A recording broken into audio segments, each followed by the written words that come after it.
Once an athlete of the week, always an athlete of the week. What's going on with my face? Why is my face like that? Why do I look so good? It never ends. First time I read your title, I read, I'm so sorry we have to watch this, lesbians. I am so sorry, lesbians. Hogan, thank you for the gifted Let's Go Lesbians. Blue Departure, thank you for the 2 months. Dracula, thank you for the 11 months. Concussed, thank you for the 42 months. So to Speak, thank you for the 4 months. This is very beautiful and natural. This photo of me from Pickleball. Will is right. Damn, you always make that face. Okay, in my defense, what is happening with my head? I don't know. It's very good, Crump. Thank you so much. Thank you very much. What just dropped? Something just dropped. New lib banger just dropped. Oh, hell yes, baby. We're doing a repeat. All right, we've got Half a Hate on the timeline, and we've got a new lib banger. Oh, my queen, Bette Midler. Let's go! Let's go! Oh, you fascist bound to lose. Oh, she's doing a folk song. I said, oh, you fascist bound to lose. You're bound to lose. You fascist bound to lose. Hey there, all you fascists. Let me put you straight. When you come for the rest of us, we'll fight you at the gate, and you will lose. You fascists bound to lose. Yeehaw! We'll battleize together until they cut and run, just like in Minneapolis. And when the midterms come, you're bound to lose. You fascists bound to lose. Oh, you fascists bound to lose. This is my girl. Oh, you fascists bound to lose. I said, oh, you fascists bound to lose. Why is the pop filter on the wrong side? Oh. You fascists bound to lose. I didn't even notice that. To hell with all the cowards who hide behind their masks. We're gonna win the midterms. We're coming for his ass. He knows it too. That bastard's bound to lose. Trying to distract us from the Epstein files. You guys from beating murderers, protecting pedophiles. Let's turn the screws. You perps are bound to lose. Oh, you fascists bound to lose. I'll take the high harmony. Oh, you fascists bound to lose. Mr. Oh, you fascists bound to lose. You're bound to lose. You're bound to lose. America, get ready. Midterms are at hand. Oh, I'm rocking with this. Stick together, folks, and vote to save this land. I'm rocking. It's time to choose those fascists bound to lose. Oh, you fascists bound to lose. Oh, you fascists bound to lose. Yes, sir. Oh, you fascists bound to lose. You're bound to lose. You fascists bound to lose. Yee! Oh, you fascists bound to lose. Oh, you fascists bound to lose. Yes, sir. Oh, you fascists bound to lose. You're bound to lose. You fascists bound to lose. It's like I'm in the video.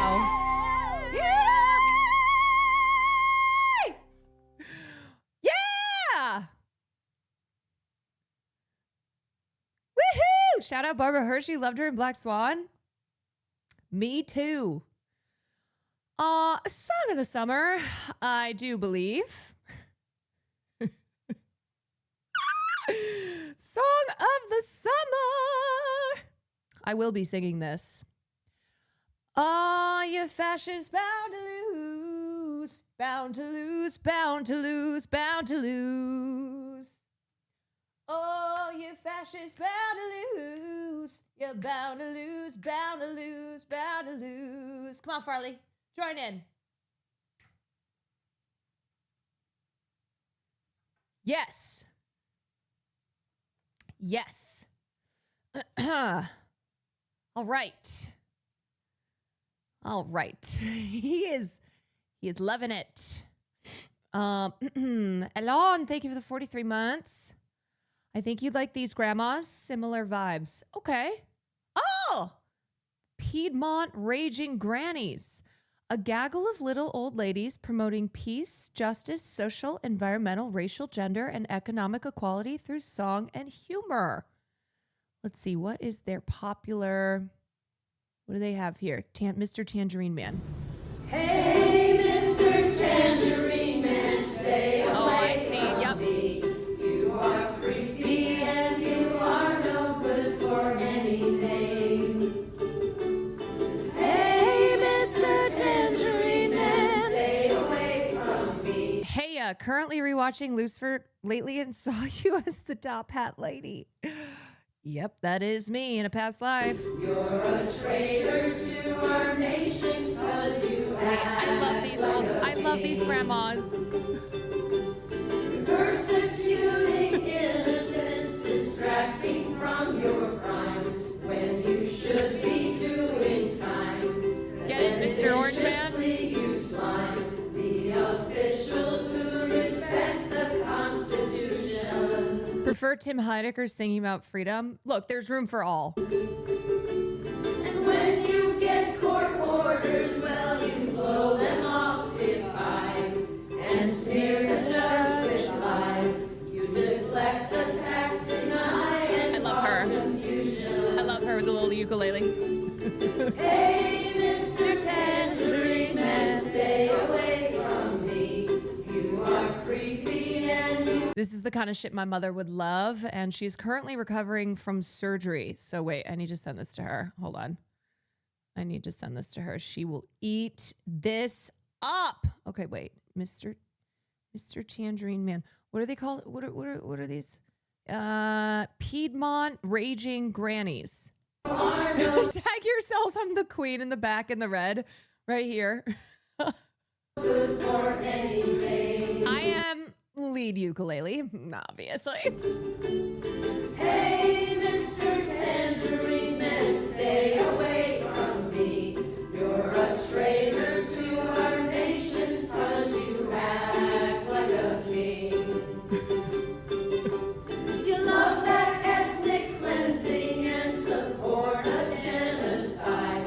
Yes, Clock you're it. even taking pride in your plans to You'll build love resorts these along grannies. the ruins. Send it to my mom. Textbook case of psychopathy, you lack empathy, and you cannot even see how offensive you might be. 'Cause to you there's only pawns, there are no humans. Hey, Mr. Tangerine Man, stay away from me. I'm the diva on the far left in the red shirt and blue denim. You are no good for anything. Hey, Mr. Tangerine Who is Granny with all the pins? You're a traitor to our nation, 'cause you act like a king. You seem to think the rules we I'm zebra print. Okay, right here. Yep. apply to you. Yep. Nothing matters but your view. We should accept your lies as true. And the world is only here to serve your cravings. And women are not people in your eyes. We're only dolls. We should have no rights at all. Who are we to claim Pin us Granny all Deaf as for theater kid. only Oh, are you kidding me? She's totally a theater kid. Hey, Mr. Tangerine Man, stay away from me. You are creepy and you are no good for anything. Hey, Mr. I don't think they all are. Stay away from me. You're a traitor to Not sure about like sister back here, but this is gonna be stuck in my head. You're a traitor to our nation, 'cause you act like a king. Get his ass. This is Caroline in 40 years. No, I'll be doing Screamo. Granny with the guitar really in the pocket. Oh, these raging grannies. You know, not all grannies. Not all grannies. We got some grannies who are on the front lines here. This one is called Old White Men. Old white men started World War I, playing illegal games with guns, with soldiers, civilians suffering The pain, everyone said never again. Old white men started World War II. millions dead when If I were still a teacher, I'd probably be playing songs like this and Hamilton. they were through with soldiers, civilians suffering the pain. Everyone said never again. Old white men now feel free To begin a World War III. Their tyrannical egos are causing massive pain. Don't let them do this again. Every civilian and soldier too must declare that we are through. 'Cause an old white man or anybody else killed to increase their private wealth refuse to fight or to pay for any wars or weapons today. just sit Down on the ground and read to play and shout out loud, no damn way! That's fucking bars. Look at this crowd! God damn, look at that crowd. Woo! Jeez. Oh my God. Those grannies are they're pulling a crowd. Get them at Coachella. Get them headlining at Coachella. They got motion. They do. They do. Can you imagine Piedmont Raging Grannies headlining Coachella alongside Dua Lipa next year? Those grannies got clout. Yeah, they do. Hell yeah. So they get out and go to protests and stuff. It looks like, oh yeah, they're involved. They are out here involved. Okay. Speaking of you, Sam was like, I'm so sorry if people have sent you endless clips of me playing Tomodachi. I was like, it's okay. It's funny. I think in the next 15 years, Caroline will get a bob. What? I'm calling it now. If I'm still streaming in 15 years, 20 gifted subs if she doesn't. Okay, fine. If I'm still streaming in 15 years, 20 gifted subs. If I do, 20, I don't know. I could see her rocking like a cunty little high fashion bob and not really liking it that much, even though it looks really good. Am I rocking the cunty little high fashion bob? Why, yes, I am. Good. Like it would look really good. And then she would be like, where did that come from? I don't know. I'm not sure. Do I have a cunty bob in Tomodachi? When she wins the congressional fuck seat ass she's going to run cunty for. bob? Yes, of course, of course. Yeah. Hi, I'm Caroline Kwan, and I'm running for Congress. And my bob does not move. Yes, of course. You'd have a sick ass bob and then you would hate it. Yeah. I would hate it and then I'd love it and then I'd hate it again. And then maybe I'd love it one more time and then be like, I hate it.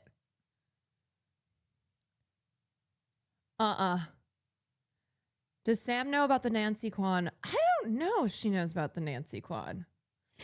Mid-sentence, she had a vision of you with a bob. Yes. Essentially, Sam, what's going on in her life is she's having visions of me rocking a cunty-ass bob in about 15 years. Zyron Blue, thank you for the 43 months. You joke, but Mike from PA is still pushing you for Congress is a killer idea. Oh, I know. Oh, it will be until the day I die. Hey, how about that run? Hey.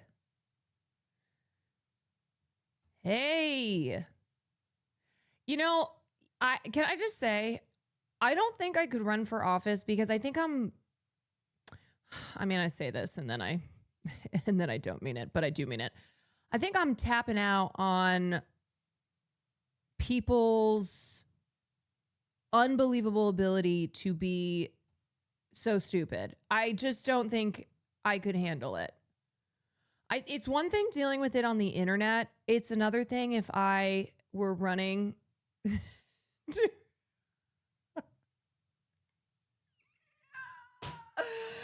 I were running for office, it is impressive. It is. Yeah, it is. And maybe I'm just getting caught at a time right now where my eye is twitching and I'm like, oh my God. Oh my God. I sent one of my groups that tweet of mine about CSAM versus CP. And Kat was like, I think there's a lot of validity to the argument that we are dealing with a traumatized, untreated population en masse. I'm like, yeah, I think so. I think so because everyone is so reactive. Everyone is so fucking reactionary. Ah! Oh my God. Oh my God. Oh my God.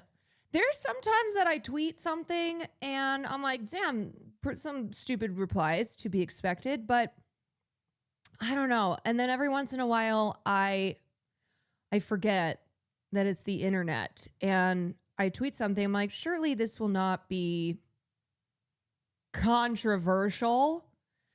And yet I received replies ranging from thinking that I made up the term child sex abuse material. I didn't make that up. That's not something that I just pulled out of thin air. People insisting, because people just insist anything, that there have been no real world consequences to the use of the term child pornography versus child sex abuse material. Child pornography is an outdated term. This is coming from experts, from advocates, from global organizations dedicated to the protection of children. Like, this is not something I'm just making up. People who said that language doesn't matter, I guess, and someone said this yesterday, but they're like, these are the same people who will use slurs. And if you call them out on using slurs, they will die on the hill of their ability to use slurs. And there was one person where I went to their Twitter page because they kept being so loud and so wrong. And oh, whoa, would you look at that? R slur all over the place. I was like, yeah, okay, I gotcha. And then there were plenty of people who were saying that I'm the problem in this world. Look, am I a perfect person? No. Do I unironically listen to Hamilton sometimes? Yes, I do. However, am I the worst person in the world? Am I the problem with this world? No. No. Nope. What? You said you hate Hamilton? I don't hate Hamilton. I hate Hamilton. There are some Hamilton songs that I do listen to more than I would care to admit. But I'm admitting it now. Someone said, I'm out of the loop on the CP versus CSAM combo. Can someone fill me in? Yeah, essentially, here, let me just pull up what I had to say about this. Essentially, I made a point on Twitter where I was seeing a lot of the media reporting on the updates to David's murder case, where a lot of child sex abuse material was found in his iCloud, and they were using the terminology child pornography, and it is outdated. And advocates and child protection, people who work in child protection, they have been calling for a long time to get this language changed, both legally, but also in media rooms, by the public. And so I said, hey, there's no such thing as child pornography, and the use of that language trivializes the sexual abuse and exploitation of children because children cannot consent. So children cannot do pornography. And by calling it child pornography, it also puts the attention on how abusers, how child abusers, what their goal, what their purpose is in using what are sexually abusive materials. And it is a crime in and of itself. Child sexual abuse material, like that is drawing attention to the fact that its very creation is a crime. Anyway, I don't understand people actively fighting against learning to do better. I know. It blows my mind. And then Taylor, I was talking to her about this, and so she posted this. Use the term CSAM as standard in almost every major American newsroom, but there are still sadly many media outlets that use outdated and inaccurate terminology. As Caroline said, there's no such thing as child pornography. CSAM is the preferred term by abuse advocates. For the millionth time, I did not make this up. I am also not the first person to share this information on the internet. And yet, oh my God, what I've noticed is there are so many people who, when they hear something for the first time, when like they learn new information, even though that information is not new, they believe that it's false, that it's invalid because they have never heard that before, because that is information that they've never heard or that goes against their previously held beliefs, and people don't like to change. People don't like to they don't like to progress in their understanding of things in this world, or because it's shared by someone who they have a personal issue with. Never heard these words in this order before, therefore it must be wrong. This is the first time I've heard this term, but it makes so much sense to make this change. Thank you. Like, you are a person who goes, I've never heard this before, but you know what? That doesn't mean that it's invalid, and it does make sense to change it.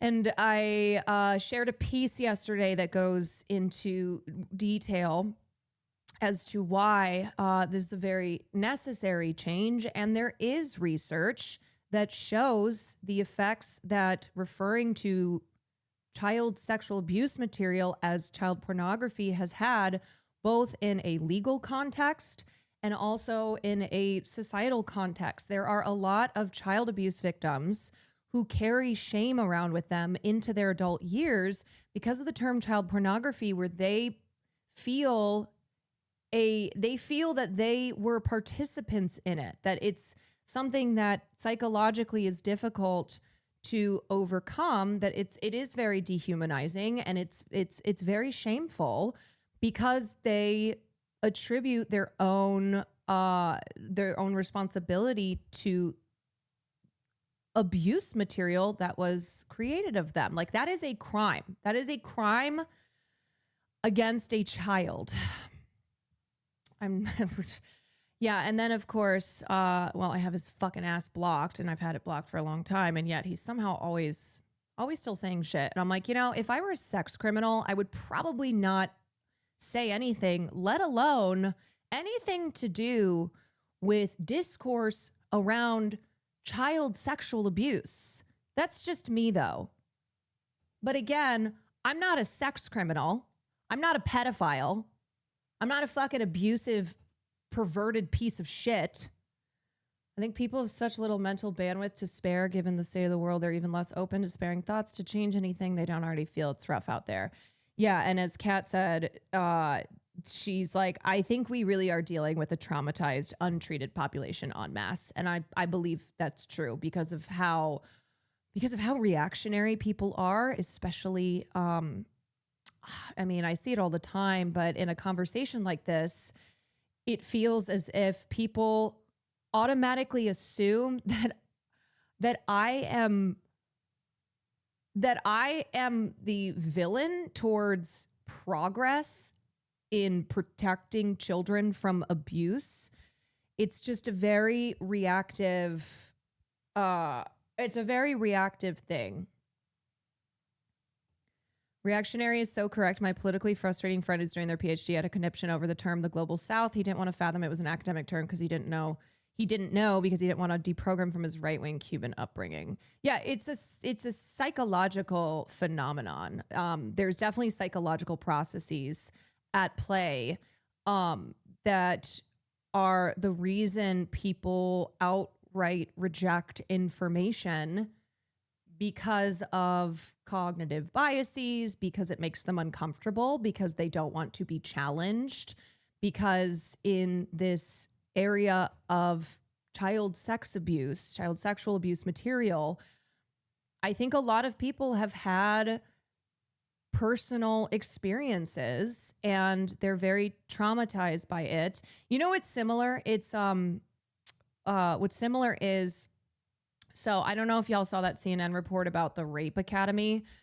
Well, Kat was talking about it on a podcast, and it's Kat Tenbarge. Kat Tenbarge is one of the foremost experts in journalism who writes about gender-based violence, who is one of the biggest advocates for survivors. And she was on this podcast and was taking the time to clear up misinformation. And she said that the reaction to her and others who have tried to clear up misinformation while explaining the facts of this rape academy, they were met with so much backlash. People who thought that they were minimizing the experiences of victims, when it's like, it's very important, especially when you're a journalist, that you get your facts right. So like, I think what had happened is that it was reported there were 60 million users and it was 60 million visits, something like that. And so people who are in the, people who take on that role of ensuring that facts are what are shared and misinformation is dispelled often find themselves being treated as the villains. And it's like Kat Tenbarge is the last person who is out here minimizing the experiences of victims, please. I think it was 62 million visits to the website, but 2 million who attended clicked, which is horrifying, right? That does not lessen the horror here that there are men who are teaching other men how to rape. But Kat is a journalist. But even if you're not a journalist, it's still important to be sharing correct information. Oh, why would you want it to be worse? It's already bad enough. And then you know what happened is people who were initially sharing that as 62 million attendees rather than 62 million visits, that was then the whole Rape Academy was dismissed. The whole Rape Academy was dismissed because they're like, oh, this is you're clearly lying. You're clearly distorting the information. So then they dismiss the whole thing. And that is why facts are so vital, because people who want to poke holes in things, they will seize on, they will seize on misinterpretation. They will seize on misinformation. They will seize on like somebody just getting something incorrect, whatever it is. And then they seek to totally dismiss the entire thing. A lot of defenses are people defending their own relationships or their parents' relationships, which may still be ongoing. Yeah, I've noticed that when I talk about abuse and the concept of mutual abuse being applied in situations where it's not actually true. And yes, it's people who are very reactive and they base things on their own personal lives, personal anecdotes, rather than, rather than academic research. It's like a lot of the responses to my tweet, people were like, sorry, I don't think anyone thinks that this makes a difference here because I, a random person online, know that like I don't think that there's a difference here. It's like, that doesn't matter. It doesn't matter. Your personal opinion.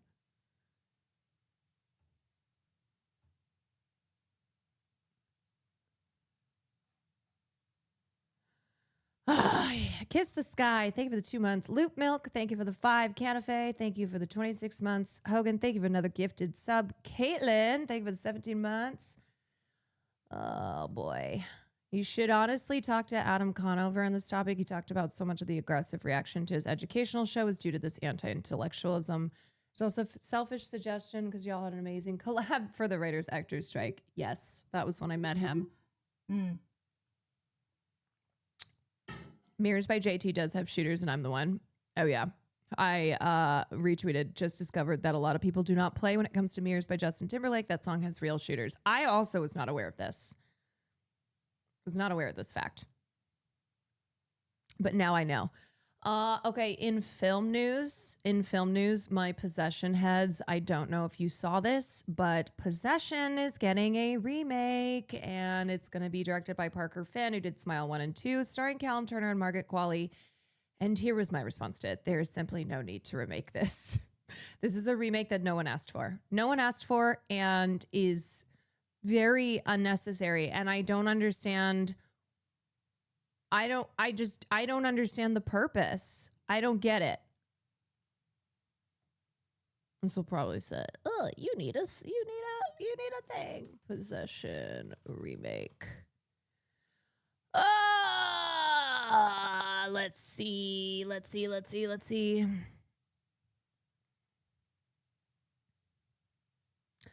Andrzej Zulawski's 1981 psychological horror movie Possession is getting a remake from Smile writer-director Parker Finn, and will be starring Margaret Qualley and Callum Turner. I like both of these actors, don't get me wrong. This is so unnecessary, and there is simply no way that anyone can ever top Isabelle Adjani's performance in this film. There is no reason for this. It's not just unnecessary, it's literally physically impossible. Yeah. I just was shaking my head reading this announcement. They would never be able to do the cafe scene or the bike chase, and no Berlin Wall. Yes, like the setting of the film is also very crucial to the whole thing. And it's very, yes, it's the cultural and political context of the time that this film was made in 1981, where it was filmed, what was happening politically and socially, and it just, you know they're not going, they can't do it. They can't do it. Sorry. Okay. The project has caused a bidding war among major studios, including A24, Netflix, Paramount, Sony, and Warner Brothers, but ultimately Paramount secured the hot remake package. Few movies depict emotional turmoil as effectively and daringly as Andrzej Zulawski's Possession. It's challenging and sometimes inscrutable film, both for the mind and the emotions. Zulawski struggles through a number of deep issues throughout the course of the film, issues that speak to some of humanity's deepest pains and fears. In many ways, it's about loss of political ideals, loss of faith, loss of innocence. But most of all, it's about the fear, pain, and anger that comes from the loss of a marriage. This is Finn's blank check film. Why is he doing this as his blank check film after the success of Smile? It's like Smile, which was an original film, and well, now franchise, because I think a third one's coming out too. But it's like setting himself up to fail. It really does feel that way. And then this is the picture. This isn't them on set. No, this hasn't gone underway. It's a recent photo shoot. It's for rehearsal. Yeah, I don't get it. I don't get it. Honestly, when I tweeted this, I thought there would be like 20 people on Twitter who who engage with this. I was surprised to see how many people are huge fans of Possession, as well as in total agreement that this film should never be remade.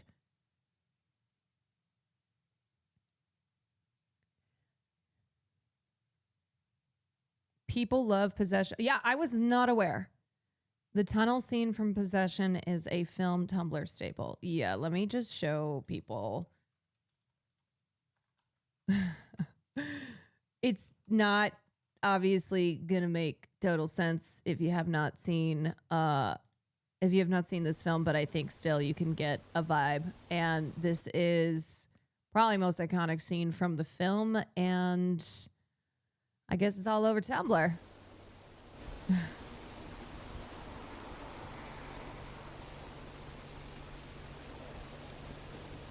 Seriously, anything to avoid making movies based off of new IP. Yeah. Jenny, thank you for the 33 months and congrats on being pregnant.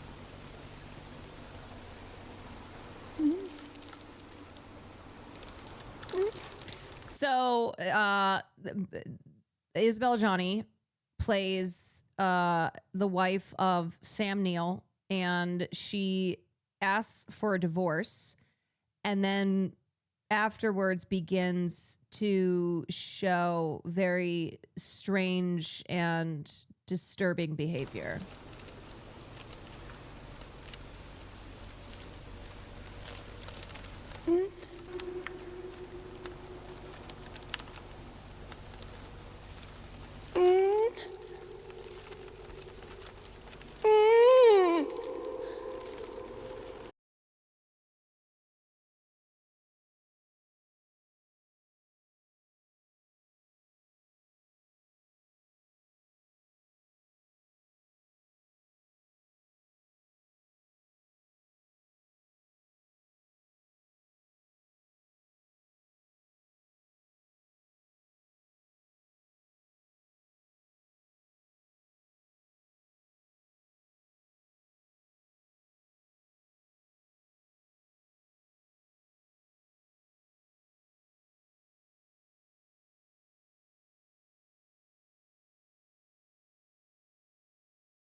Yes, girl. Roll around in that milk. Me when I heard Possession is getting a remake.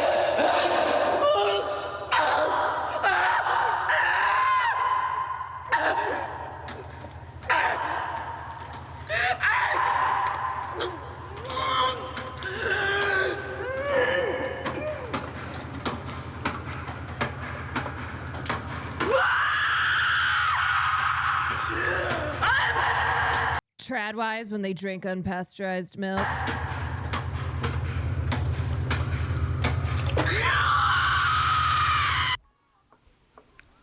What I miscarried there was Sister Faith, and what was left is Sister Chance. So I had to take care of my faith to protect it. Yeah, she had them crazy blue eyes long before Erica Kirk ever came along. And Isabel Johnny really did all that for real. Yeah. Margaret Qualley would probably kill in this role, though, not gonna lie. I just feel that it is wholly unnecessary and also impossible. It's one of those iconic performances that this film was banned when it first came out, and then it led to a butchered version being released where a lot was taken out, and it was deemed to be too nasty, which also lends itself to its whole mystique, you know, the whole history and context behind this film that was only in the UK with the video nasties craze. Yes, but I do remember this being, this film was banned in other countries as well, if I remember correctly. Possession Remake is just a 1.5 hour long Drewski skit. Yeah, so that is probably, you've probably seen a lot of GIFs. Every time, man, every time. You've probably seen GIFs of, see, and then y'all type the word GIF. No, it's GIF, like gift. I don't know. Who gives a shit?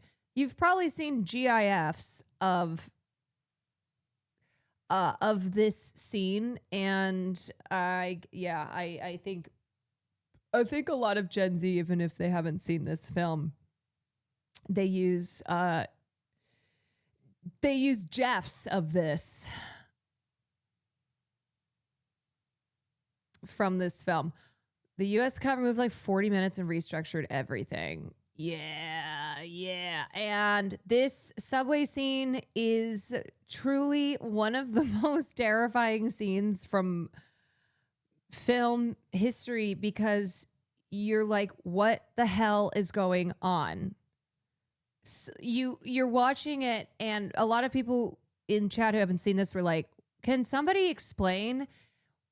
Well, kind of, but also not really, because nothing up to this point overtly horror has happened, and this is about midway through. So you're just watching this woman going through something, but you don't know what that something is. You're just watching her laugh and throw herself against the wall and suddenly have milk that she pours all over herself and scream and go through more human emotions than I think people even knew existed. She's just having fun. She's just vibing it out. Yeah. She's just vibing it out.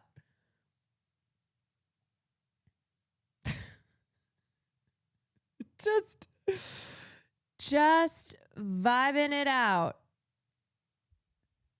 Johnny herself said it took her years to recover and take new roles. Yes, I can imagine this was very psychologically demanding. Very, very psychologically demanding. And you can't really direct someone through this. You just have to tell them to go. You just have to tell them that they green means go, and you fucking floor it. Yeah, it is. They only did 2 takes for safety reasons. Yes, because this was so fucking intense, as you can see in the scene here. It is really harrowing. Who hasn't had one of these episodes? Who hasn't had one? Throw the first stone. Yeah. Yeah. So anyway, they're remaking this, and I just don't agree with it. I really, really, really, as far as recent remakes that have been announced, I vehemently am not for this. Do you know about the Isabel Johnny tax fraud and or the Isabel Johnny Isabel Huppert rivalry? Very fun rabbit holes to go down.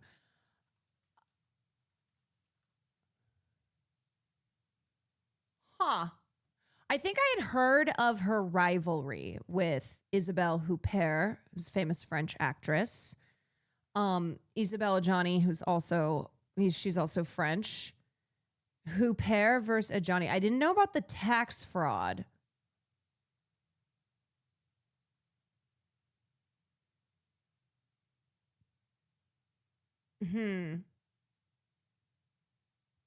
Tax fraud can be fun sometimes.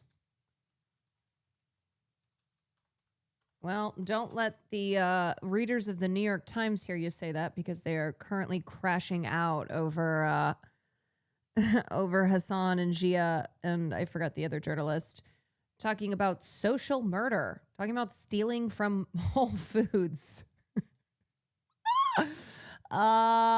Yeah, so the Isabel versus Isabel it's coined the War of the Isabels. Sarah Lynn Games, thank you for the 5 months. Johnny should be allowed a little tax fraud after doing possession, and then should have to donate. Gets to do tax fraud, but then also should donate because she signed that fucking petition. I believe that was in favor of like freeing Roman Polanski, if I remember correctly. Which many such cases in the French film industry. She's not the first nor the last to be calling for his release. Yeah. Boo girl, what the fuck? I'm going to tell you something that may be the least surprising thing you hear. A lot of top French actors have very terrible opinions and are showing their French. See why Adele and Elle left the industry? Oh, yeah. She's like, I'm so fucking over these people. Lux, thank you so much for the raid. Hi, everybody. New Park Chan-wook, I did see this as well. When is the last time that he worked with primarily American actors? Because you have McConaughey, Butler, and Pascal. Welcome in, Raiders. We are just getting started here, talking a little bit of film news. Oh, I forgot he did Stoker. Oh, yeah. In 2013, he did Stoker with Mia Wasikowska and Mother Nicole and Matthew Good, or Goody. Good. I think it's Matthew Good. Not my favorite Park Chan-wook film. Wentworth Miller from Prison Break wrote Stoker under pseudonym. Yes, I do remember that. So random. You know, a lot of things are just random. Like Elizabeth Smart, who's apparently a bodybuilder now, which on the one hand, I guess it's empowering for her. But when I randomly saw photos in an article about Elizabeth Smart being a bodybuilder, I was like, yeah.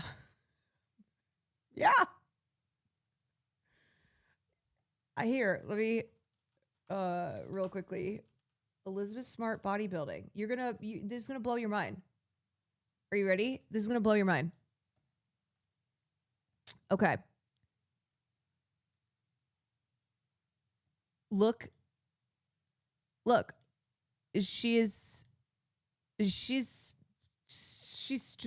full on a bodybuilder. Damn. My body has carried me through every worst day, every hellish, grueling experience. It's created and nurtured 3 beautiful children. My body has risen to every single challenge life has presented it with and carried me through, so I refuse to be ashamed of it. And if you don't know who Elizabeth Smart is, Elizabeth Smart was just a normal girl until she got kidnapped in 2002, and it became one of the biggest stories in the United States of America. She was held captive for 9 months and obviously went through a lot of traumatizing abuse. And then she was recognized because of all the media coverage around her case. She was recognized. And that was how she was rescued. So she is a survivor of kidnapping and abuse. And in the years, once she got older, she became an advocate and was publicly telling her story and advocating for survivors. And now she's a bodybuilder. Yeah, girl. I saw a photo and she's so tall. Get it, girl? All right, back to this Park Chan-wook announcement. Okay, we've got Matthew McConaughey, Austin Butler, a.k.a. Elvis Presley, and Pedro Pascal, and also Chinese star Tang Wei from Decision to Leave, who have joined the film that Park Chan-wook is directing, and it's written by S. Craig Zahler, who did Bone Tomahawk.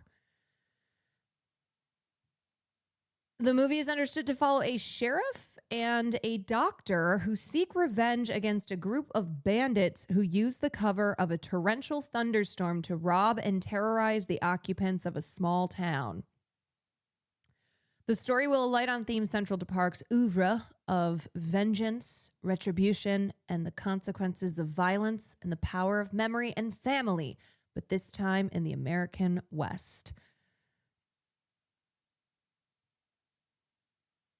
Park has been keen to make the Blacklist script for more than a decade. The project first came to light more than 20 years ago, and Warner Brothers and Amazon have both been attached at different times.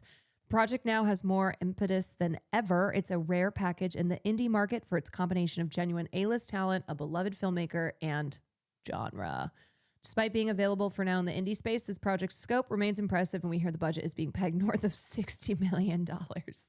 You know, just a little $60 million indie film. Bone Tomahawk remains one of the most entertaining Westerns of the past 20 years, and there'll be plenty of people willing this one to get made. Park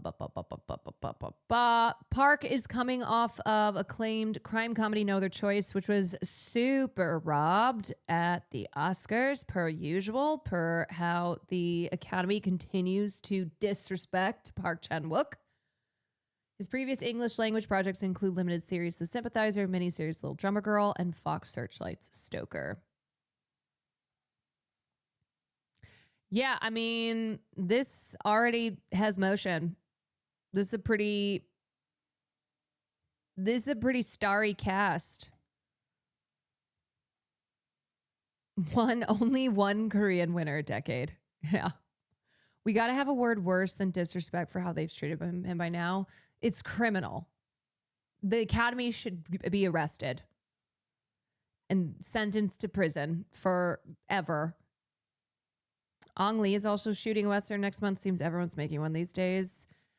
Yeah, I mean, we had a couple Westerns last year as well. I do think there's been a resurgence in the modern Western.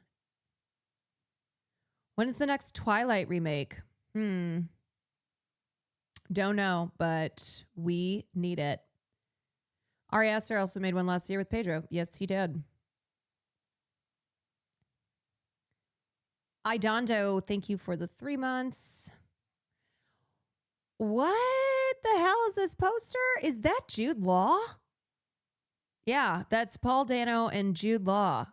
The Wizard of the Kremlin. Power was the plan. Putin was the consequence. A film by Olivier Assayas.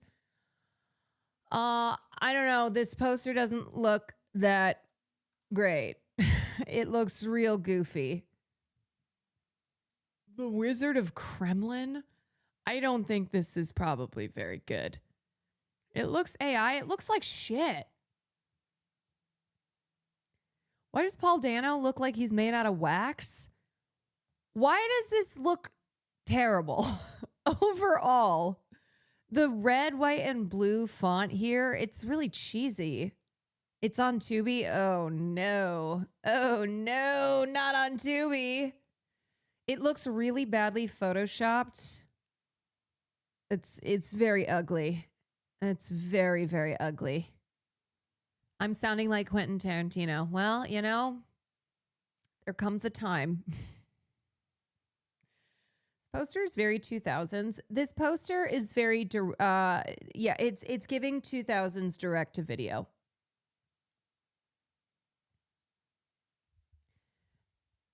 The red, white, and blue font is the Russian flag. Yeah, but it just looks really, it looks really cheap, you know? The whole thing looks really cheap. Anyway, yeah, I probably won't be checking that one out for film class, but if that's your thing, then maybe you should get a new thing. All right, I'm just giving y'all a heads up. You don't want to hear Jude Law's Russian accent? I swear he's played a Russian before. Yeah, isn't he Russian in Enemy at the Gates?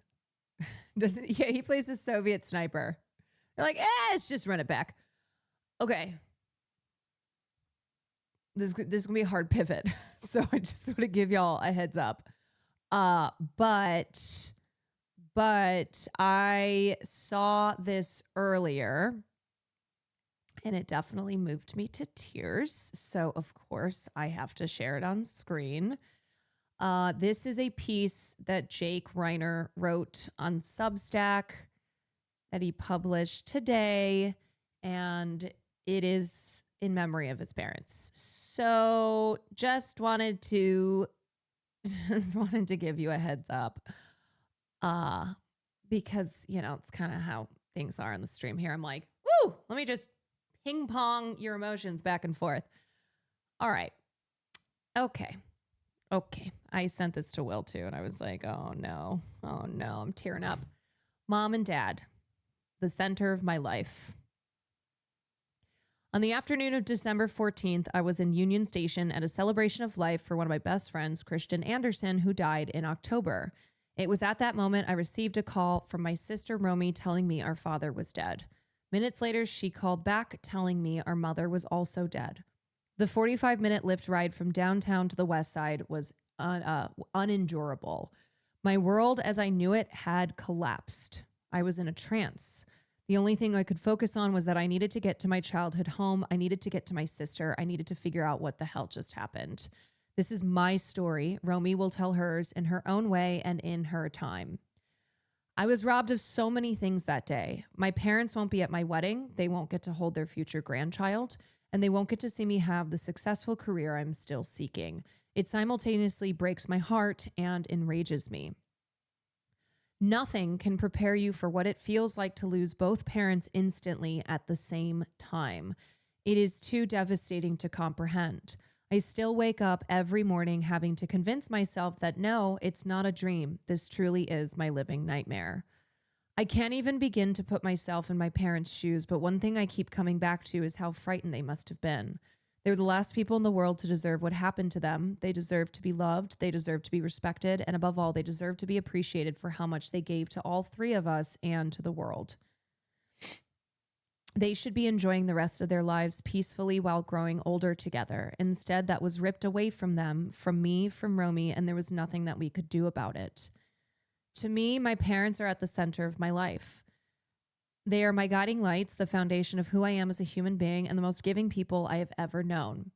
A lot of people don't have the luxury of having the best parents, the best mom or the best dad, but I did. The love they have for me, my brother, and my sister is truly unconditional. And the love they have for each other in their marriage is something I always looked up to as the standard of what a successful relationship looks like. I just also, with our conversation last night talking about parents and whatnot, then this piece dropped today and I was like, oh, oof. My mom was my confidant and I was hers. We would talk to each other for hours about who was bothering us that particular week. Whenever I'd call her and she was in the middle of something or didn't have time to talk, she'd say, is this just a chit chat or is this an emergency? If it wasn't an emergency, she always promised to call me back later and she never forgot. Anytime I was going through a tough time or had a complicated issue to hash out, I leaned on her brilliant perspective. I always felt like she was in my corner. I get my intolerance to bullshit from her and I love it. She was never afraid to tell the truth. She was also sensitive and always cared about everyone else before she thought about herself. My mom was really funny and constantly complained about how nobody in the family thought she was. It always made me laugh when she'd say something sarcastic and none of us would pick up on it because it sounded so genuine. She loved to laugh and I always felt like the funniest person of all time around her because whenever I'd make a bad joke, she was oftentimes the only one who would laugh. To fully understand what we lost, my mother was the engine, the backbone, and the heart of our entire family. And not just our immediate family, she was the reason behind why we spent time with our extended family too. She was the one who planned every Thanksgiving, complained about how it was too much work every year, vowed never to host again, and then promptly hosted it the following year.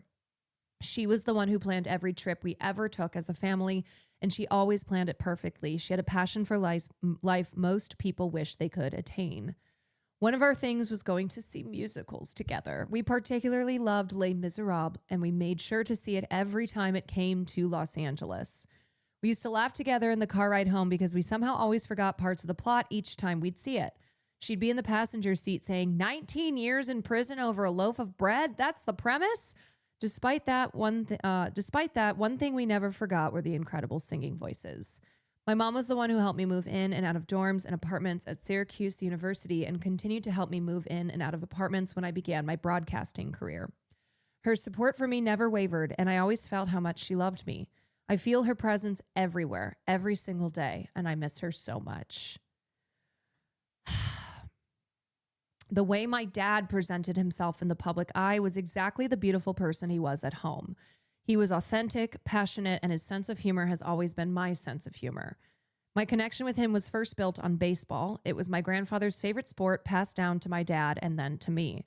We loved the Dodgers more than anything. We went to see so many damn games. I'll never go to Dodger Stadium again without feeling my dad's presence and hearing his voice tell me why Shohei Ohtani should never bat in the leadoff spot. When I was little, I would cry my eyes out when the Dodgers would lose a regular season game and he'd say, buddy, you have to realize at some point that there are 162 games. It's going to be all right. He took me on baseball trips every summer, beginning when I was like 11 or 12, and eventually we made it to every ballpark around the majors. My dad is my hero. I love that he speaks in present tense too here. My dad is my hero. I love how he would analyze my dreams or how I felt I could come to talk to him about anything. No subject was ever off limits. Whenever I was in a difficult relationship, he would challenge me and say, you need to really think about what draws you to a person like this. And once you figure that out and break that pattern, you'll find the person who's truly right for you. I'm proud to say I have found that person in Maria, and I couldn't be more grateful she had the chance to know and love my parents. Just like my mom, my dad also supported me in whatever I wanted to do with my life. I was nervous when I made the switch from broadcasting to acting because I didn't know how he'd react. I guess I should have known because all he ever wanted was for me to be happy and love what I do. I wish he and I could have worked on a project together from start to finish. I miss him so much. It's not lost on me that I was able to have these incredible experiences that most people don't get to have because of who my parents were. But I would trade every Dodger game, every Broadway show, every vacation if I could just spend one more hour talking to them and to say goodbye. When you are not living through a tragedy the specific way Romy and I are, it's hard to wrap your head around just how horrific this has been. Because they weren't your parents, it might be easier to move forward or even forget for a moment about what happened that day. But for us, it's every single day. Every day since then has been horrendous. Every meeting we take, every person we talk to, every tear we shed, every movement we make is connected to our parents being murdered. In the middle of trying to process the most devastating moment of your life, the world demands meetings, paperwork, decisions, and explanations, as if documentation must come before mourning. My goal in writing this piece is to offer some insight, not only to what I lost, but also to celebrate what my parents meant to me. A lot of people have said to me, I don't even know what to say, and I don't blame them. If I weren't in the middle of this shitstorm, I wouldn't know what to say either. It's too specific, too dark. We lost more than half of our family that night in the most violent way imaginable. Sure, any loss of a parent is devastating, but nothing compares to losing both of them at the same time, and on top of that, having your brother be the center of it. It's almost too impossible to process. I understand that people have questions about what happened. Some of those answers will come in time. But some parts of this belong only to our family, and keeping them private is the only way to protect what little remains of something that was taken from us. What the hell do you say to someone who is living through this reality? The truth is, there's nothing to say. I just ask for love and compassion, the same principles that my parents lived by. And I think what struck me here is, well, one, it's a beautiful reminder of his parents for himself and for everyone, strangers out there, but also that the world keeps on going even when you have experienced the worst thing that you can possibly experience. That even when every moment of your day is excruciating, is truly a living nightmare, that the world doesn't stop, that it keeps going. And I think this is something that I think this is something very specific that only people who have been, and this, of course, this particular situation is incredibly specific. But it's something that people can't understand unless you have experienced something like this. Happened to me when I lost my dad. It was so crazy to me at the time. And people will mourn, and they will be there for you in the in the days following a great loss, but eventually people move on with their lives. And yeah, it's going to be so tough when the trial starts. I every time I think about the writers, I'm like, I cannot imagine what this must be like. Grief like this never goes away. A lot of people think time will take it away, but it never leaves you completely. You learn to live with it.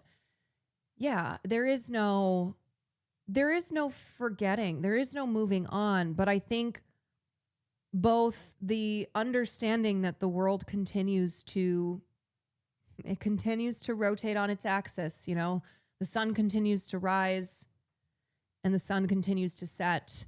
Life continues. I'm sure that in the beginning it's impossible to square that up with how your life has stopped because of what happened, because of what you experienced. But over time, I think it is a reminder that life, despite experiencing something truly unimaginable, does continue, and it must. Heard someone describe it as like always being on fire, but never being able to put it out. So you just live with the burning pain. Oh my God. Oh my God. Oh yeah. And I just think about,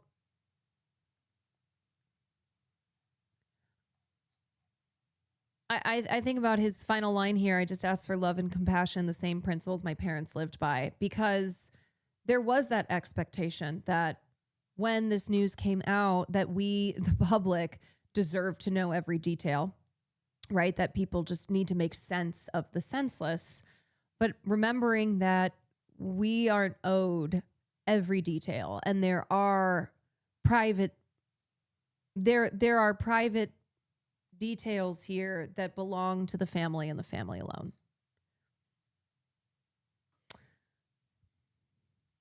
I'm going through a more mundane form of losing multiple family members right now. It's hard. And it is something that there are people who share that experience, but it will never be the same because it's not your experience. Your experience is singular because it's personal to you, and the people who you have lost are personal to you. But at least, I don't know, I think maybe finding comfort in knowing that people do continue on, that life can continue on even when you've experienced such great loss. The way the public counted those at the party for details was disgusting. Truly fucking vile. Honestly, fuck TMZ.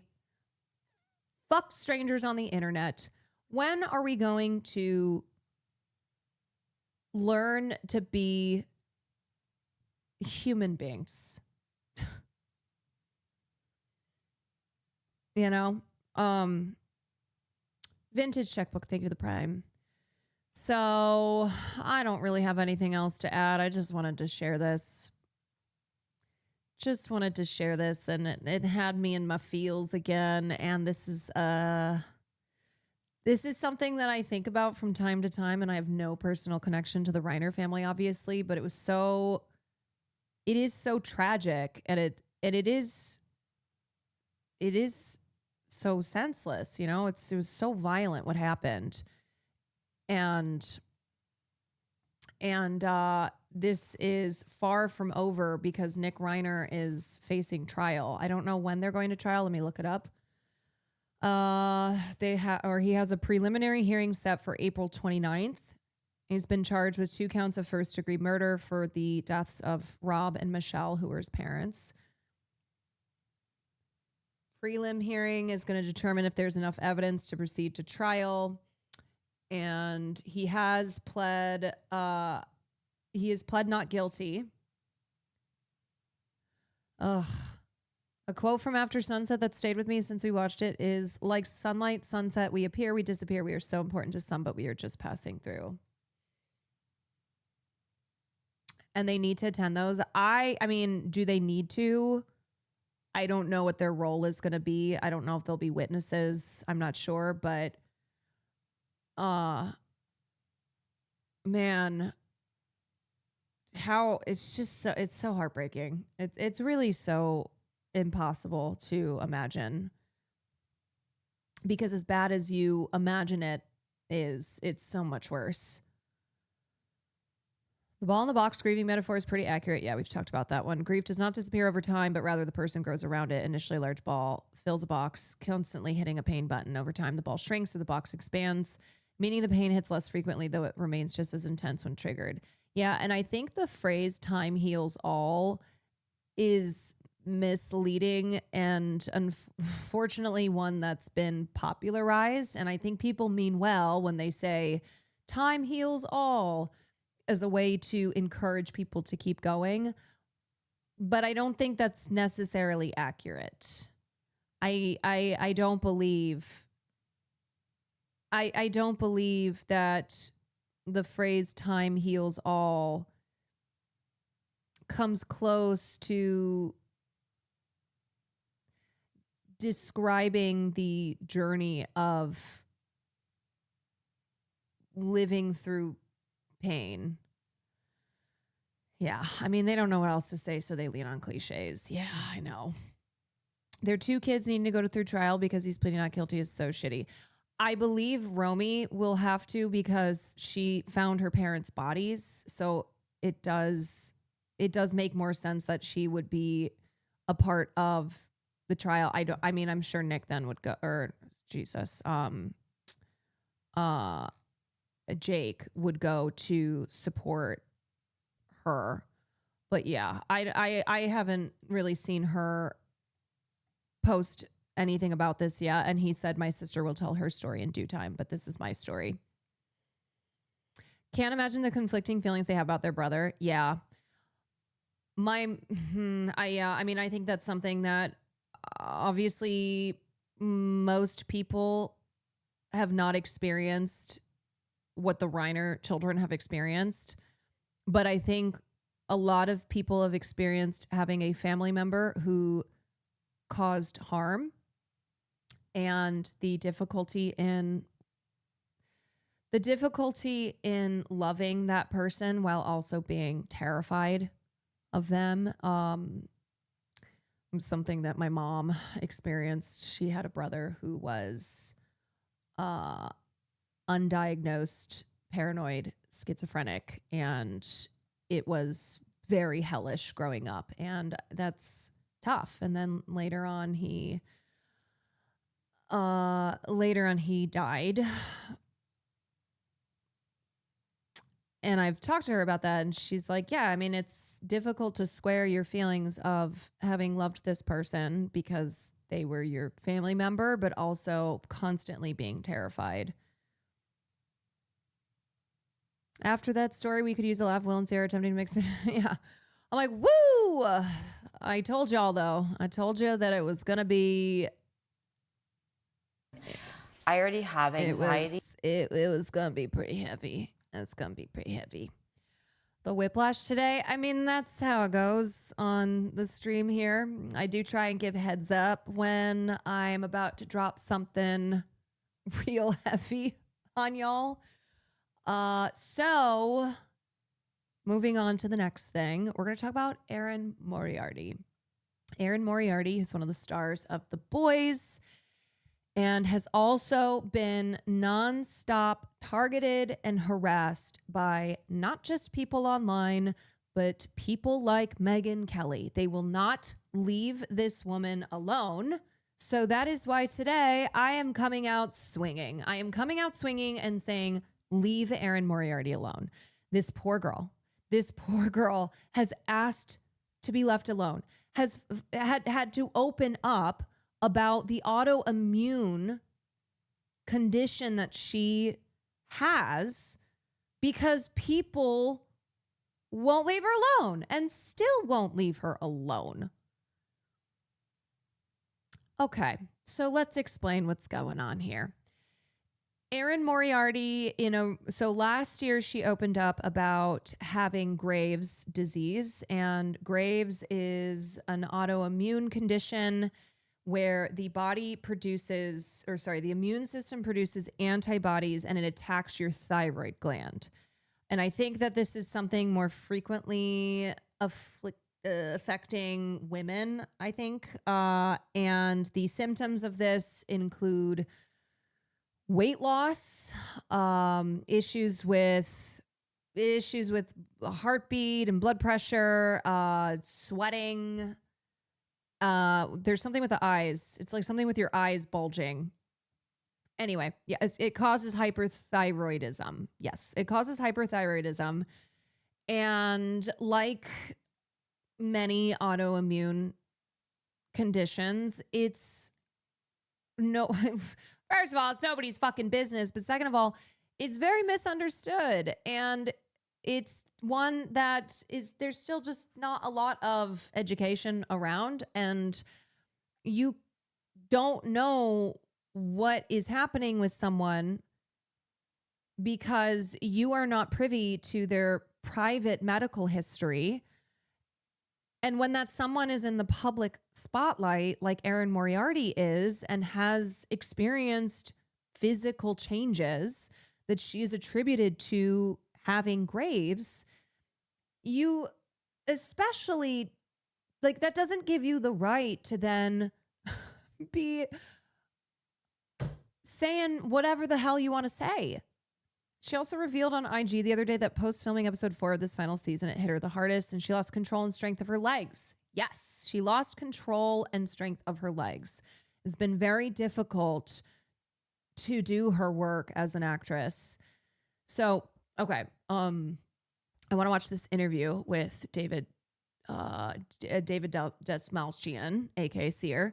But first, I think this is, yeah. After opening up about her Graves' disease diagnosis last year, Erin Moriarty is sharing her experience of working while struggling with the autoimmune disease. The actress who plays Annie/Starlight on The Boys explained that this week's episode, King of Hell, was one of the most important she's made, and it was filmed during the peak of her health issues before she was diagnosed last May. Okay, so season 5, episode 4 of The Boys is one of the most important episodes I've ever shot. Unfortunately, that part of the season coincided with my health issues peaking before my diagnosis, she wrote on her Instagram story with a photo of her knee. She posted this if you follow her. I'm saving you the gnarly part of this picture, but not long after this episode, I started to lose the ability to walk. The numbness in my feet led to a lot of falling. The night before we shot my segment of this episode, I fell and shredded up my knee. I barely have any BTS shots of this season, especially as things worsened. This isn't a pity post. It's mostly to say fuck autoimmune disease. Fuck it so hard. Fuck the ignorance surrounding it too. I can't remedy that ignorance, but not being outspoken about it occasionally feels wrong. And honestly, I feel like Erin got backed into a corner.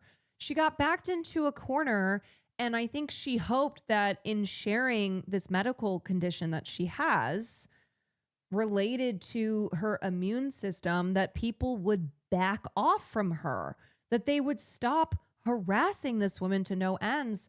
But we all know how it goes out here on the internet. Yeah, you're forced to disclose, and then people keep on dogpiling, and people will not leave her alone about her appearance. And the thing is that even if Erin had gotten something done, who cares? All right. And she has asked for people to leave her alone. And I don't know if you remember, but when Megyn Kelly was going after her like the cruel witch that Megyn Kelly is, like the demon that she is, Erin posted online and was like, was talking about how much this is how distressing it is to her, and asking to be left alone, and asking for people to just give her privacy. And then I think she stepped away. From the internet for a while. Megyn's always after the girlies. Yeah, Megyn has more smoke for Erin Moriarty, who's done nothing wrong, than she has for Russell Brand, who's a goddamn rapist. Megyn Kelly, you are a fucking loser. You are a loser and a rape apologist, and also a pedophile apologist, out here defending the worst scum of the earth when they are men. But God forbid an actress experiences physical changes, which now we know is related to her Graves' disease, and you won't leave her alone. Russell, I slept with a 16-year-old at 30 and volunteered this information. Brand. Yeah, and then took pictures with Megyn Kelly afterwards, holding up the Bible. Ay, ay, ay, ay, ay. I'm gonna get in. You're gonna get in first, okay? Yes. It's so easy. I feel like you said that sarcastically. Thank you. It actually looks really cozy. So this is real. It's a real casket. Also, I'm sad I never thought of this. This feels like something Sam and I would have loved to create. A podcast where we lay in coffins. This is funny. Hello, and welcome to Grave Conversations, the only show where your favorite celebrities get to lie down. I'm your host, David Desmalchin. Today's guest is someone that we hope lives for a very, very, very, very long time. She Heike, this would freak me played out. Bob Schlottman in Marvel's Jessica Jones to so many. Oh, also the other thing is, this is what people online love to do. They love to share a photo of a woman from when they were a child. And a lot of the pictures that they share of Erin are when she was a teenage actress. It's not the first time that this has happened, nor is it the last, where they, like, same with Jenna Ortega, they will share photos of when Jenna Ortega was 12, when she was a literal fucking kid, and be like, ew, what happened to her? And then compare it to photos of her on the carpet for Wednesday's premiere. Like, what happened to her? I'm like, oh, why? Because she's not a kid anymore? Because she's not under the age of 18? Is that what's distressing you? Is that what's causing you to post publicly with your name and profile photo? What happened to her? Feminism is evil. Woke is evil. It's like, oh yeah, because you don't want to You no longer find this person fuckable because they're not a child. Okay. Of us. She's Annie January, aka Starlight on The Boys. Please welcome my friend, Erin Moriarty. Hi, Erin. Hi, how are you? I'm so grateful that you're here. We've been Look, the other thing I will say is, I've had smoke for Selena Gomez in the past, rightfully so. Selena is another person who has an autoimmune condition. She has lupus, and it affects her physical appearance. She will, when she's going through a particularly bad bout, will take something like prednisone. Prednisone is a steroid, and it is a commonly administered steroid for people who have autoimmune diseases. My mom takes it as well when she has it flaring up. And prednisone gives you moon face. That's the slang that they refer to it as, because your face balloons and it looks as if you've gained a lot of weight, and sometimes there is actual weight gain, but sometimes it's because the steroids are making you puff up. And people nonstop talk about Selena Gomez's appearance. Oh my God, Selena Gomez is fat again. Oh, what's wrong with her? Oh, what happened to her? It's like, for the love of God, we've known for years that Selena Gomez has lupus. Come on. It also makes you extremely hungry, so you end up eating more. Yes. And then Selena's flare will go down, and she's no longer taking something like prednisone. I just, and look, have I participated in this type of thing in the past? Absolutely. Have I learned to get better? Have I learned to better myself? So then I also advocate for that betterment for others. Yes. And people who have autoimmune diseases, one of the struggles is that there's so little understanding and education around what an autoimmune condition is. And a lot of times too, symptoms are invisible. So something like chronic fatigue, I'm not talking about being tired. Okay. Everybody's tired. People be like, well, I'm fucking tired all the time. No. That's not the same thing as chronic fatigue, where you cannot get out of bed, where you can't function normally because you are so debilitated by the fatigue. There's also so much judgment around any type of weight gain. Yeah, there is just constant scrutinizing of people's bodies, of women's bodies, and it doesn't even matter then when they come out and share their private medical diagnoses. People are still like, they don't give a shit. They don't care. My mom keeps up with pop culture news, but I'm a political news junkie. Caroline's literally my way into knowing pop news. been trying to make this happen for a long time, and now it's happening. How does it feel to be laying in a... Women can never win. Doesn't matter what they do or they don't do. They're crucified for existing in their bodies. Yes. And then it's like, oh, okay. The classic woman in the public eye doesn't do anything for her appearance and is condemned for that. And then women who do get work done because of these unbelievably repressive beauty standards, then is condemned for that as well. There's no winning. And the older I get, the more I try and remind myself that there is no winning here. There is no pleasing everyone. So frankly, you should try to do that less and less.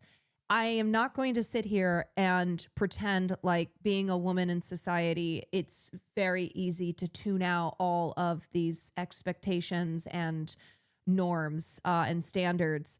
But I have noticed as I get older, I do reduce the, I try and reduce how much I care and how much the decisions I make for myself are truly for myself versus what I think I'm supposed to do. brightly colored people container? I mean, I feel like I don't have an emotional relationship to this casket that is based in reality. I feel like I'm just lying here with you, and it's like this kind of surreal, very cool moment. So it feels great. Like nothing sinister about it, which probably isn't in touch with reality, as I said, but. It's just a thing that I spend, as you know, so much of my time living in the macabre, in the world of horror, but this is actually pretty not spooky It's experience. cozy. It's cozy. And I love you and I met at a charity We event. did. That was We so did. special. Yeah, it was. It was so special. And then I shipped off to Canada for 9 months, and here we are. That's why it took so long. It does take a minute to get you off of that set, but I can't know. wait to see how all things are going to end on the show. know. How are you feeling? I'm good. It's a bittersweet moment, you know? Like, I got the boys when I was 23. I wrapped it when I was M31. So that's a long time. And that's the other thing too, is your body changes. Okay. When you're a woman, from 23 to 31, there's a lot of changes that you undergo. I have experienced a lot of changes from when I was 23 to how I am now at 33. Okay. We are just getting this little show started, and I would How like to dare dive she. in and How ask dare you she. some of the toughest questions we have. Are you ready for it? I'm so ready. Great. It's a segment that is called Questions You Need to Answer Before You Die, or as the kids call it, quintabid. Instead of becoming an actor, you've decided to become a breakfast cereal. What kind would you be? Cinnamon Toast Crunch, I love period. Cinnamon Toast Easy. Crunch. When Good I was a answer. kid, we weren't allowed any, like, they were called sugar cereals. Me neither. And for some reason, Cinnamon Toast Crunch once in a while could slip between the cracks, even though it was such a sugar cereal. I love Cinnamon Toast Crunch. I love it. It's a That and comfort food. Cinnamon Life. I used to love Cinnamon Cinnamon Life. Life and Cinnamon Toast Why Crunch. does this guy seem so familiar? Do you know the streamer Seer? JK. It's his name is David Desmalchin, and he's an actor. And one time I saw him outside of Hamburger Mary's in WeHo, and I've always thought that he reminded me very much of Seer. I never had Cinnamon Life, but Cinnamon Toast Crunch is like so nostalgic for me. I wasn't allowed sugary cereal either, but I had this, this is actually so funny. I had this thing where, like, you know, forbidden fruit type of thing. I wasn't allowed He's junk the, food hey, in is my it house that growing guy? up. Yeah. So of course I became a sugar maniac, right? And I would binge on it as like a 5-year-old. Like, I remember during Halloween, I got a bunch of this candy, and my mom would put it away. I was allowed one. probably where that piece per cheddar night. song, too. I snuck like handfuls of it into my pockets going into preschool or school one day, and I ate so much candy, David, that I got 8 cavities, a silver tooth, and a root canal at 5 years old. That's like, I grew up with a silver. The shot, the faraway shot of the two of them in the casket. But a root canal the at 5, coffins. and in the dentist's office, they can't put you under like when you're 5 years old. Sending so they me. get Yeah. you kind of like the 5-year-old equivalent to drunk. And my parents were like, she is high off her mind, because they could hear me from the waiting room with my mouth wide open singing "Oops, I Did It Again" by Britney Spears. Like David at the Belting dentist? it. Yeah. Belting it. I love it. Yeah, so love candy, love sugar, love Cinnamon Toast And Crunch. now that I'm a full-grown ass adult, my pantry, it's like Count Chocula, Frankenberry, Boo Berry, Captain Crunch, Oops All Berries. What else is in there? I feel like if I do that, I'm gonna have another root canal. Which Disney character do you think would be the worst roommate? Oh my God. I am allergic to saccharine. Like, when I say saccharine, I mean I know disingenuously what you mean. saccharine humans. So, like, if Cinderella's in my fucking room and singing nonstop to animals, I'm gonna feel so guilty about wanting to slap her because she's Cinderella, but get the fuck out. I'm an introvert. I like to live alone. I like peace. I like quiet. I'm gonna say, not one of the evil ones, I'm gonna say, Cinderella, stop singing to animals in my room. Don't attract these like vermin into the house. Like, that's gonna be so annoying. Great answer. It's a great I don't like answer. like people like jumping around singing all the time. Like, I will say, when I sing to animals, they definitely don't clean my kitchen.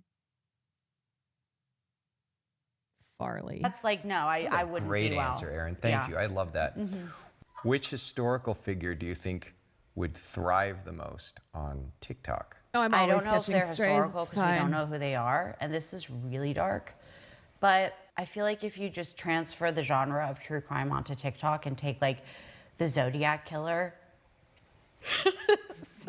So instead of It's sending Ted Cruz. their ciphers and mysterious letters to like news publications, the Zodiac Killer has got a ring light in an anonymous Airbnb somewhere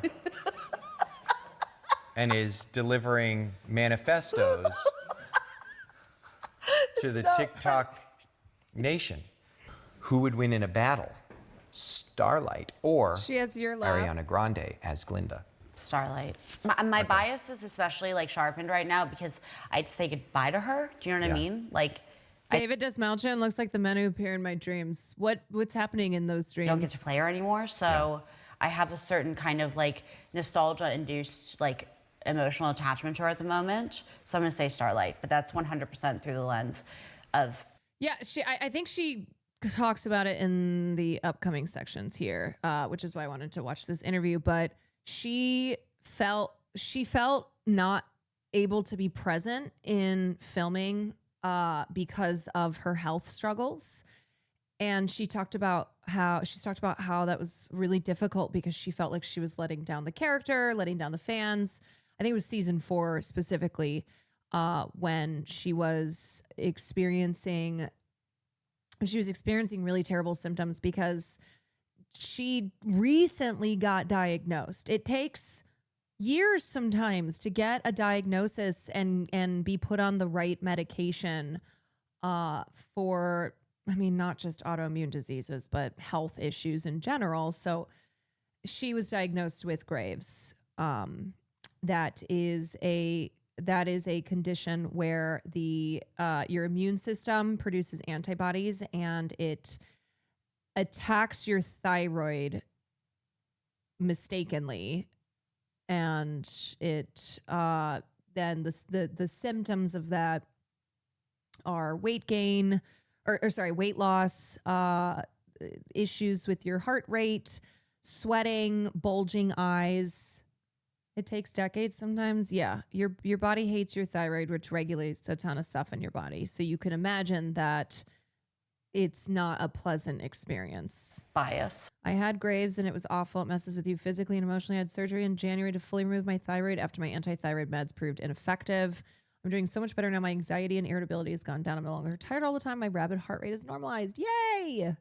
Obviously. If your character, Annie, could give Erin one piece of advice about boundaries or courage, what would it be? I feel like she would say to me, I'm getting fucked in the ass. work on Andre? exercising the muscle or of playing your Uno. That's what I boundaries as much as you work on exercising the muscle of your empathy. Because without boundaries, your empathy is not as strong as you would like it to be. Do you keep anything weird in your trailer? Or do you have any like odd requests when you're working? I'm basic. I keep incense in my trailer, and my request while working, I've since given up coffee. I don't know how I'm here today because of that, but I'm like a former raging coffee addict. So I like my coffee to be like battery acid. And so I would drink like 20 red eyes a day. That would be my only like consistent, intense request. Other than that, I'm boring. What scent in particular with the incense, or just do you do like a potpourri? I like something sandalwoody. I like eucalyptus. I just don't like. I like the way incense smells over candles because I feel like it's more potent. I love them both. I'm not gonna lie. I am Yeah. a candle guy. I love the aesthetic of candles. candles. I love scented candles. I'm a nerd for scented candles. Yeah. That's my weird thing. I would love like a request all kinds of candles, and I like do? sweet, but I'm big into like jasmine, vanilla, etc. Yeah, me too. Me too. Yeah. People who like blue cheese, are they sociopaths? Are they lying? Are they liars? If you could know the exact moment of your death, would you want to? No, I wouldn't. I already have anxiety, and I just feel like I want to be like present with life, but that's just gonna make me like, whether it's in 29 years or in 40 years or in 2 years or tomorrow, I don't see the benefit in that. Also, I think I've told this story before, but Erin and I have the same eyebrow person, or at least she's gone. I don't know if she still goes there, but my eyebrow lady, she's wonderful. she and I remember when, God, I think it was last year. Was that the Megyn Kelly shit? She was telling me how, just how sweet Erin is, and that she was struggling with health issues, and a lot of what was being said about her was just cruel and untrue. Have a relationship with death that's healthy, and that would be unhealthy to me. For Would sure. you? No. No. One of the many, many character defaults that I am Do you thread? working I get to lamination. shift. One of them is what I call my future tripper part. It takes me out of My eyebrow, my presence. It steals me eyebrologist. of my ability Yes, I eyebrowologist. to be here right now. And that is something I work so hard to do because the other parts of me tend to live in the past. Yeah. I think it was Eckhart Tolle who said, I hope I'm pronouncing his name right. Yeah. I'm probably not. That anxiety is based in future tripping, and Yep. is it depression is based in the past? Yes. We can live that lesson over and over again. We can learn it. But to embody it is really fucking hard. Why does it take me so long, Erin? I'm 50 and I can't seem to learn these lessons. I mean, listen, like one of my favorite things my mother has ever told me that just like released the pressure on me was she just says to me, or she says consistently all the time, I am just further down the timeline than you. I don't necessarily, like age definitively gives you wisdom, but she said, I always thought that I would get to this psychological sense of arrival, and it never happened. I still feel like a kid in so many ways. Erin, what's something you used to believe about the world that you no longer do? Interesting question. Oh my gosh. I used to... If I'm Erin, I'm answering that. I used to believe that the world was kind. Yeah, the world was kind and good. be the kind of person that went about life with this really, really, really disciplined, dogmatic relationship to not just work, but just overall discipline, like exercise, schedule.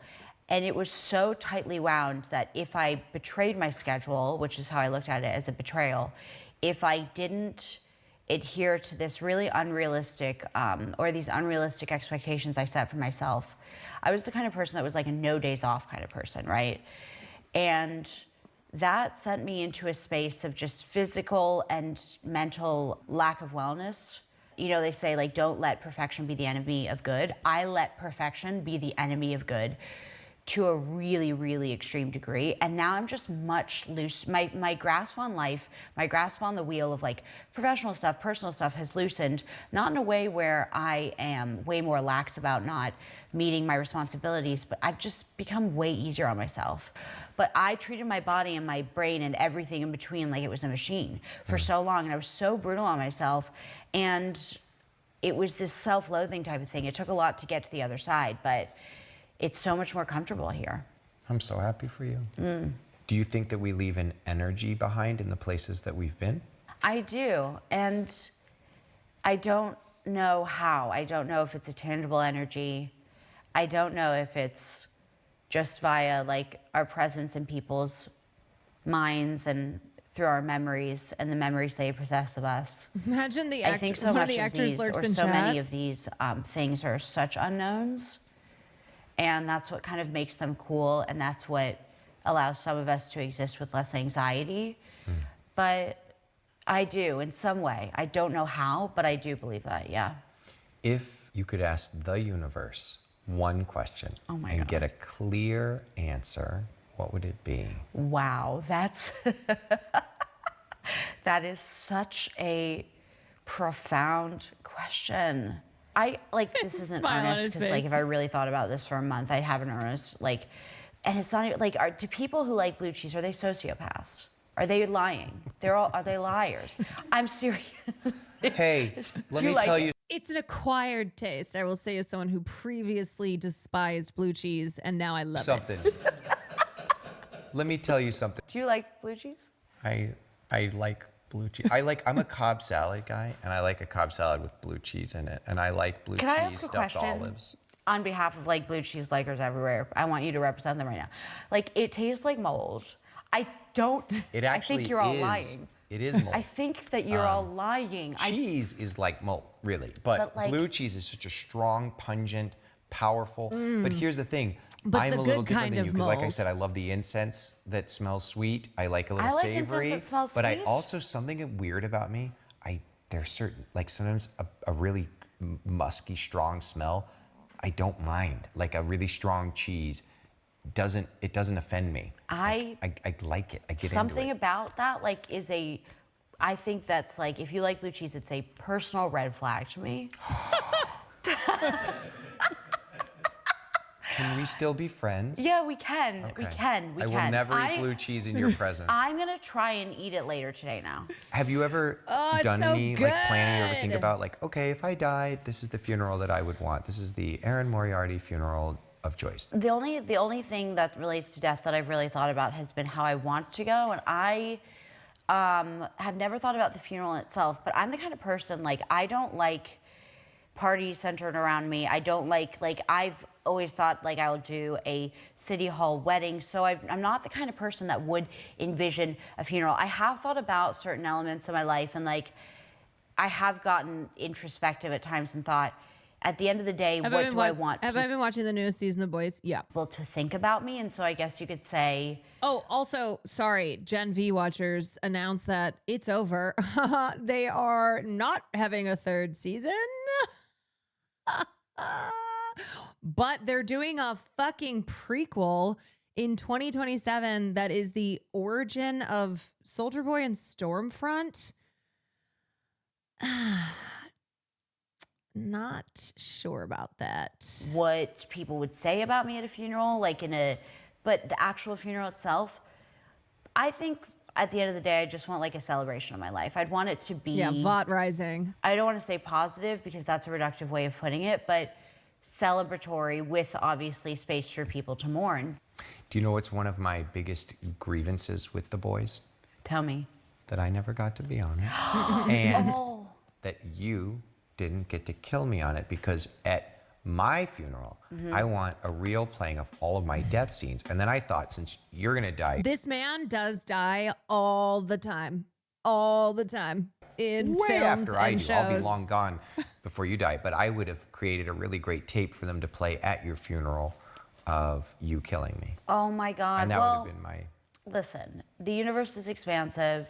He also plays a lot of freaky characters. Like you see him pop up on screen and you go, oh yeah, that's the freaky guy. Our showrunner has outright said, no one is safe in this last season. But Yeah, he in plays the previous Polka Dot Guy. season, a version of me played a shapeshifter. So whether I live or not, we don't know who lives, we don't know who doesn't live.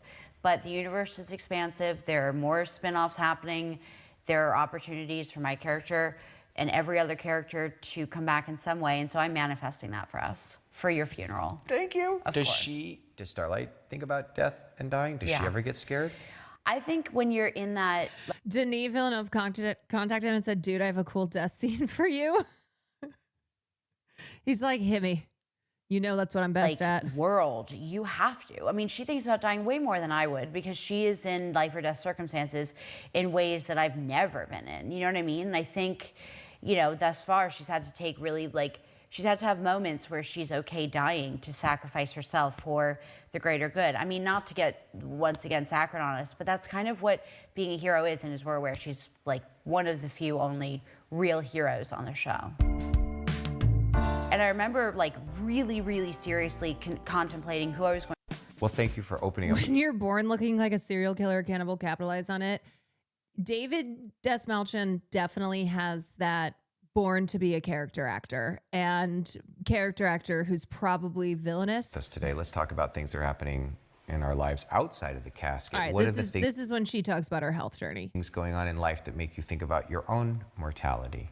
I didn't really have a relationship with my own mortality until this past year. In May, was diagnosed with an autoimmune disease called Graves' disease, and it's one of those things where, so my dad, for example, he worked in home care nursing his entire life with people who were in hospice care, terminally ill. So from a really young age, I was going with my dad to visit his patients who were terminally ill, and he has a clinical view of death, but he also has this ability to talk about it and exist in it without freaking out. And I've always admired that in him. And I'd never had to confront my own mortality. But I always thought that hopefully that would have left some sort of contagious mark on me. And this past year when I was sick, it made me realize I never want to exist in a prolonged state in my body where I'm in severe discomfort, but also made me question things that, like, essentially, I got to a place in this past season of filming The Boys, actually, but in my life where, unbeknownst to me, for a couple of years, I had had this autoimmune disease developing. And by the time I was diagnosed, I could barely walk. My mom was visiting me at one point, and she walked to the pharmacy to buy me a thermometer because my temperature was soaring. And I'm someone, like I said, who would work out all of the time, get so much joy from exercise. I went from being someone who worked out 5 days a week and like really valued strength to not being able to walk down the block.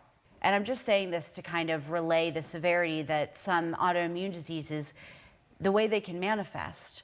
And I wish I had known what was going on, but I just didn't, because prior to that, I was just exhausted all the time. And I thought, and then meanwhile, you have the internet nonstop harassing her, posting really, really vile shit. Megyn Kelly dedicating an entire segment ripping apart the changes, the physical changes that she was exhibiting. And it's like I'm just imagining in Erin's position, she didn't know what was going on with her.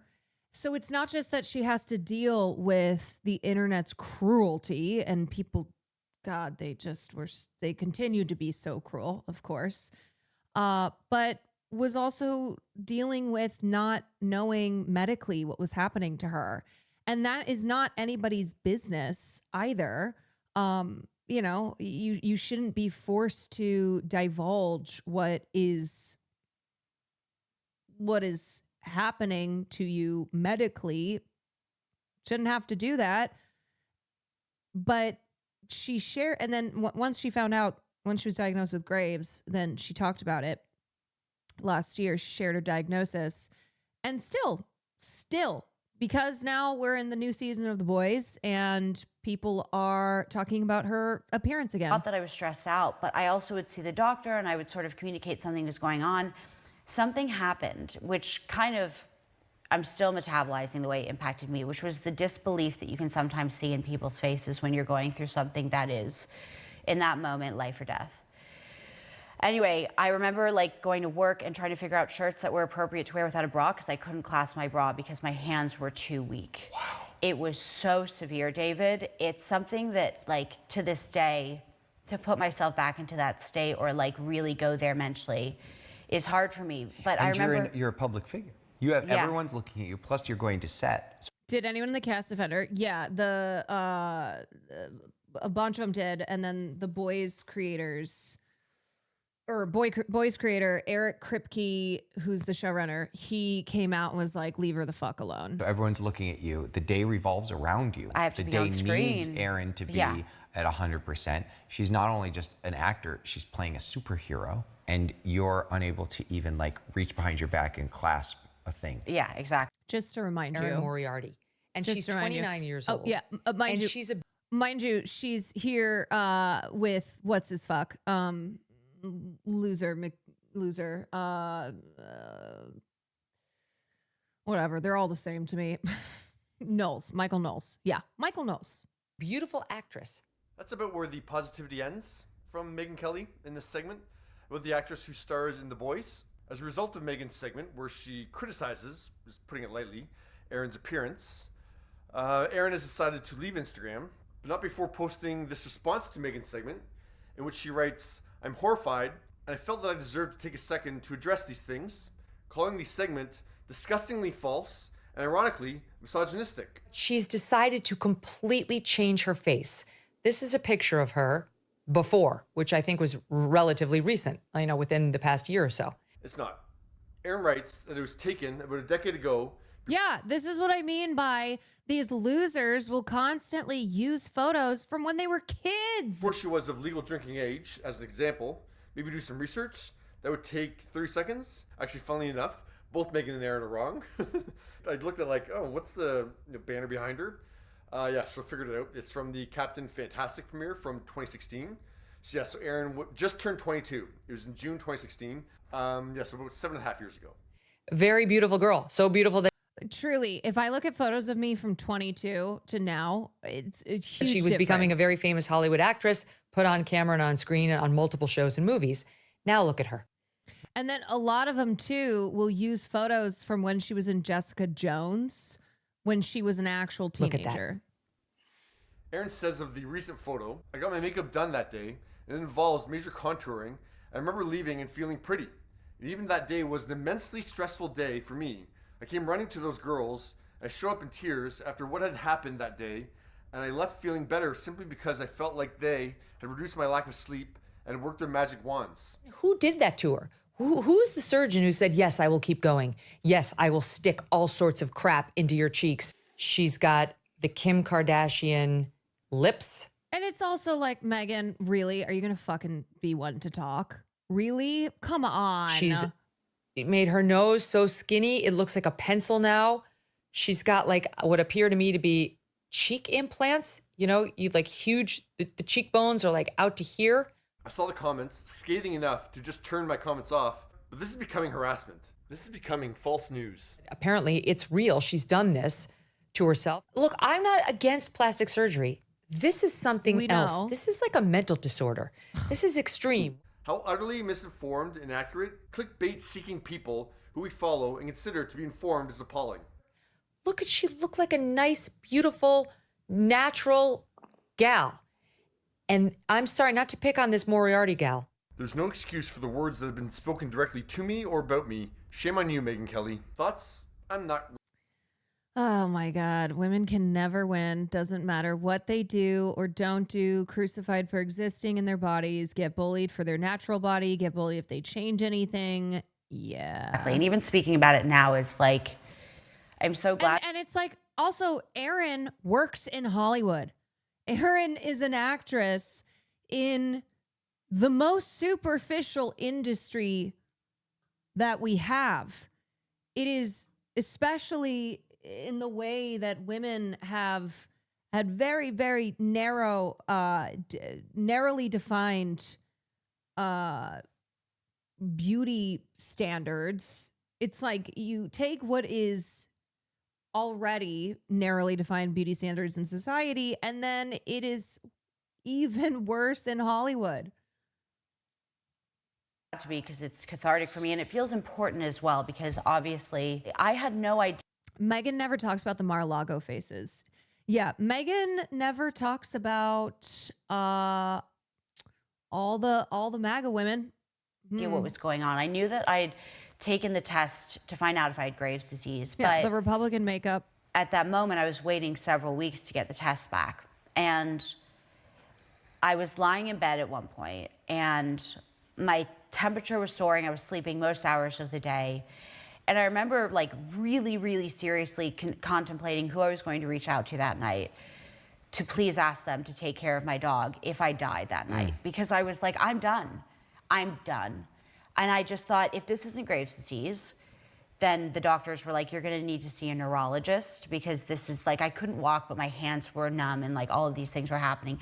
They weren't able to find anything else in my blood work that would have indicated something else. So it could have been, they were thinking something with my brain. Sure. And so of course, I thought I was dead. And it probably makes you feel crazy too. Because like you said, the look on people's faces, which is like I mean, either disbelief, confusion, crazy, and just like the way that Graves affects you is, it can affect your psyche, it can affect your mood. And so I already had these mood swings that were out of control and hard to control.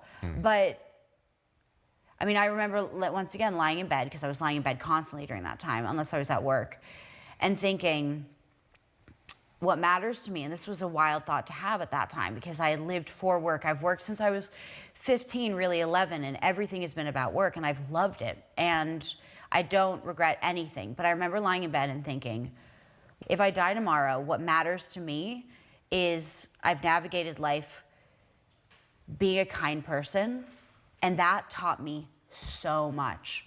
Like, that's what mattered in the end. Yeah.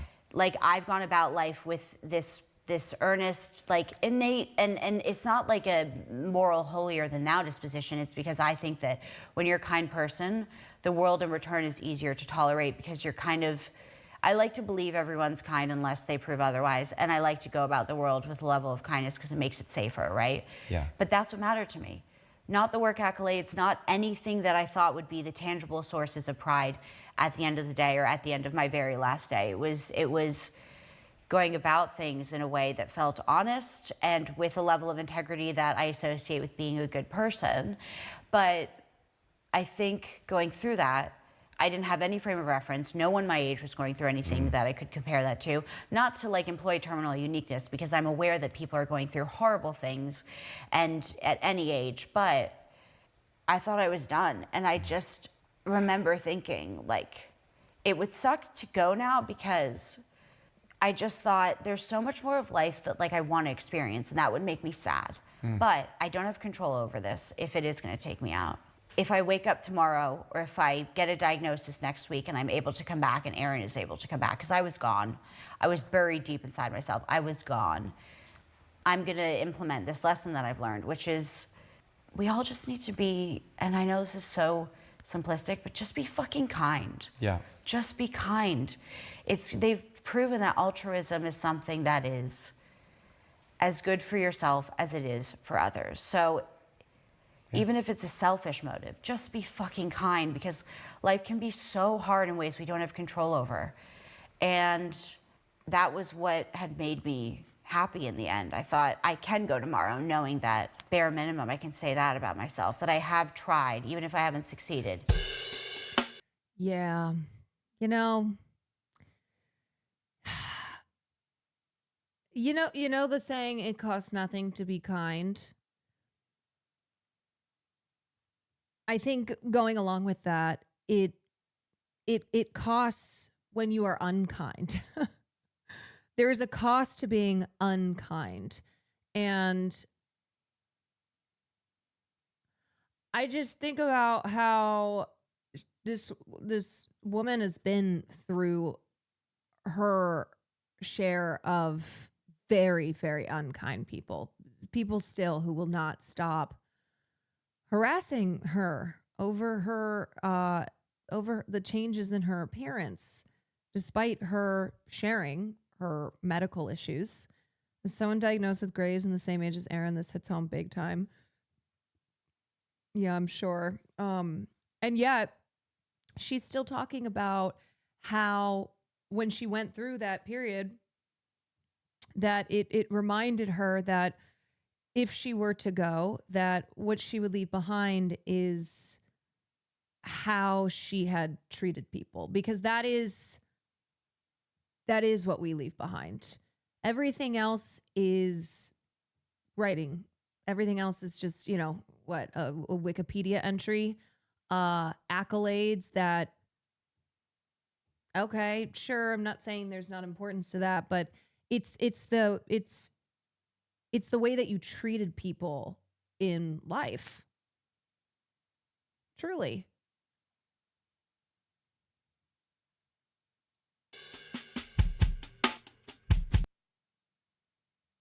Being on Grave Conversations feels... Being on Grave Conversations feels therapeutic. Thank you for doing that. And I know that somebody's watching this right now that's going to impact. And I'm just so thankful. Thank you for coming and being on. I didn't know we were going to go so deep together today. And I never know where the show's going to go. I love that about the show. I never know how funny, how sad, how intense, how... I feel like people profit from being unkind. Yeah, that's what I said. I was saying that in relation to the cliche, the phrase, it costs nothing to be kind, but it costs, there's a big cost to being unkind. How introspective it's going to be. Thank you so much. And what I mean by that is not like when you say people profit from being unkind, sure, Megyn Kelly, for instance, but what that costs to other people, what you being a cruel person in this world, the cost the cost of that. For being here on Grave Conversations. I do have one final thing I want to ask you. We would like for you, please, Be kind, to rewind. give your own eulogy. It's spelled out for Not you. all costs are Y-O-U, financial. Eulogy. It's very funny. Now, when I say die, I'm going to give you 60 seconds as if you're walking in to the funeral of yourself, and you're going to give your own eulogy. Please make it sincere and thoughtful, or make it funny. Okay, 3, 2, 1, die.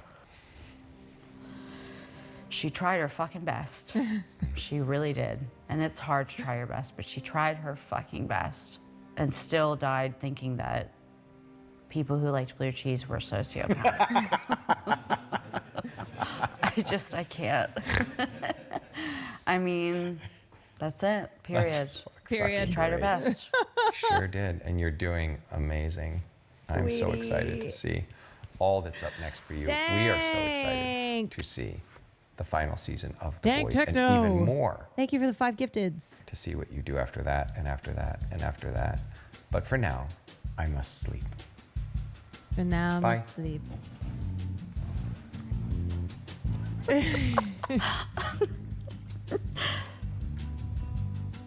Okay? I'm jealous now. I want a nap. D Machine, thank you for the 16 months.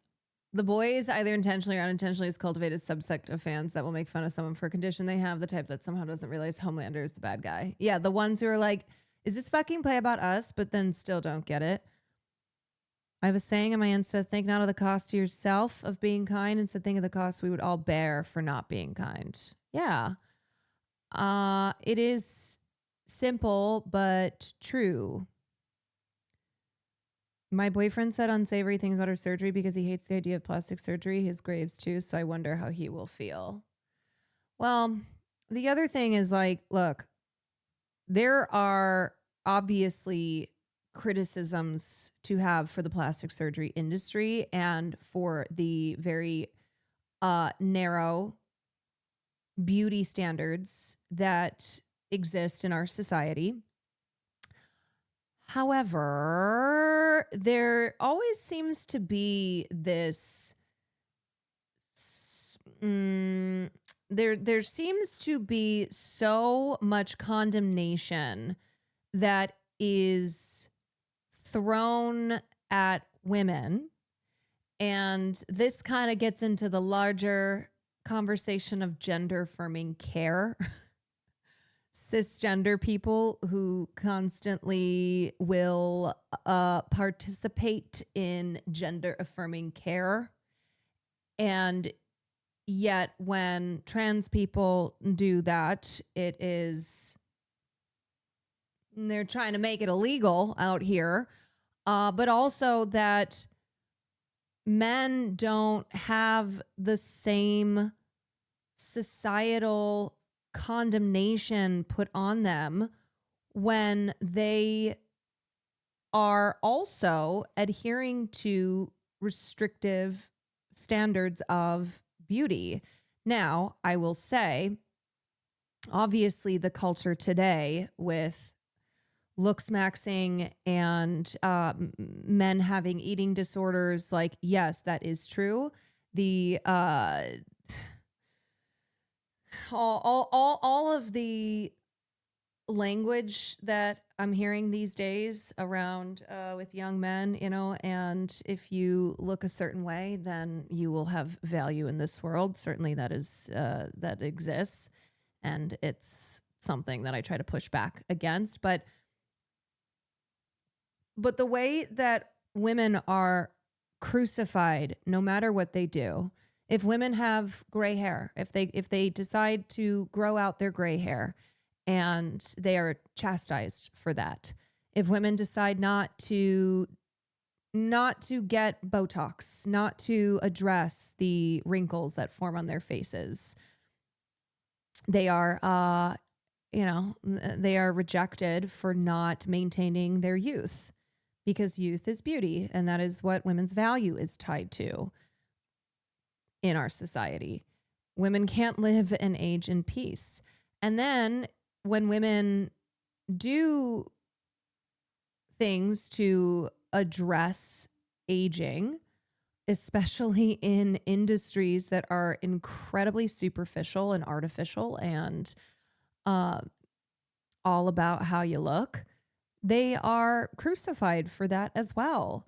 It's like men get to age like fine wine in Hollywood, the George Clooney's, etc., and women are not allowed that.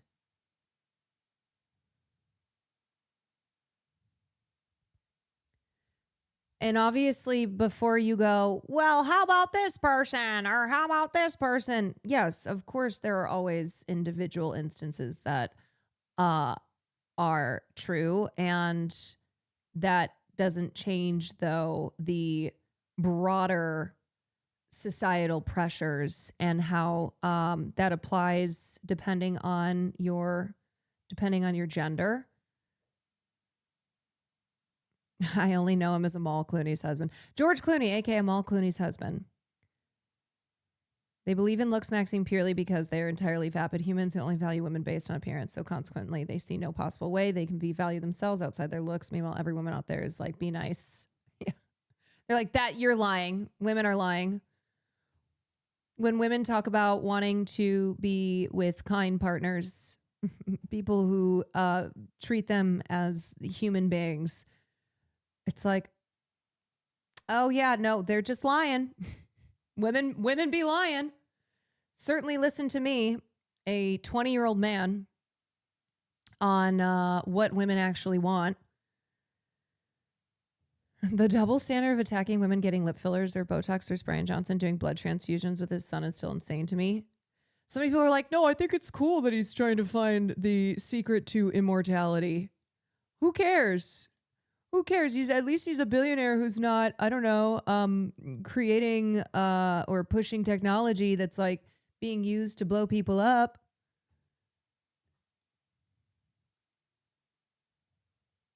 I honestly don't get it unless someone is ruining their lives, and even then I don't care if I don't personally know them. I just think that we need to separate out legitimate criticisms of the beauty industry and of that includes the plastic surgery industry.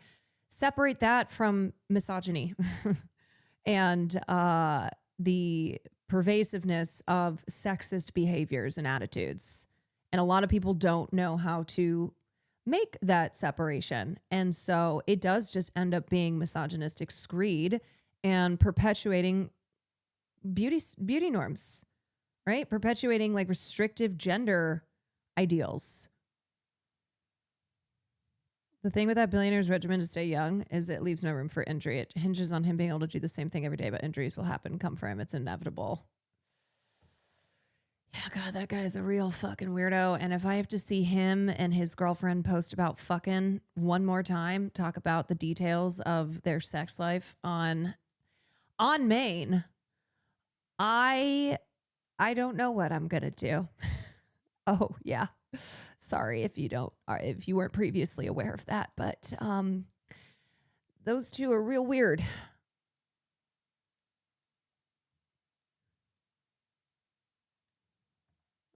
Shocking that they're so weird. Okay, so speaking of clavicular, speaking of looks maxing, so the reason I have in my title, I'm so sorry, but we have to watch this, is because I need to watch some of Jay Aubrey's video on clavicular. I say Jay Aubrey's video because I have been told it's a really good deep dive. Oh, I know.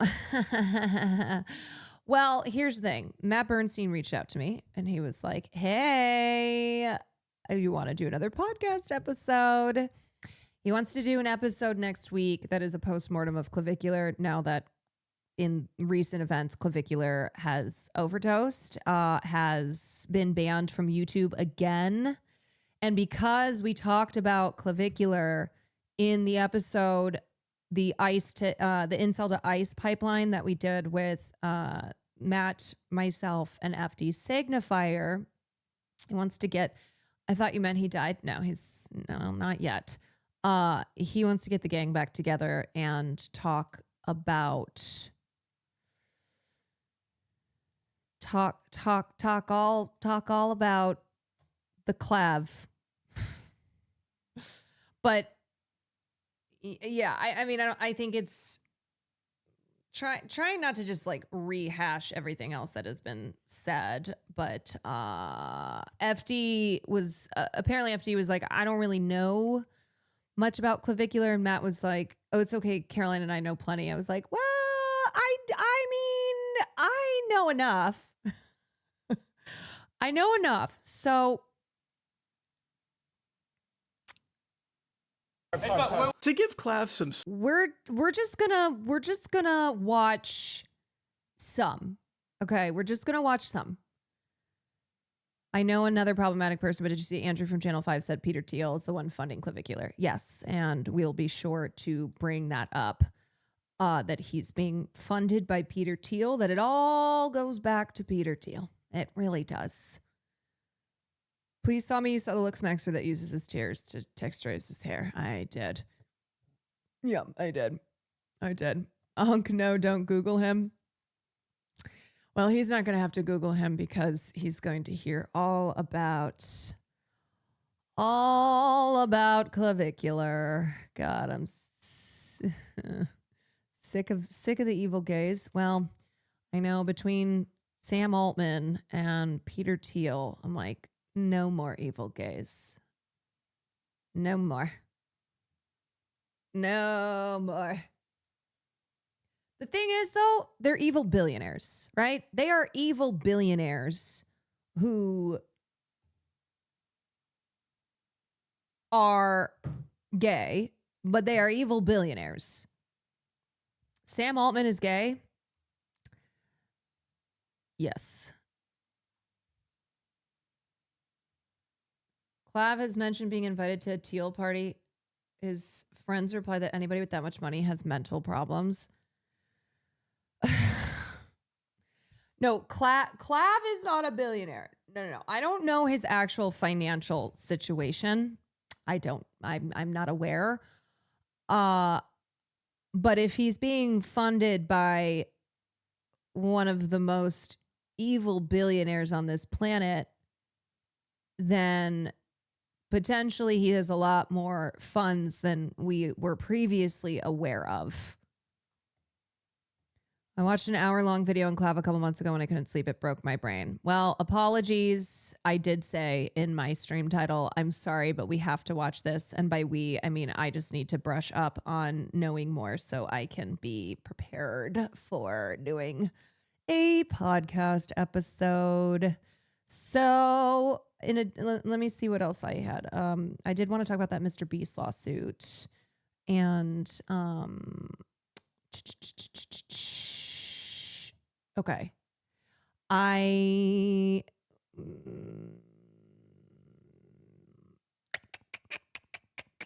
have like an hour and a half left, FYI. I'm so sorry we can't do Friday Night Gaming. I'm just letting you know now. I'm so sorry. If you were waiting around, I'm not gonna lie to you. I have to go to a birthday party tonight, so I know I can't do Friday Night Gaming because I do have to pop off around 10. So sorry. Fuck the birthday. There will be another. And there will never be another gaming sesh. I know. All right. Let's check some of this out. Tides. How much is your jaw surgery? 35K. 2 weeks ago, I was doing meth. No contraction of the face. Your maxilla is quite resets, you know? What's that mean? Who are you? Clavicular. Why are you so fancy and popular? It's because I ran over a guy with my car. Why? Yeah, why are people having birthdays? What's up with that? I'm going to show you a disturbing clip. We're about to do some fat dissolver. Guys, clap, should I snort meth? Yes, you should.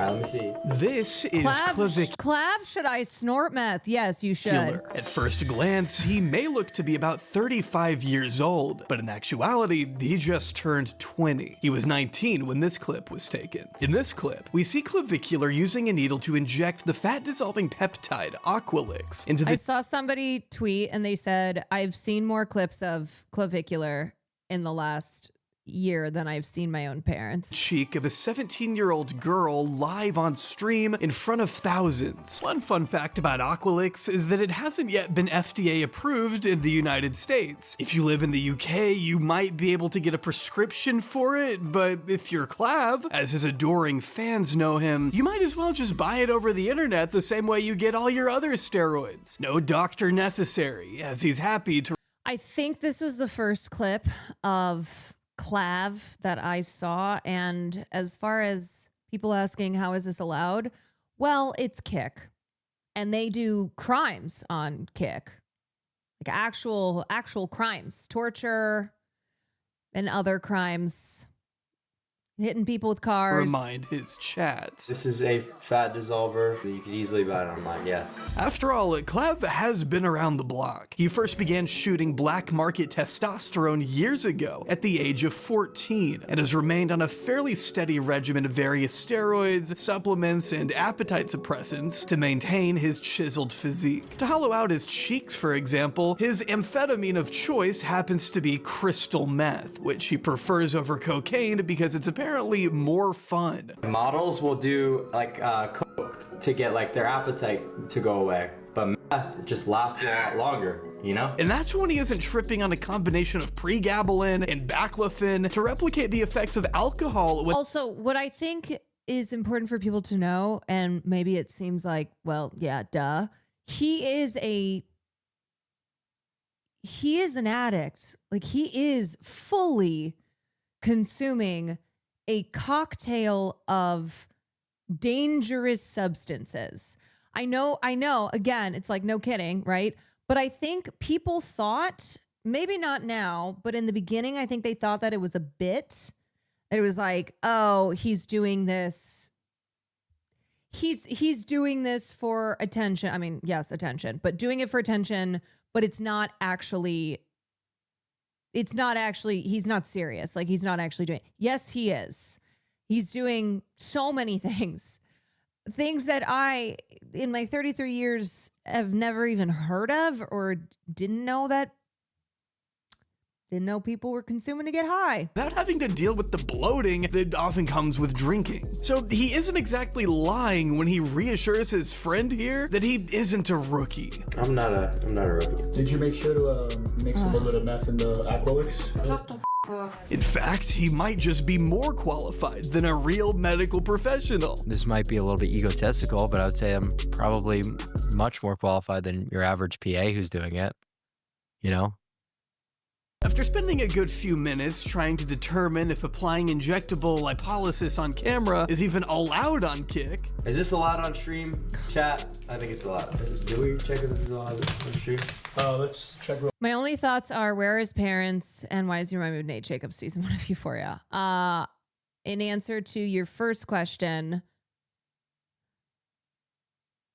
I've heard that his parents have tried to get involved. They have tried to stop him, and he is not listening. He doesn't listen to anyone around him who's expressed concern and have tried to step in.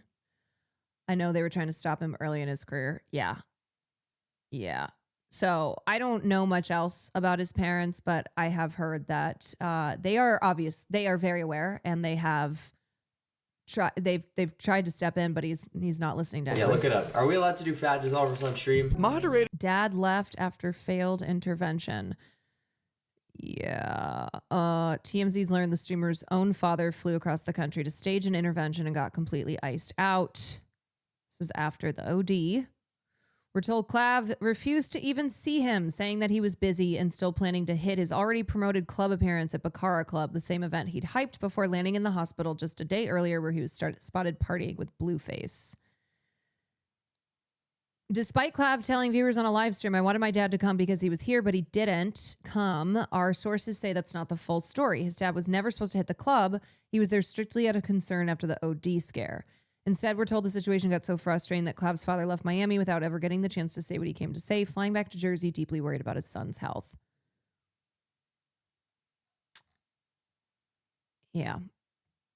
Creators at the notoriously lenient platform were happy to give the teen the green light shortly before someone in chat calls the girl this kid a needs cum rehab and bucket, therapy. which Yeah. Clav highlights by reading the comment out loud. Yo, what up? Kick the cum bucket.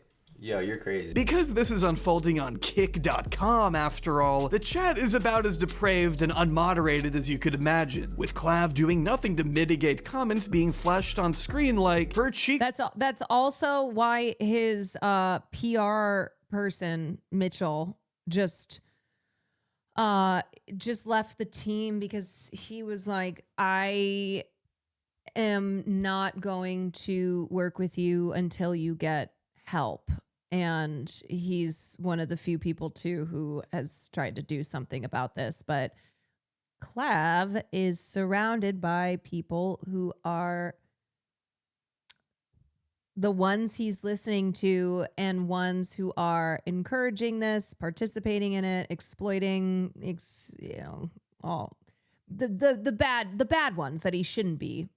Are too fat and W drugging minors, while a text-to-speech donation asks Clav for his opinion on Mexicans, all while he casually disinfects the girl's face with alcohol wipes. He then prepares the needle and goes in for the injection. She reacts almost immediately and tells him it hurts a lot, but instead of stopping, Clav offers some reassuring words of encouragement. Oh damn, that hurts.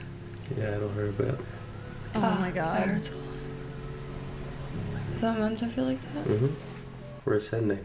After the first 2 injections are over, she tells chat that she thinks it went through her cheek, which Clav seems to ignore because he's too busy looking at his phone. You guys Myron? Oh, you. Myron. We use needles. This is how they do Botox most of the time, guys. Yeah. They don't take out 10 different needles. You went through like my... Hey, based. It's clear that she's a bit nervous, and she seems to ask him under her breath whether she'll end up paralyzed. Okay, so I will not... Clav, I'm sorry, I sniffed her, but... Nonetheless, chat is spamming that he pierced her and is telling the girl to sue him. Clav ignores all of this and moves on with the next injection. After another text-to-speech donation from a user named Jeff Epstein pops up on screen, Clav feels a need to announce once again what it is they're doing. Chat, we're looks maxing her. It's all good. Dr. Clav? Yeah. Now, if you're a normal enough person Not with great. a job, No, loving not family, great. and minimal screen time, you may be wondering what the hell looksmaxing is. Well, within the online forums that birthed it, looksmaxing is an extreme form of self-improvement. It means doing whatever it takes to max out your physical appearance. It stems from the belief that Did looks nice matter Amber, more thank you than for the 2 pretty much months. everything else in life, and that the best way to succeed in the job market or on dating apps is by sinking thousands of dollars and countless hours into refining every minute detail of your aesthetic. There's softmaxing, which includes brushing your teeth, taking regular showers, and finding clothes that Yeah, that girl is 17 years old. fit your body best, which to many people is just common sense, but is nonetheless mostly harmless and decent advice. But then you have hard maxing, which can encourage illicit drug use, bone smashing, which is when you pummel your face over and over with a hammer in hopes of getting a more pronounced jawline, and undergoing expensive surgeries overseas that could potentially disfigure you for life if anything were to go wrong. I'm someone who wants to be the best, right? And I'm willing to do whatever it takes to get there. So that's why, I'm seriously considering that limb lengthening surgery. This is the gospel that King Clavicular is eager to preach to a steadily growing audience of vulnerable young men. And it's becoming increasingly difficult to ignore. So like the upcoming streamers or content creators. Who I think will keep getting attention. I think that Clav guy, the Luke Smack, I think he'll keep getting attention because he really leans into doing ridiculous things that gets out there. Clavicular. The looksmaxing community may not be new, but its freshly minted black-pilled spokesperson certainly is. And as our good friend Jimmy Beast predicted back there, Clav probably isn't going away anytime soon. soon. Which is why I think it's worth taking a closer look, not just at the content he pumps out on a damn near industrial scale, but at the conditions that made his rise inevitable in the first place. This is the story of a man who spent his formative years carefully crafting a persona engineered to mock Brigitte, the thank you for the low-tier 13 normies months. he's always looked down on. It's a story of resentment, pain, cope, and unrestrained insecurity. This is the story of Clavicular. You should be on your computer for hours researching, creating yourself a regimen. How can I ascend? What can I do? Not worried about what kind of side effects could I get from this? What could go wrong? How about what could go right? I thought being a bloated, pizza-faced jester would save my problems. I'm swarmed with retardation just from all fronts. I obviously had to say the N-word because of how ridiculous that was. Hey, does anyone have a gun so I can shoot myself in the head? Why? I don't know. But before we get to Clavicular's brutal frame mogging at the hand of an ASU frat leader, it's time to do some sponsor maxing. This video is brought to you by the True Chads over at... Hey, everybody. Did you hear that Will Pizza Mog Sear? Wow.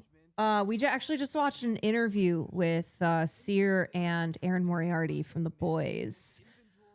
Hi, everybody. Welcome in. I apologize that I am watching some. I'm not going to make y'all sit here and watch this full 2 hour and 13-minute video by Jay Aubrey.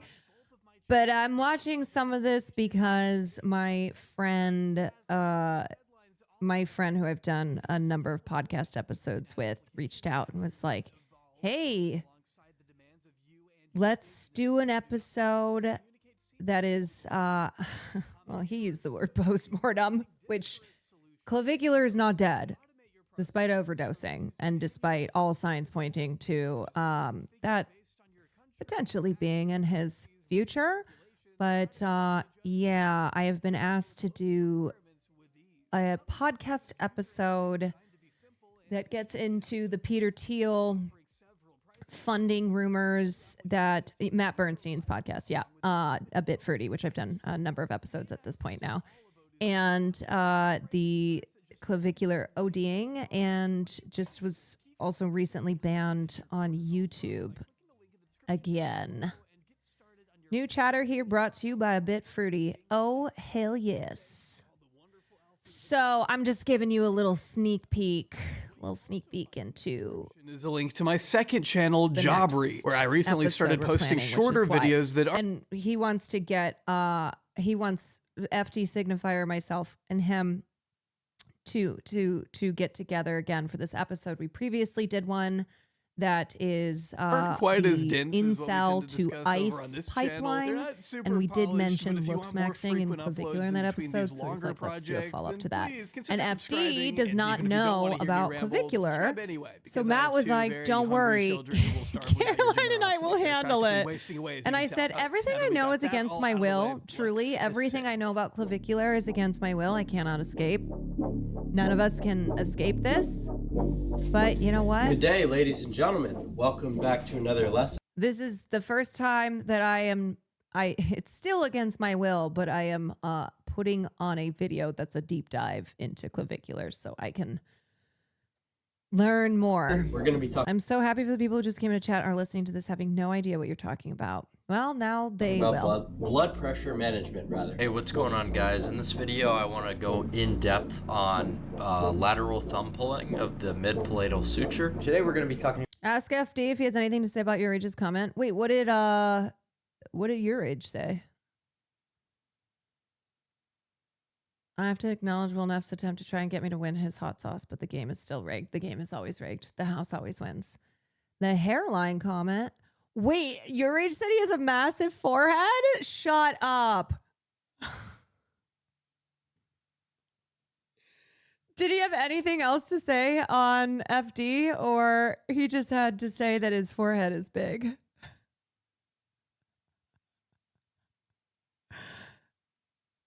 Oh my God.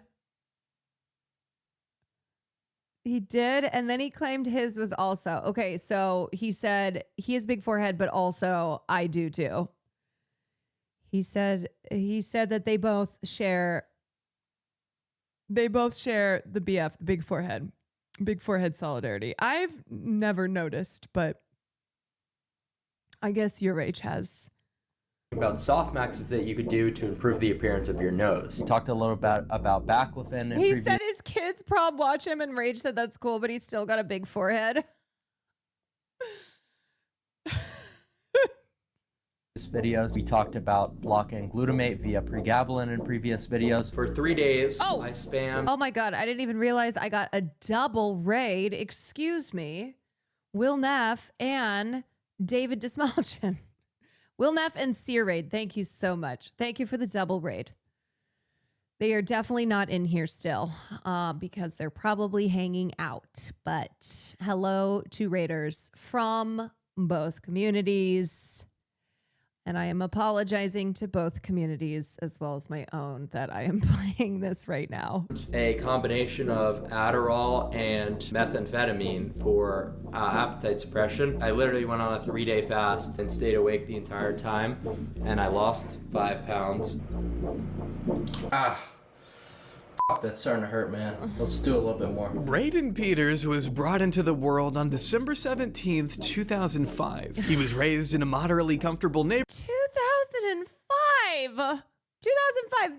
He's 21 years old. In the suburbs of New Jersey by 2 parents who were at one point pretty avid gym goers. His mother was a known bodybuilder who would compete at the highly acclaimed Diamond Gym not far from the Peters household, though it seems his parents' fitness journeys slowed to a halt not long after having kids, at least according to what Braden said, putting it in the most delicate way he knows how. Dude, chat, I'm not gonna lie, my mom literally it got after she had me. I don't really know why they censored the word fat, like it's a slur, but okay. You know, my mom put some weight on. None of my parents go to the gym anymore. Not much is known about Braden's earliest years, other than the fact that he apparently wasn't always the most well-behaved kid growing. Yeah, you know, see, kids who would say that about their parents don't deserve to be born. It's like, yeah, wow, she gave birth to you. Oh my God. Oh my God. If men could, if men like Clav could experience the process of giving birth, I wonder if they would be saying something else. Up. That's a shocker. Reflecting on his childhood years later, Braden says he was always getting into trouble for doing dumb stuff, sometimes even getting arrested, and that it wasn't really much of a surprise to him that he eventually got famous because he's always been such a crazy, kooky guy. So I've always been like sort of a crazy guy. I've always been someone who's acting out, doing crazy shit. So me being famous, that's why it doesn't really surprise me that much. I kind of knew in some way I would do something nuts. I would do something that was going to get me attention because I was always doing something crazy. His behavior was such a problem, in fact, that it prevented him from attending high school with all his friends. Being an all-boys Catholic high school, you needed to fill out an application, and for your application to be accepted, it helped to attend a summer program between 7th and 8th grade where instructors could evaluate your conduct. But because young Braden couldn't stop being a menace for a few months, when it was finally time to apply, the school turned him down.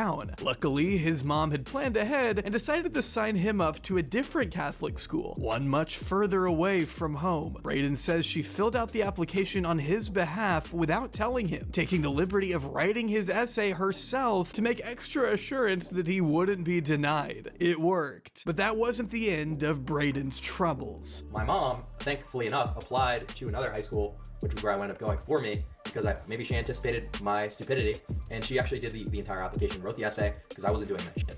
Seton High Prep School, where he ends. You know, it's like, I just keep thinking, if Clavicular didn't engage in these super extreme antics, he would just be another run-of-the-mill whoever on the internet.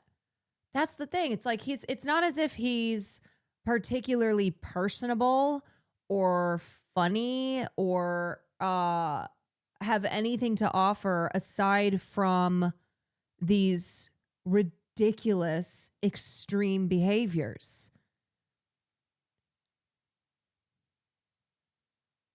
He's a blank template. Yes, it's a blank template that is absorbing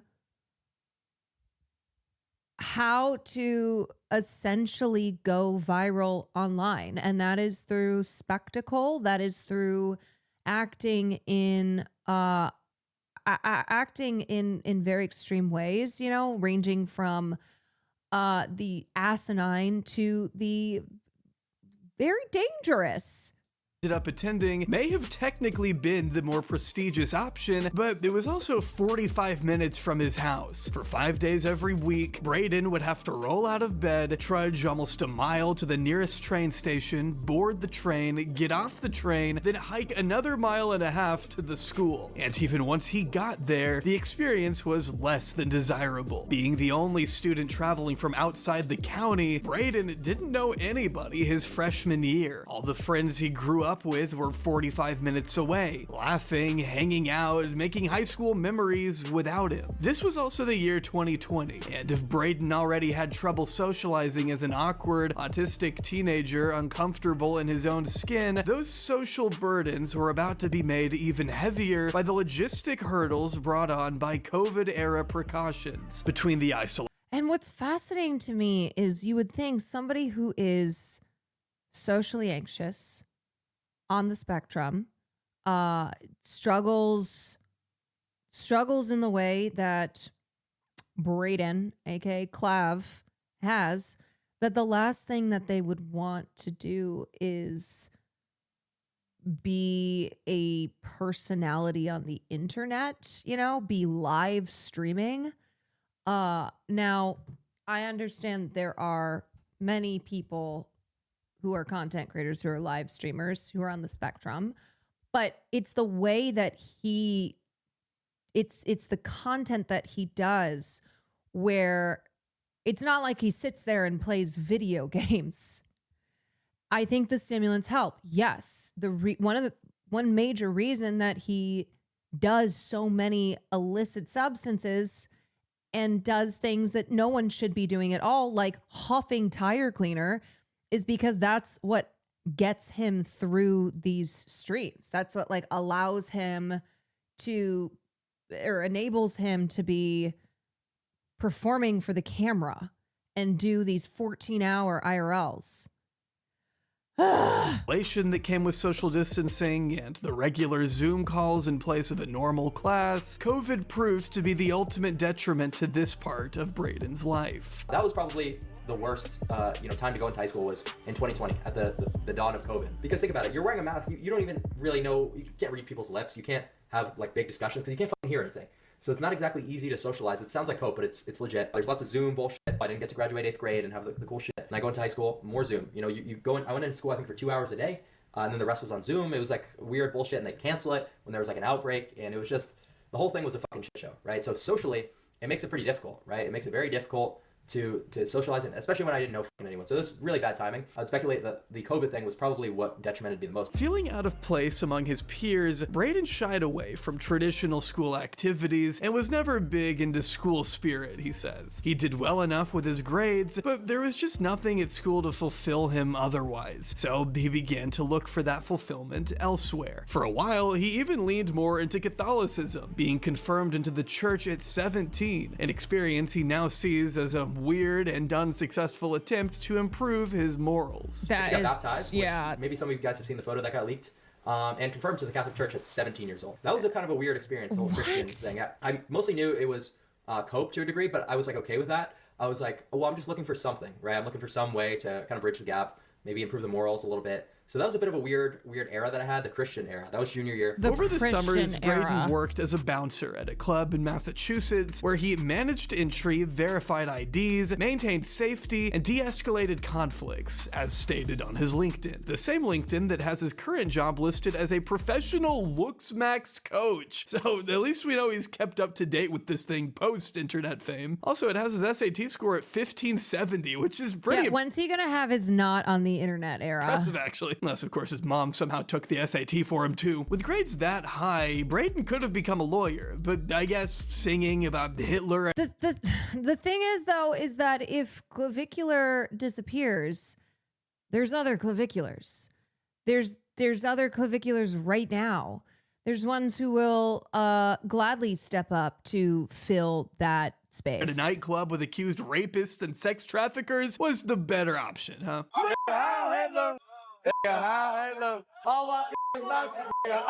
We're getting ahead of ourselves, though. As a Those fucking teenager, losers. Braden's summer job served as more than Ruby, just a thank way you to for get 32 out of the months. house and earn a little bit of extra money on the Josh, side. you're gonna The do it. nights You'll he carry the spent flame. at the door, Yep. watching wealthy older men dance, drink, and flirt with women would end up leaving quite the impression on the young man. The young man who felt so out of place at school, who struggled to date girls, and was looking for a way out of his mundane day-to-day existence in search of a deeper purpose. According to what he told YouTuber Jack Neal, what he witnessed as a bouncer played a significant role in his current outlook on the world. I was also a bouncer, and you don't see me injecting meth into people's faces on stream. Bouncer for a little while, and that kind of helped me make a lot of necessary observations to shape kind of how I think about everything, right? So I Well, was not noticing yet. who was Yeah, going that's home true. with the pretty girls every night, and I noticed it was really about 1 to 2% of men, right? So it was people who were very tall, people who were very good looking. This is something I was noticing over my formative years when I was a teenager growing up, right? So making these Yeah, that's not what I saw. observations, kind of seeing that sometimes good-looking people would be able to go up to women and start making out with them without saying anything. No. I kind of started to That- shift my worldview a little bit and realize, hey, okay, so this is like the most important metric, and I have to go all in. He was beginning to internalize That's called sexual assault. If you, I don't care what you look like, walk up to someone and just start making out with them, that's assault. what he saw those nights. He knew that he wanted the respect, Also, why was he a minor the working at a access, the club? power to mog that all these good-looking men seemed to know. possess and wield with ease. And as he tells Jack elsewhere in the interview, he's always been a big believer in taking the quickest route possible to achieve your dreams. I have always had the mentality that if something is going to get you to your goals quicker, then why not go for it? When I was a kid, obviously I wasn't the most well-versed in pharmacology, so I didn't exactly know what I was doing, but I knew that it would help me get When I was a kid, he says, what, is he 20 here? to the place I wanted to be at a lot more efficient rate. So, you know, skipping out on that just seemed ridiculous. I was never worried about side effects. I was just worried about progressing. As long as you get there, it doesn't really matter how you did it. Why wait for puberty to run its natural course when there are things you could be doing to accelerate it? This had been Braden's mindset from a very early age, and while he admits to not knowing much about pharmacology back then, he knew that hopping on testosterone would make him age a lot quicker, thus giving him access to the flashy, hedonistic world he had only witnessed from afar. He needed it and craved it more than anything. That's kind of always been my mentality. I'm all or nothing with everything that I do, and I just needed to do it. But as stated in a video posted to his old channel that eventually got taken down, testosterone is illegal in this jester clown world of America, and without health insurance, which he couldn't afford at the time. Here's the thing that I keep thinking of too. It's not just these 20-year-old kick streamers who are hawking unapproved treatments, who are like, hey, inject yourself with this, inject yourself with that, and that's how you have value. I know so many men who have started to inject themselves with peptides, for example, and they're like regular men. They're not kick streamers, you know, they're not claviculars.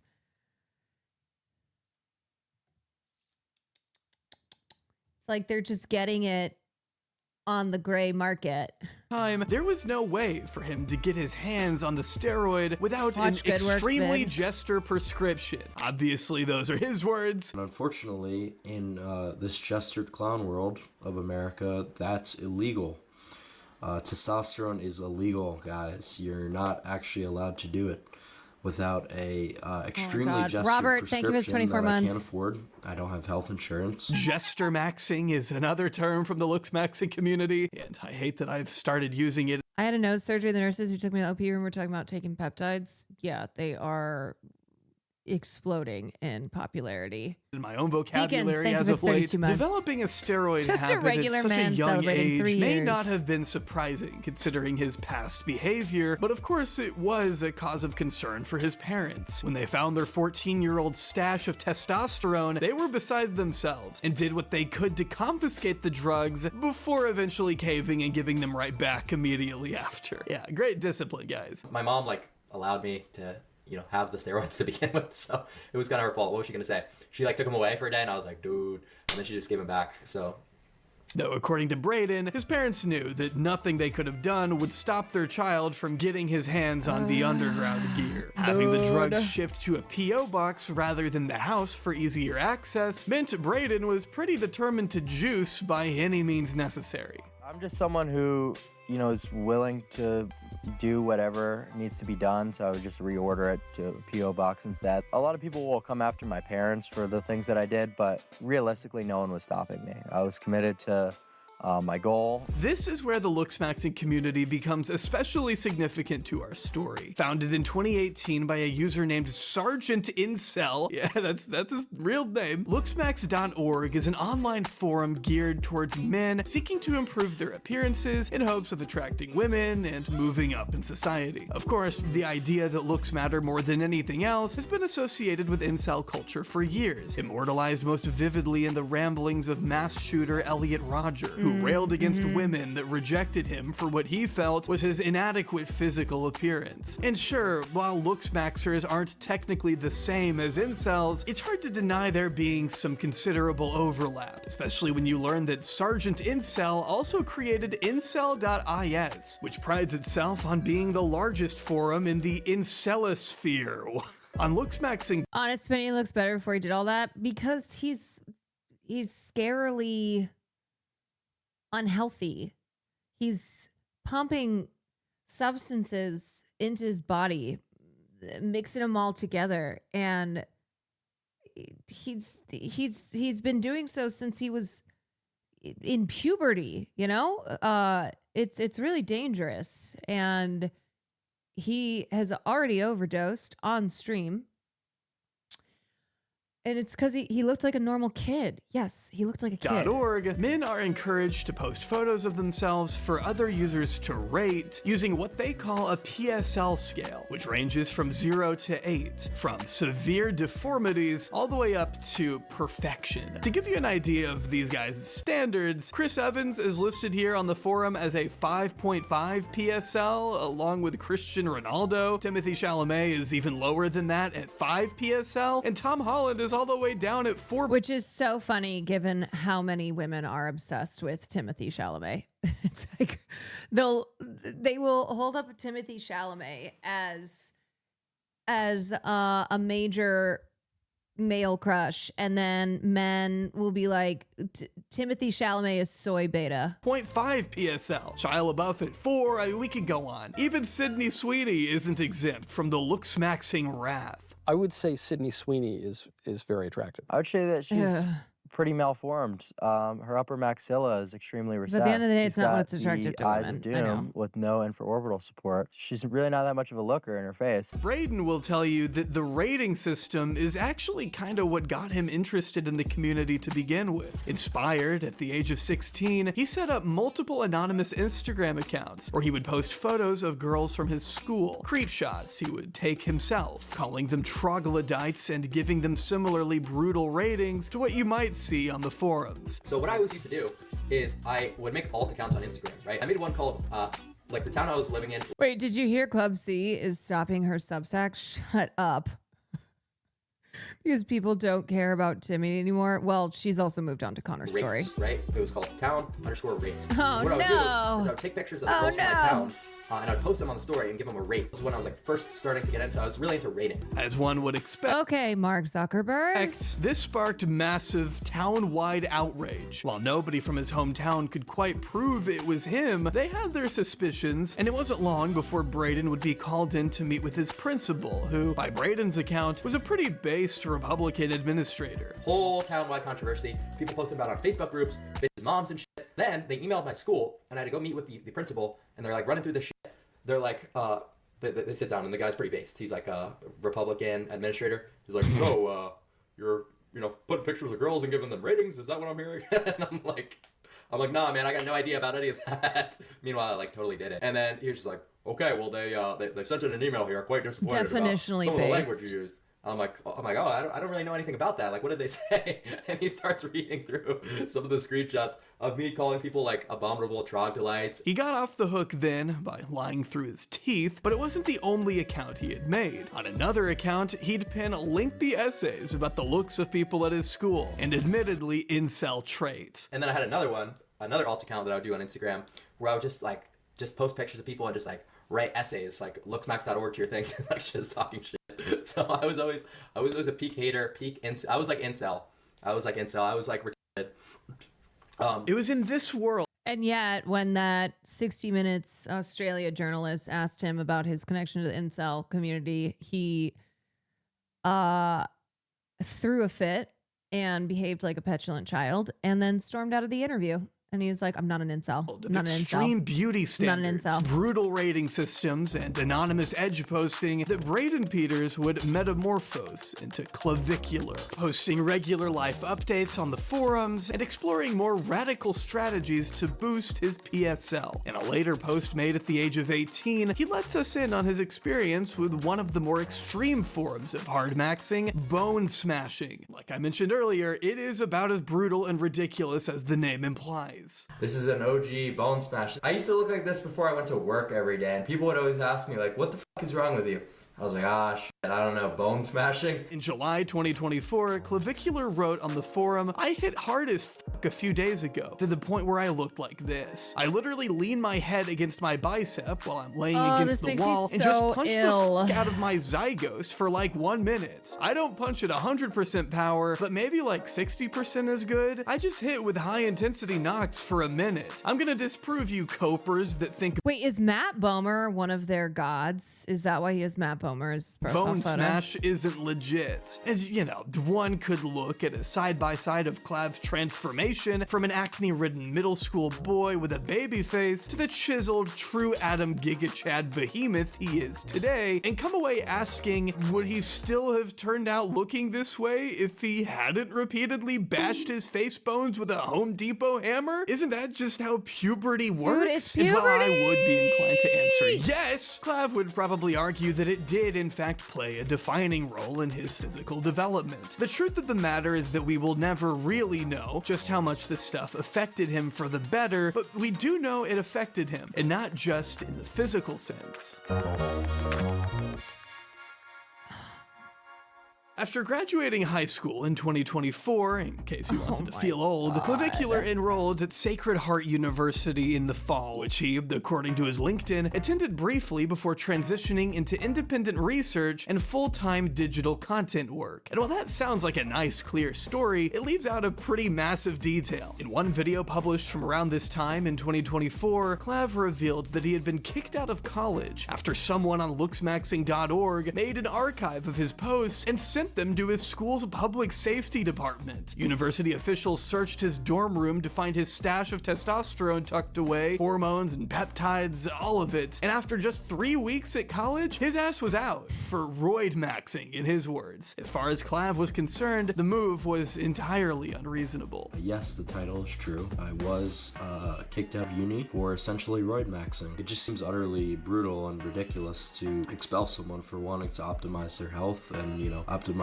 their hormone system. At the time, though, he wasn't too bent out of shape. After all, it would clear up his schedule. At this point in his life, he was living at home with his grandmother, working once more as a bouncer, and focusing on what he felt would help him succeed the most in the long run. In the illustrious world of looks maxing, to ascend is to reach your highest possible PSL, a level that Clav insists to this day that he still hasn't reached. But in the closing months of 2024, Literally none of these words are in the Bible. especially, he was determined to ascend by any means necessary. Except for whether ascend. it ends in him looking like a marbled Greek god or a chopped ugly chud, at least he can say by the end of it that he gave it his all. So when people come on and they say, oh, Clav, you're insane for getting surgery. You're insane for doing these anabolics.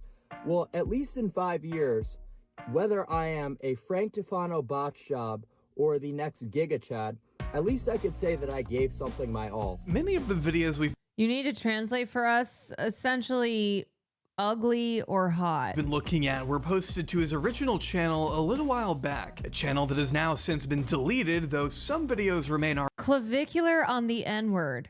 Clavicular on fixing autism. Clavicular talks about Nick Fuentes. Clavicular talks about taking meth to get lean. archived. Around the time he got kicked out of college, he threw himself into social media, posting not only on TikTok, but allowing his audience to view his transformations up close on YouTube, where he revealed There's no fucking way. There's no way. There's no way. There's no way. This is real.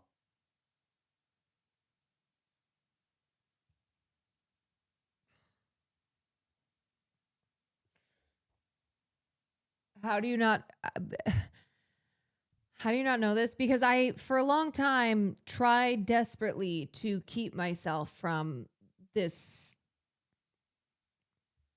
whole thing. And everything I learned was against my will. And I feel like that person who said I've seen more clips of Clavicular in the last year than I have seen of my parents. My God. What? Oh my God. Oh my God. Oh my God. Get a tripod. Come on. Why are you having Granny take these photos of you? Oh. Why didn't he crop it? I don't know. Look at her face. Oh my God. Me mocular? No, not me mocular. No. Oh no.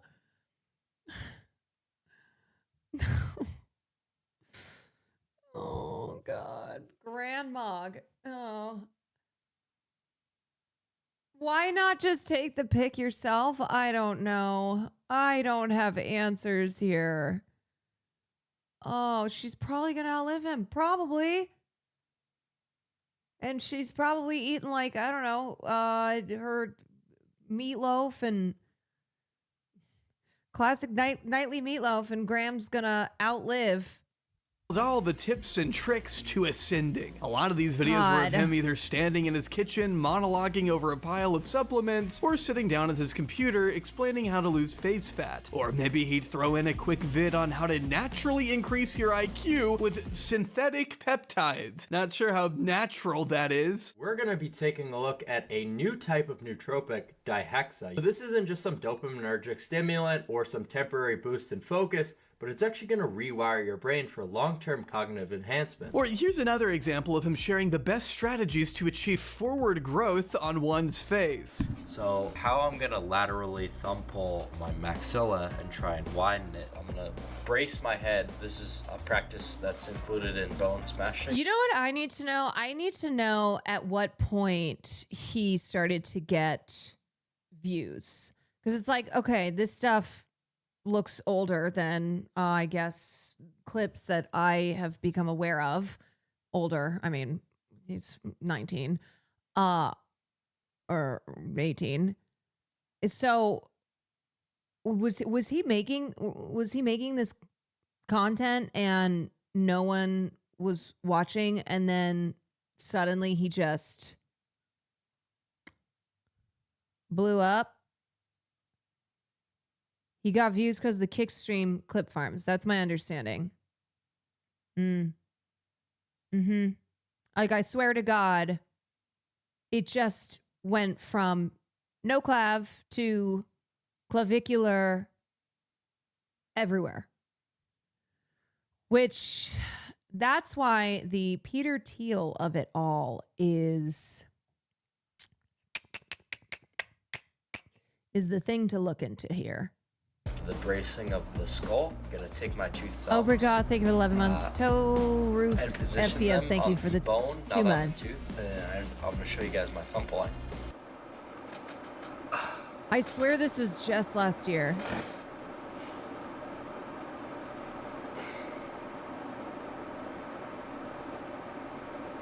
What are we doing? You get the gist, you just pull apart. It was around this time that Clav This is how insane the clip farm is. Okay, let's see. The top 38 creators on Kick have generated billions of views, with other Kick streamers pushing that work past 6.6 billion total views. Well, we know those aren't all real. Kick is taking over. Clavicular, 1 billion views, 34,000 videos, 645 clippers. Yeah, we got the best of the best on this list. Asmongold, great. Aiden Ross, XQC, Neon, Sneeko, Los Pollos, Cuffum. Yeah, these are all the ones that unfortunately I know. Mizkif, Academics,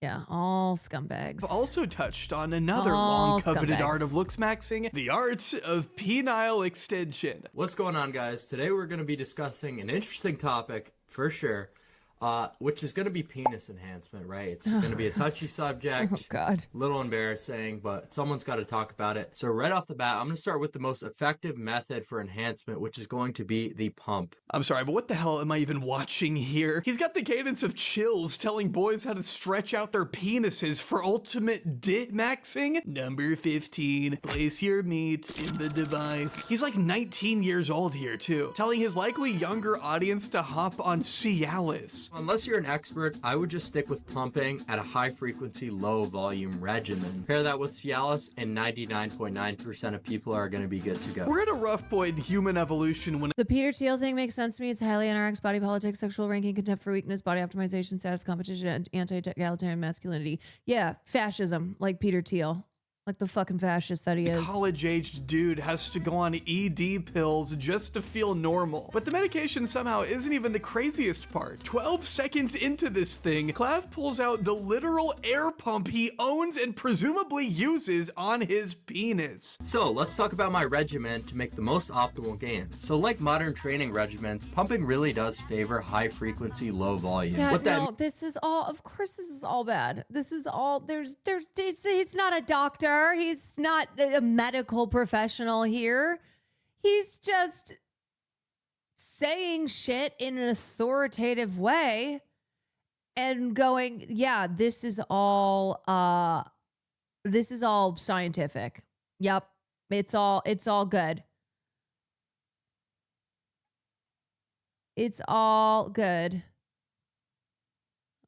Surprised you didn't go for the vacuum. is you're going to do about 1 or 2 minute sessions every other day or even every day for maximum gains. By the way, dude, what is this chart even supposed to be? There's no X or Y axis. Are we just supposed to see a chart and think there's science behind this? And also, thinking in any way that you could scientifically lengthen your penis is, to me, the biggest cope of all time. But somehow, this isn't even the only video he's made on the subject. In this later edition, he's put together a whole PowerPoint presentation for us. I've included some visual aids for you on this slide. Oh, no, not the visual aids. 1.89 inches No. is the average, penis width. It is important to note, guys, the penile curve, which I couldn't find any diagrams or examples, that were, safe for work. The first mechanism we're going to use is called the all-day stretcher, right? So this is obviously going to be for length. I kid you not. When I was first watching this video for research, not that kind of research, okay? My laptop died midway through and I didn't even feel like turning it back on. I just figured that's enough work for today. I'm done. I mean, he's saying that if you wear an all-day stretcher, which seems to connect your dick to your leg so that you can stretch it while you walk, you might just be able to grow your penis 1 inch in 1 year. And that's if you wear it under your pants 8 to 12 hours every day. Obviously, if someone pantses you in high school and you're wearing this,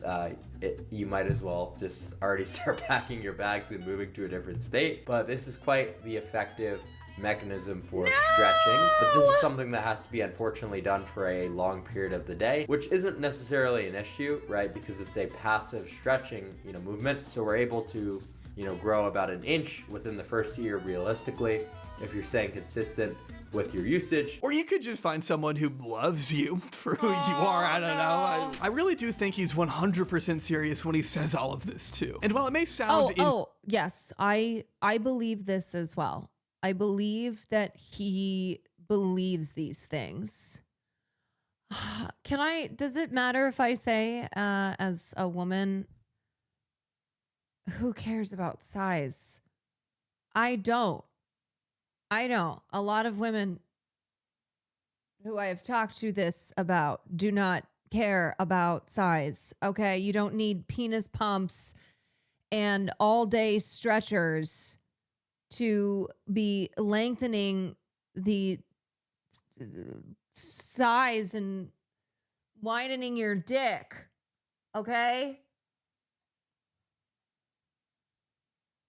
Oh my God.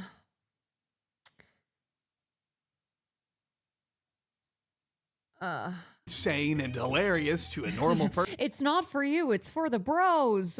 Yeah, no, actually, it's like these men who are all telling men how to do things that are impressive to other men. It's a solid introduction to the extreme methods Clavicular regularly hawks to his vulnerable audience that is legitimately looking to him for advice. Because clearly, no self-confident person is going to be drawn to a video like this. He's reinforcing the insecurities of young boys, drilling into their heads that the only way to not feel insignificant is to modify yourself to the point of borderline self-harm. If you combine all these mechanisms, you really can have substantial progress. You really are going to be able to dick max to a high degree and, actually maybe have a fighting chance in this black pill dating market. It's hard to know exactly when these videos were made, since they've been archived without their original upload dates, but we do get a general sense from how young he looks and how uncomfortable he appears on camera. In what looks to be an older video, judging by his surroundings and stiff body language, Clav reveals that he overcame his anxiety of talking to girls by replacing the effects of alcohol with the effects of pills. And I'm not talking about traditional anti-anxiety medication prescribed safely by a jester doctor. I know it's hard to believe, but I have to say, stretching your dick out with whatever means Clavicular's promoting here, okay, it's not going to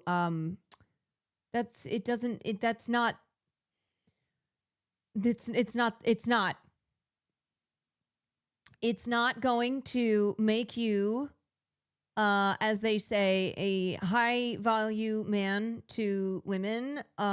It doesn't work also.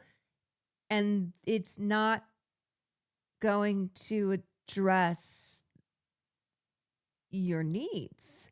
Doctor. I'm talking about pregabalin, purchased overseas. A medication he says is commonly used to treat seizures. You're gonna have to inevitably intoxicate yourself via some mechanism to have You're maximum telling me success, penis pumps don't because we're cure trying to get depression? stays. That's the goal here, right? So pregab, otherwise known as Lyrica, is a seizure medication at face value. Should have said that earlier before I put my dick stretcher. I'm sorry, I should have said that earlier. Amino right? acid that acts as a neurotransmitter in your brain. It can help calm you down, and in Clav's professional assessment, loosen you up enough to fun max at the club. Glutamate has been largely shown to cause anxiety, stress, and tons of bad things that you don't want.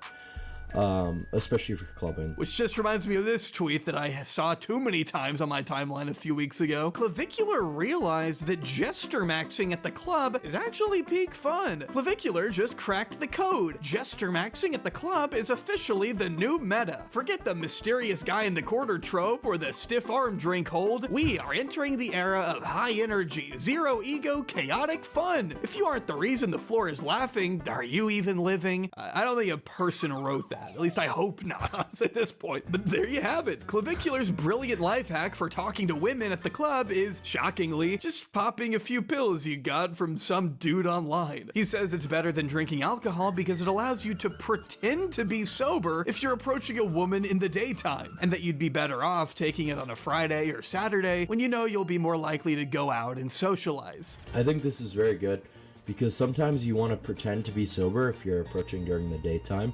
Right, so you don't want people to think you've, had lots of, alcohol to drink at 11 in the morning if you want to go approach girls at your local coffee shop or your local dog park at 11 a.m.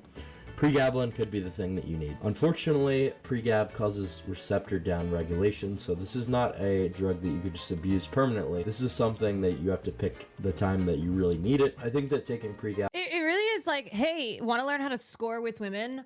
Do everything except learn how to talk to women as human being to human being. It's like, look at just all this fucking spectacle. on Friday and Saturday Yeah, nights. just will give your body enough time to recover. You don't want to start abusing pregabalin, or you're just going to give yourself Parkinson's after a while. Genius! And sure, while it may not prevent you from getting rejected, it'll at least help you not care about it, I guess. It makes you incredibly low in it, to the point where you just not a molecule of care in your entire head for getting rejected. The fear of of awkwardness, anything like that just goes out the window on these drugs. The only thing about pregabalin and baclofen is it's going to reduce the sensitivity you have to sexual stimulation. As much as I hate to tell you this, Clavicular's videos on dating didn't stop there. In another video that seems to have been filmed a little later, Clavicular shares his thoughts on the world of online dating. I mean, for fuck's sake, I was so mad. And I tried to make this video already. This is take number 2. I was so mad when I was making this. I had my tie put on the proper way and not this first button down. I turned red after about 2 minutes of fucking thinking about online dating. Now this right here is a Clavicular classic. Whining about women, visibly enraged, pounding the table for emphasis. You do realize the mic is picking up all of this stuff, by the way, right? My biggest point of contention recently has been online dating. All right, man, let's try to bring that cortisol down. I mean, he literally starts the video by giving us this breaking news. I've been dealing with some stuff in court. I got a DUI, so I guess I'll... Yeah, okay, here's the thing. A lot of women express that they have trouble online dating as well. I think online dating can be successful, and also, just like dating, there's a lot of non-successes. Okay, you gotta meet people and figure out if you click or not, and maybe one of you does, maybe the other doesn't. But you don't see, unless I just am not aware of it, but the equivalent of women doing this kind of stuff, where online dating sucks. But women will go on Twitter and go, man, online dating sucks. Online dating is ass. Yeah. Dating as a whole sucks. It can have some good moments, and also can be awkward, and it's something that you might not necessarily luck out going on your first date with one person. Yeah, there's a lot. It's awkward because of course it is, right? It's like you are meeting someone that you don't know and trying to figure out if you're romantically compatible. Like there's just so much, there's discomfort and awkwardness to it, and that's natural and normal. All dates suck unless you end up in a relationship with that person, then they are whimsical. I've had plenty of not great dating experiences. Yeah, you win some, you lose some. And honestly, Will and I think, have been together this long because we didn't date. There was no dating process. Maybe if there had been, it wouldn't have worked out.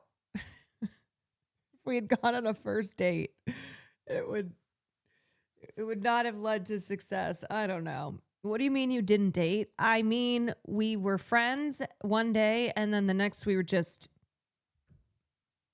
together. Like there was no courting, there was no dating, there was no and now we're roommates. Yeah. We went from friends to dating to roommates. I swear 80% of these men's problems would be solved if they saw women as human beings. Yeah, well, I'll have a little bit more time to do It's tough. YouTube. Before laying into how much online Genome, dating thank you for the sucks, Prime. not because he's doing anything wrong, of course, it's because the evil women aren't actually dating for the sake of building relationships. On these apps, these girls are doing it as a complete fucking waste of your time. It's a video game to them. Literally swiping on Tinder for girls is a video game. It's a dopamine hit. It is to boost their fucking egos. I'm telling you, it is nothing more than that. If you think when you match with a girl, that's her being interested in you, And this man tries to say he's not an incel. you might as well think that a GTA stripper, a GTA 5 fucking hooker is interested in you. Because it's the exact same. It's literally the same exact thing. It's all just a game to them. Numbers on a screen, he says, in the same breath as telling us that he doesn't actually care about women's interests, that he only wants to get in their pants. You think I want to talk about your fucking hobbies? Bitch, I want to get in your fucking pants, goddammit. I want to fuck you. And I want to convince you that I'm not trying to fuck you, which is why I'm having the conversation. So how about you do me the courtesy of telling me where I at least went wrong? Okay? Yeah, see, I can tell you, I know I'm not clavicular. I know I'm not a 20-year-old white man giving dating advice on the internet, but that kind of talk, that kind of attitude is really is really not chill. It's very repulsive. Yeah, it's very repulsive. Quite vile. The type of guy that you want to stay away from, because sounds like the type of guy who, if you tell him no, will just take what he wants. Because that's pretty much what he's saying. Yeah, who's a perfect example of rape culture. Wouldn't date a man with this mentality. It is scary. Uh-huh. Maple Takes, thank you for the raid. Welcome in, Raiders.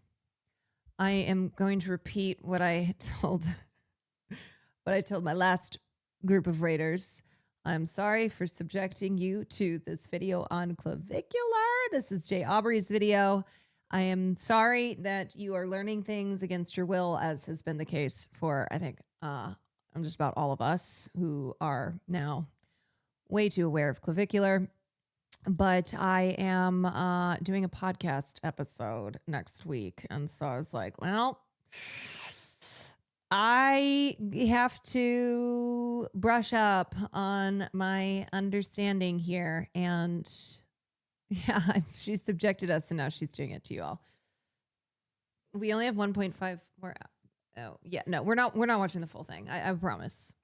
Just so I can know. But okay, sure, tell us more about how you're the one getting played. As a man, it gives me hope to hear you don't like this shit.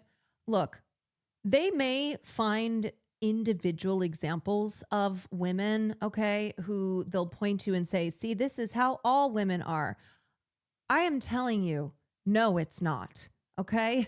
Most women, they are going to prioritize feeling safe, feeling treated like a human being, feeling respected, feeling cared for, feeling that they are with someone who's normal, Okay.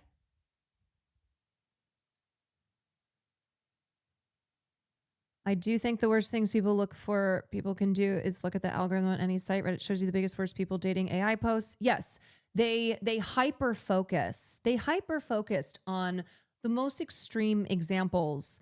And then they'll also use anecdotes where it's like, well, is this even true, or is this being filtered through your lens of misogyny? And then they will attribute that to how all women are in society. Let me tell you about women, says a guy who doesn't know anything about women.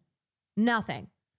And yet the ones who are speaking so loudly and so incorrectly about how women are and what women want are never women. Because when women do try and say like, oh yeah, Timothée Chalamet, that's my dreamboat. They're like, you're a fucking lying whore. I know exactly what you want. You want a man with a 20-pack, 0% body fat, chiseled jawline. Do you speak for all women? Yes, I do. As Caroline Kwan from Women, yes, I do. And let me say that if you believe any of this, and you are like, you know what? I'm not going to listen to Caroline and I'm going to listen to Clavicular. I hope that everyone runs far, far. I hope women steer so clear. So clear. So clear. Stay away. I was having a convo with this incel dude recently, and I said, I completely understand why women are scared of men in almost every situation. He goes, oh, so you're okay with them being scared of you as well? I reply, yes, of course they don't know me. Yeah, it's like men go, have no understanding of why women would be scared of men when they're speaking this way. I don't know where I'm going wrong, which is why it's so frustrating. I don't know what I'm saying. I don't know what I'm supposed to say. And there's just no real way to be logical. And when you're texting these girls, they'll just stop texting you out of nowhere. Like, you'll just be texting a girl, having a normal conversation, just no reply. Casper the Ghost. What I find especially striking about this video is just how utterly at a loss he seems to be after spending all this time shooting peptides, bashing his brains in with a hammer, watching all these tutorials from dating experts on YouTube, staying awake for days at a time, high on crystal meth. Clavicular admits here that he still cannot manage. Also, you know what I will say to those who are like, well, there are some women who want this, blah, blah, blah, blah, blah, blah, blah. Do you think it's actually that women want this, or that they have been conditioned by society into believing that they are second-class citizens, that men are inherently superior, and that they should be, you know, through whatever mixture of trauma, related to social conditioning, experiencing misogyny and sexism their entire lives, living under a patriarchal system, that potentially they do not have self-worth. They don't view themselves as fully realized human beings because they've been told over and over again that they're not. It's like, do you think people actually want to be treated like shit? To be like, they actually desire being treated like a second-class citizen? Or do you think that they believe, because they have been convinced of that, they have been conditioned into believing that that is their place in society, that is as good as it gets, that nothing they can do about it, so why try? To carry on a conversation with a woman over text. No matter how much he tries to convince a girl he's a regular ass motherfucker, something just isn't clicking. I've got excellent pictures, NT locations. You think I'd be... And I know some people are like, they don't like when I use my example of Will. Okay, sorry, that's the example I have here. But I have dated other men. I have dated men. I have gone on dates with men who express misogyny in the middle of the date. I was like, okay, see ya, loser. And then other ones who were great, but it just didn't work out for whatever reason, you know?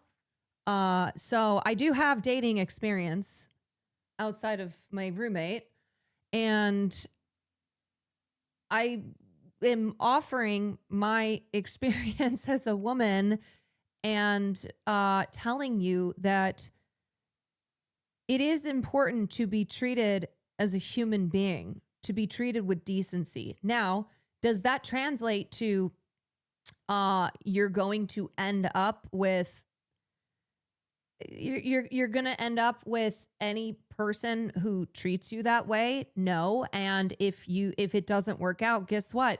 You shouldn't then you should not then come to the conclusion it's because women are evil and women are impossible. It doesn't work out because a lot of times it just doesn't work out. All right. That's how it fucking goes. I have been attracted to people who were not attracted to me back. I have asked men out on dates who did not accept. Do you see me being a femcel or whatever out here?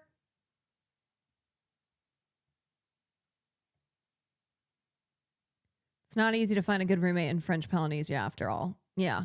the most normal motherfucker in the world, okay? It's not like these. Yeah, I have also been deeply fetishized by old men from when I was a child, and yet I still like recognized that that's not the way to be treated. And I don't mean to blame women. That's not my intention here.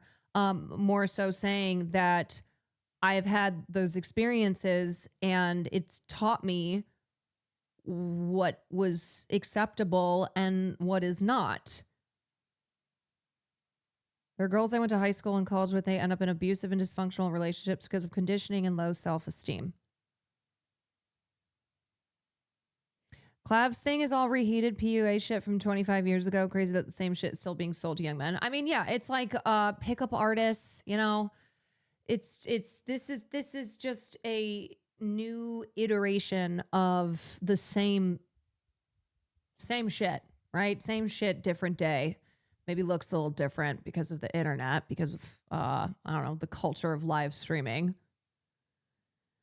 These girls are watching videos like this. They're not watching my YouTube channel of me being a fucking train wreck, injecting fat dissolvers and putting shit into my eyes. They don't fucking know that shit. I got pictures with my family, going out to dinner, doing regular activities. I could be a regular old motherfucker and they wouldn't even know it. He says that getting matches isn't the hard part, it's everything that comes after that he struggles with. And sure, while he doesn't show us any of these conversations, luckily we do have plenty of examples of Clavicular interacting with women on his stream to give us an idea of how these conversations might be going.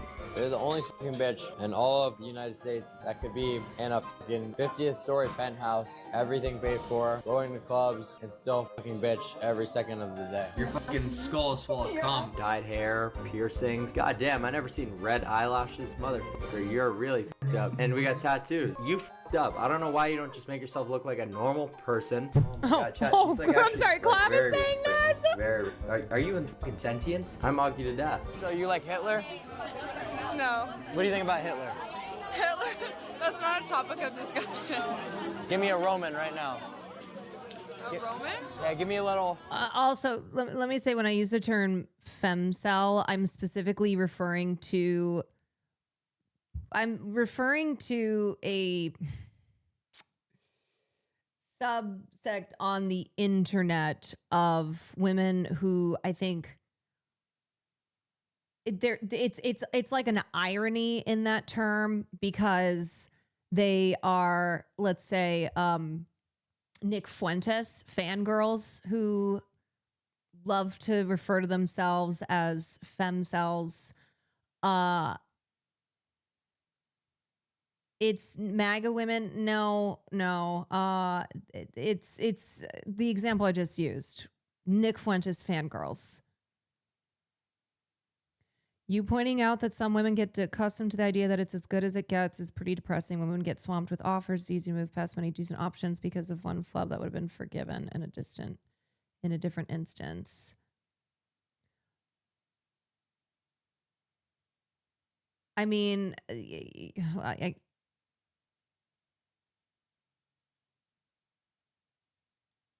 sorry, there's a lot of different points that are happening here in chat. Nick Fuentes is fangirls. Yeah. When women get swamped with offers, it's easy to move past many decent options because of one flub that would have been forgiven. Well, I think a lot of times people who end up, who have a pattern of being in abusive relationships, there's a reason for that pattern. So I don't necessarily know if it's they're swamped with offers of decent options. You know what I mean? I also don't really like that word offers. I don't. Let me just say this, okay? And unfortunately, this is something that Louis C.K., fuck him, but he also made this point in his stand-up special.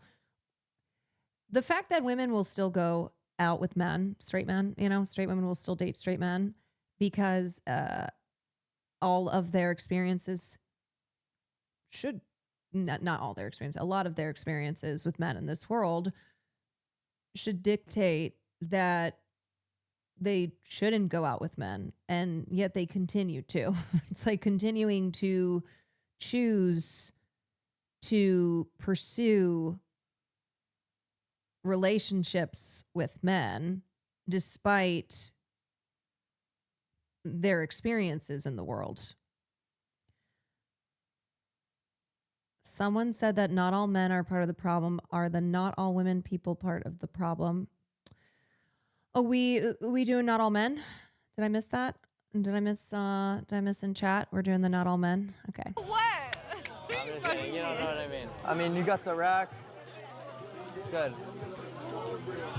Is this all filmed? No, we're gonna cut it out. Why is this still streaming? I'm trying to get up inside you, honey. We'll chit chat after. Okay. Bye.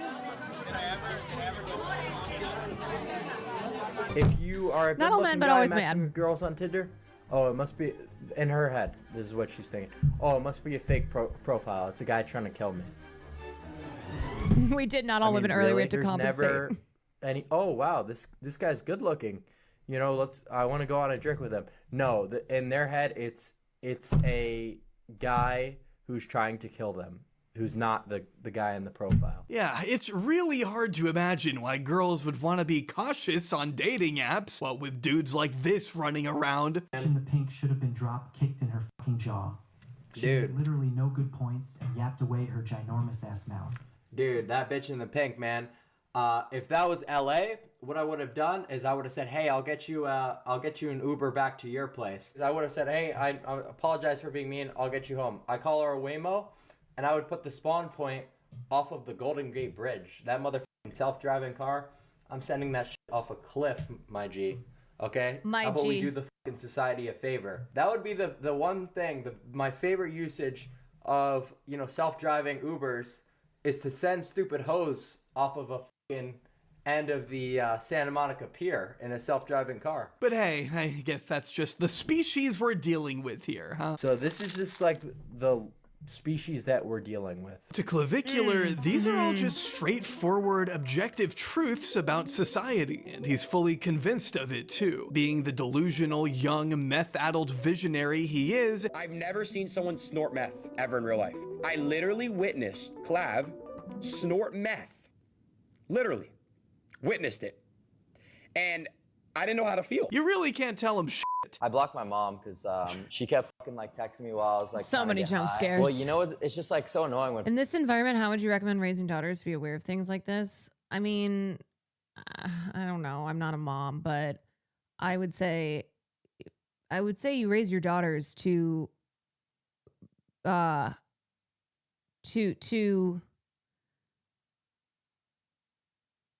know that they are human beings, and therefore that is why they have value, that they are worth, they have worth because they are human beings in this world. So what are we? And I think you educate and you try to protect the best that you can, but ultimately they are on an individual self journey in this world, and they are going to have experiences that are commonly shared, and they will be seeing how they are treated that is reflective of how society treats women. Teach them how to use a weapon. Yeah, give them a gun by the time they're 2. You instill values in your daughters, in your children, and you teach them to treat other people as human beings and to view themselves as human beings with agency and the right to be treated with respect and dignity, just as they should treat others that way. You teach consent, all that. But yeah, I mean, you don't want to lock them up in a high tower, right? That's not what we're talking about. That's not the way to protect to protect little girls in this world.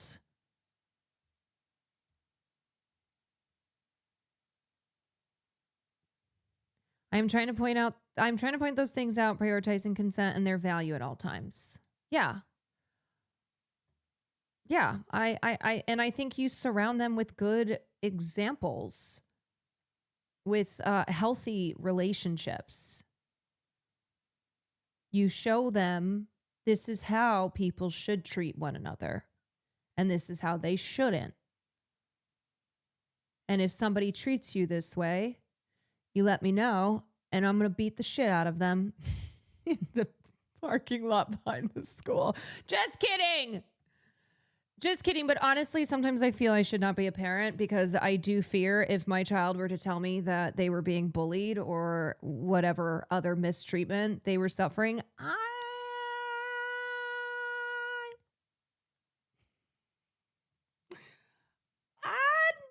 don't know. I don't know about that. The same, I don't know what I'd do. Yeah. I'd be like, oh, honey, they didn't call me the Carolina Reaper for nothing. I'm probably not having kids for that reason. I couldn't handle them suffering. This world is so fucked up. Yeah. Yeah. Mm-hmm.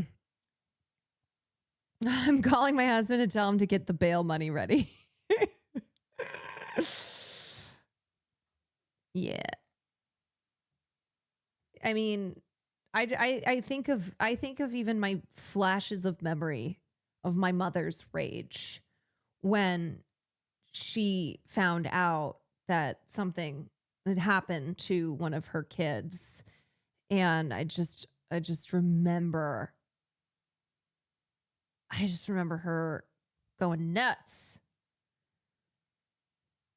My older cousin taught me how to fight and get out of bad situations through WWE mock fights. Yeah, I mean, I think, putting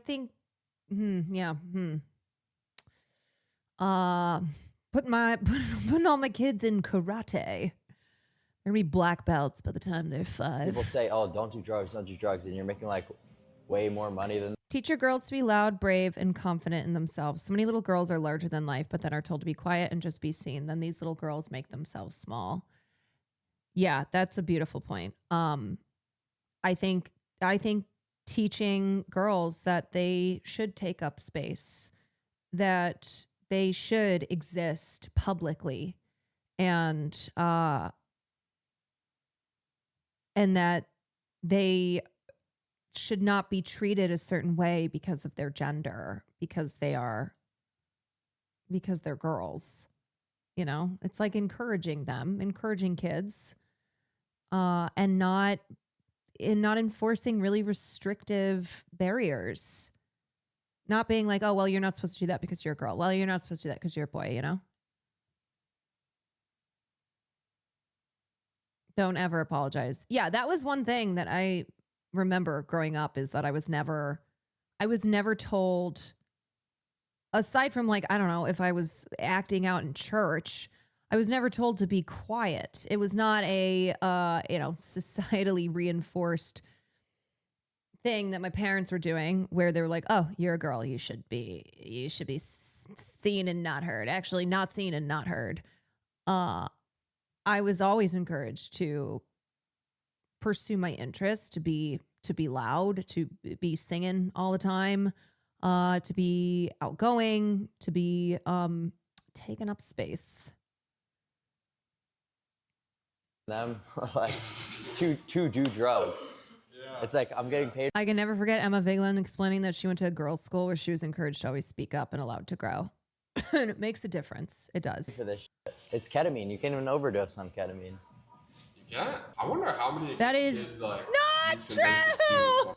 None. As he reaffirms in this video, in order for a girl to even consider you That in guy a being like, romantic light, you better be in the top percentile of men. We live in one of the worst societies ever throughout the entire history of the world. Quite literally. You have to be in the top percentile to even be looked at with a shred of romance with a shred of attraction by women in this day of age. But this video quickly takes a different tone, as Clav appears to go off script for a bit to talk about his own personal journey in a not so rose-colored tint.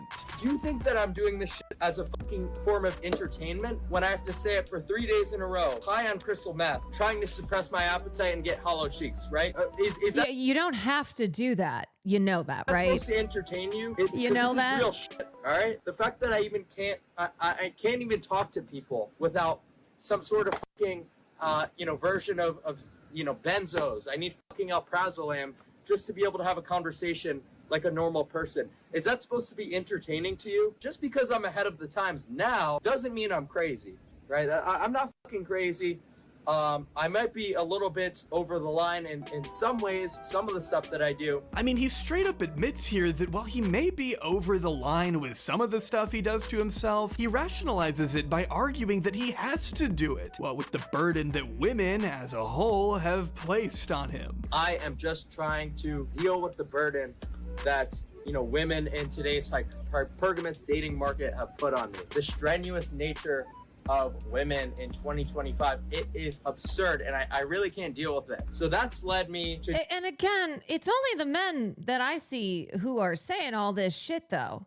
Men who are like coaching other men who are promoting programs that you can buy and learn how to be a high value man. And yet they keep being like, but it's women who have forced us into this, while ignoring the fact that it's men who are selling all this shit.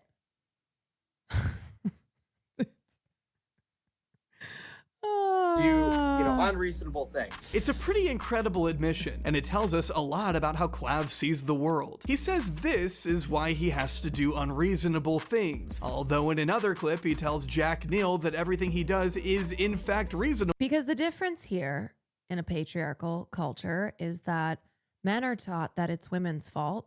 Women are taught that it's women's fault. Women internalize and believe that it is because of their own failings, because they're not pretty enough, because they're not whatever enough.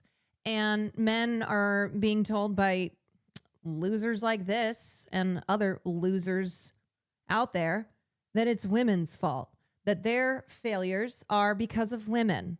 So, common denominator here. I guess we have to conclude that it is women's fault because both men and women are conditioned and promote that is the truth. Does he blame women? Are you not watching this? Unfortunately, we have watched 45 minutes of this video. Have you not heard? Am I pausing too much? What do you mean? What do you mean, does he blame women? How many fucking times has he said he blames women? All he does is blame women. What are you talking about? He's been blaming women for 45 fucking minutes straight. 45 minutes that we're never going to get back. I say as I have put this on my stream. I am aware. I'm aware that I voluntarily played this. Okay. Like, hey, hold on a sec. Let me just... And that he's one is unreasonable thing put on me. That women in today's hypergamous dating market have put on me. The strenuous nature of women in 2025, it is absurd, and I really can't deal with it. So that's led me to do unreasonable things. It's a pretty incredible... I don't know about you, but that does to me sound like blaming women.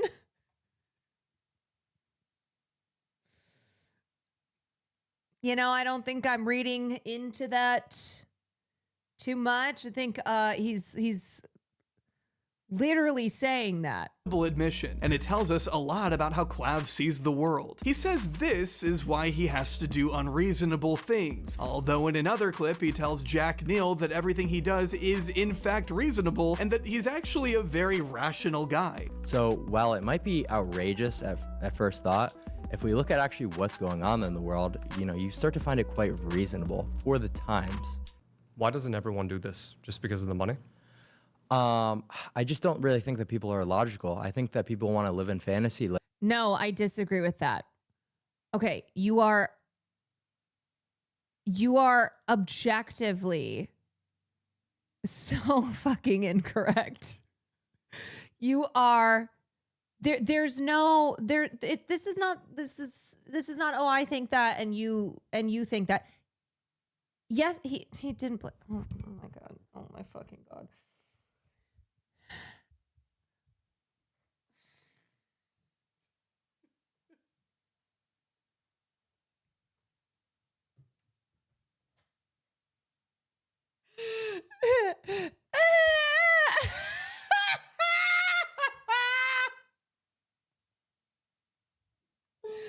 I don't know. I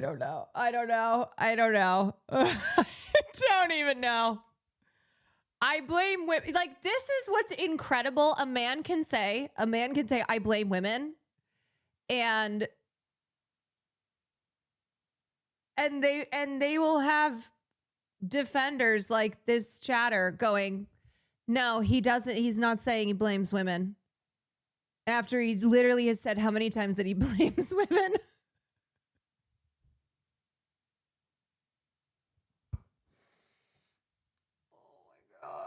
Okay. Anyway. It has to be rage bait. It's not because unfortunately there are plenty of people on the internet, people who will somehow end up in this stream, who really do believe that. And that's the blue pill. The way that my brain... That chatter was practicing brain smashing and low IQ maxing. I think what's concerning to me is if you can't see the clear misogyny with a clavicular, then... where do you see misogyny? Like what is it to you that you finally go, okay, yeah, now I see it. Clavicular is so transparent. I don't even think you need to have watched 45 minutes of this video.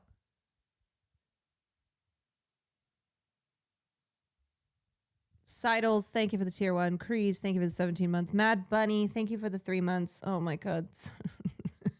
This is one of those moments when I would be like, I'm not paid enough for this. like it's a 9 to 5 and I'm dealing with a shit fuck boss. I'm like, I'm not paid enough for this.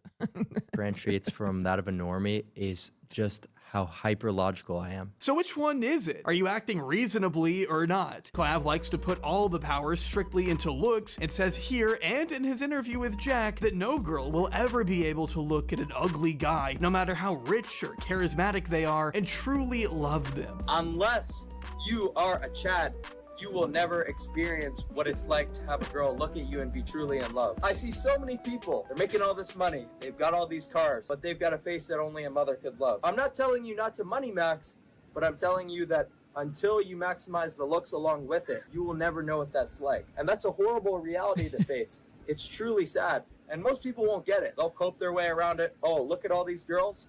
But no girl will ever be able to look at them and be truly in love. But is this not the ultimate cope? 40 minutes he's been talking about how women are blamed for everything. The chatter's like, okay, but are we sure he's blaming women though?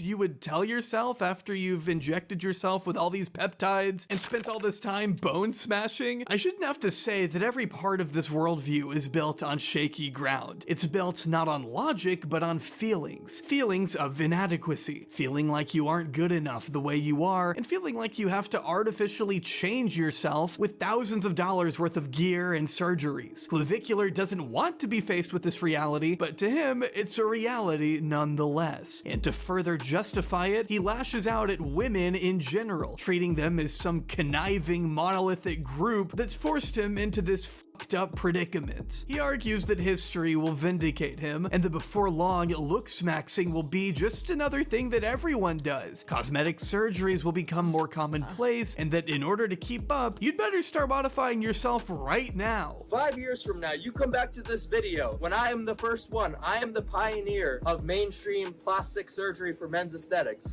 The funniest part of the Adam Friedland interview with Clavicular was when Clavicular refused to believe Stavros is very successful with women. Yeah. It's like every week I see at least one post by a woman that's a photo of Stav being like, my dream man. And Clavicular outright refused. He's like, no, that's simply not true. Look at him. And then goes through all the reasons why.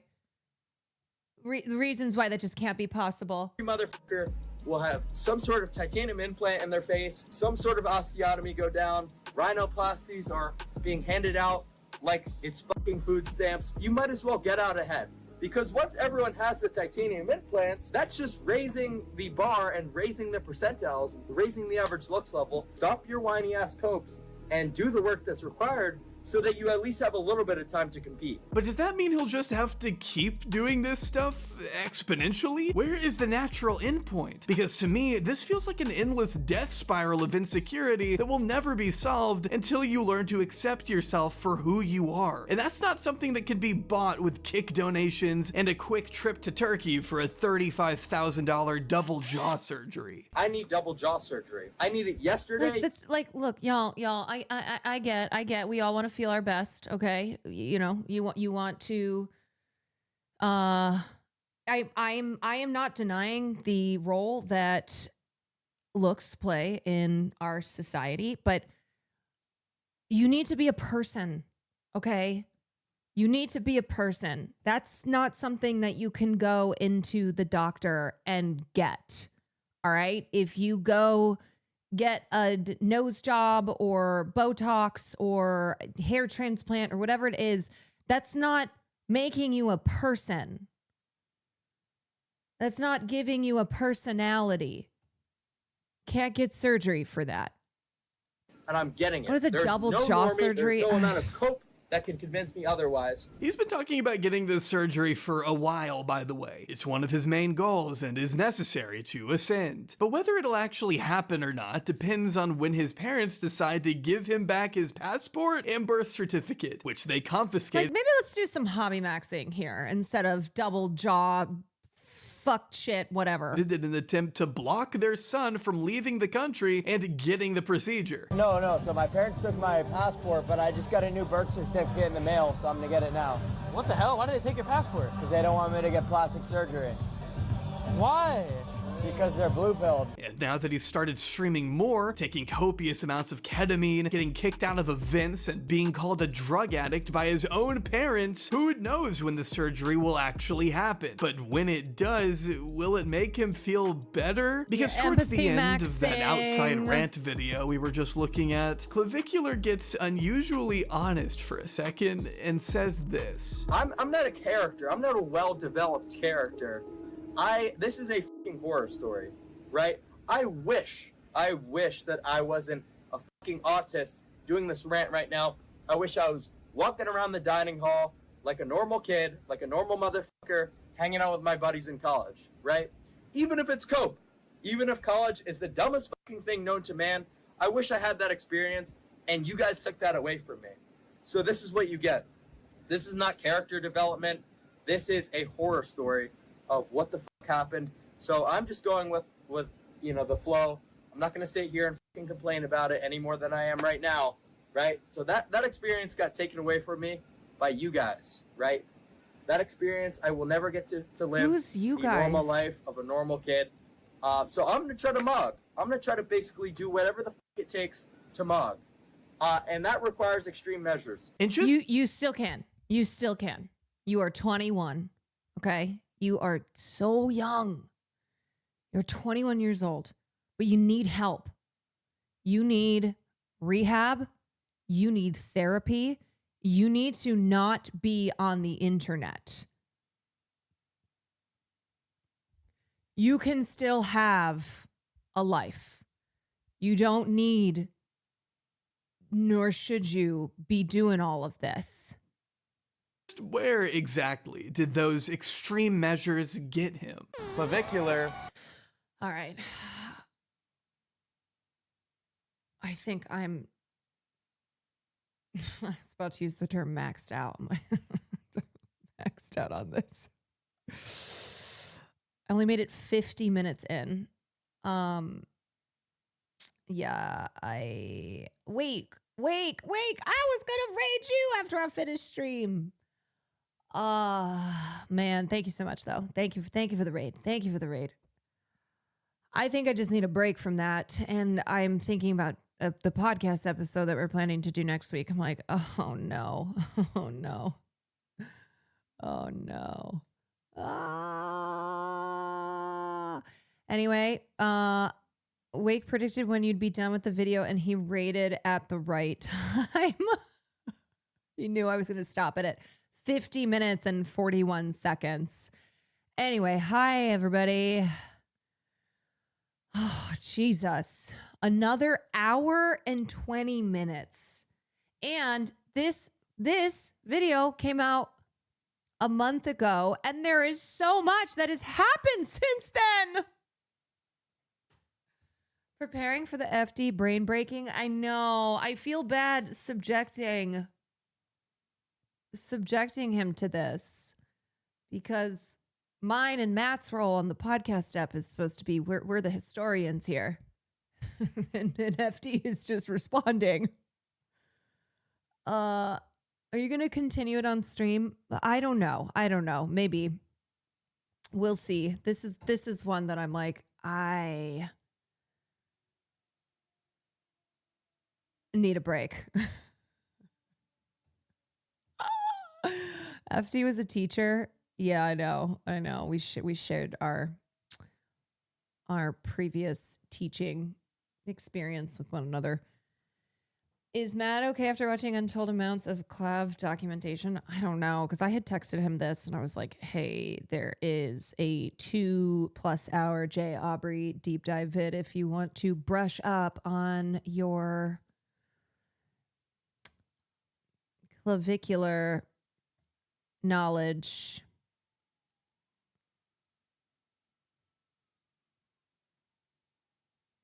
He's wearing an Ishi shirt. Her arms are crazy, but she loves to be pet. She's a sweet little lady. I was like, what is this about? Yeah, you good baby. Aww. This Ishi shirt is killing me. Yeah, I don't think wheels would really work for her. Wait, she doesn't have any. Oh, wait. Oh, baby.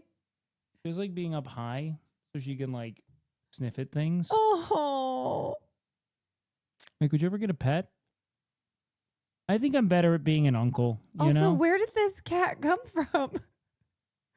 My understanding is that Wake doesn't have a kitty. This cat just spawned in. It's in the title. Wake petting May, friend Josh's sweet kitty. I gotcha. Okay. Did you see the video where Clav called the police on a girl he asked to slap him? Must have missed that. No, wait. I think I did. This was a really fun stream. I'm usually lurking here, but I'm glad I was in and chatting with y'all tonight. Oh my God. Thank you. I'm glad it was fun. Okay, wait. I have to show y'all this clip because this is so everything that I have said about this piece of shit Russell Brand, that he is not that this was difficult to discern, but that he is a total fucking grifter. That, of course, he pretended to be a born-again Christian. He is hidden behind the shield of Christianity to deflect away from being a rapist. Watch this clip, though. Legitimately funnier than any attempted comedy he could do. There's nothing that could parody this better. A question about your Bible. Yes, if you want to. Thank you. Was that the one you took into court? You're the very one. Okay. What was your thinking of taking it into court? And what Watch you were this. seeing, looking at some passages, what were the relevant passages for you? All right. Thank you for asking me. Thank you. That didn't hurt, did it? A little bit. It was this from Isaiah. And you're right, Bear did say, be chilled.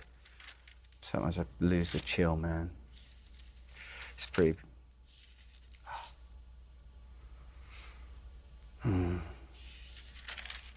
It's this.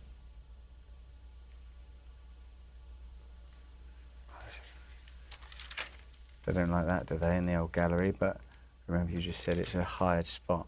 This is from Isaiah.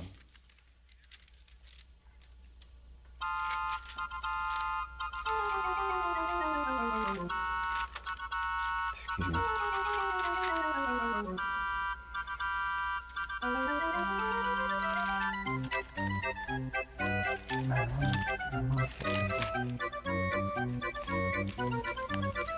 Isaiah, mind you, Isaiah.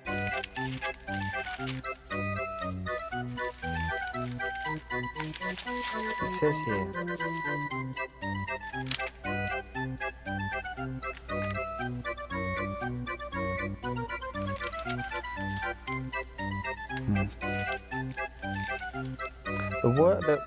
The verse that I was looking at that day was not this. I can't actually find the verse that I had that day. But this is good enough. This is from Isaiah 12.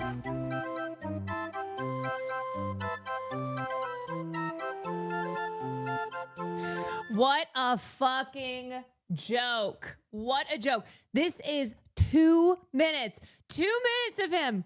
And at one point when it cuts, like Piers Morgan knows he has a clip here, obviously.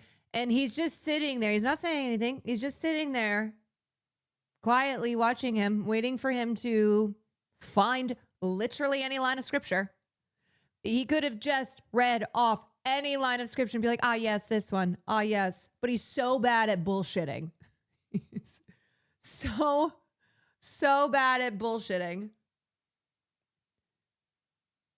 Hate Piers, but he's an excellent troll. Yeah, he knew exactly what this was. Uh-huh. Oh my God. Piers Morgan asking Russell Brand which passages were relevant to him when he brought a Bible into court. Uh-huh. Who's the long-haired dude? So that's Russell Brand, and Russell Brand is currently on trial because he has multiple rape and other sexual abuse charges against him.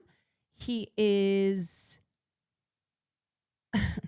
Katy Perry's ex-husband, and he is a rapist piece of shit. There is this photo of Justin Bieber as a kid, and Russell Brand is on one side and Katy Perry is on the other. And now, in hindsight, very creepy, very chilling to see the two of them touching him in the way that they are. If I want to quote bullshit about the Bible, I quote 1 Corinthians 4:20. It's actually a really cool quote. It's like I don't understand how when you have a Bible right in front of you, you simply cannot just read a passage. It's right there. You just go, oh yes, this one right here. Jesus wept. Yeah, Jesus wept. John 3:16, for God so loved the world that he gave his only son. Like, come on, it's a meme. Yeah, I know. Who doesn't know John 3:16? I always hit him with Luke 17:2. Mm-hmm. Thank you for everything you do for this community beyond. You're amazing. Keep going. Fight. Fight, fight, fight, fight. Stone Cold 3:16. Psalm 69. Bro, couldn't ChatGPT a potential answer to this question that someone was going to ask inevitably? It's like, dude, you brought the Bible in with you. And you have said that you have your Bible because you've turned to scripture to get you through these troubling times. Yeah, of course someone's going to be like, hey, what's a piece of scripture that you like? What's a passage? What's like one word in the Bible? Name one word in the Bible. Yeah, just bookmark a couple pages to be able to whip out any. It's absurd. It's absurd. He's literally looking through. He's paging through it. He's paging through it. But he's a lazy grifter. That's because they all are. They're not just grifters. They're so lazy about it because they can be. Because all he has to do is say, I'm a born again Christian. Jesus is king. I found Jesus. This is the new path I'm on. And people eat it up. They're like, oh my God. Oh, yes. Praise him. Hallelujah. Praise him. Didn't someone in the current admin quote Pulp Fiction? Yeah, that would be Pete Hegseth, Secretary of War. Title that they've given him.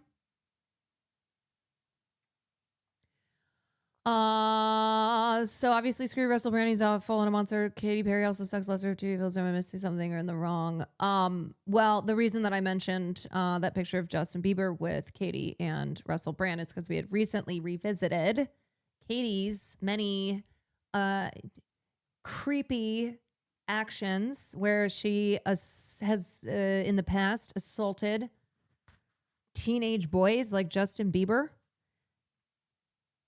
And now she has her own allegations against her that were from Ruby Rose, and the police department in Melbourne, I think is where that club is, are investigating. Yeah.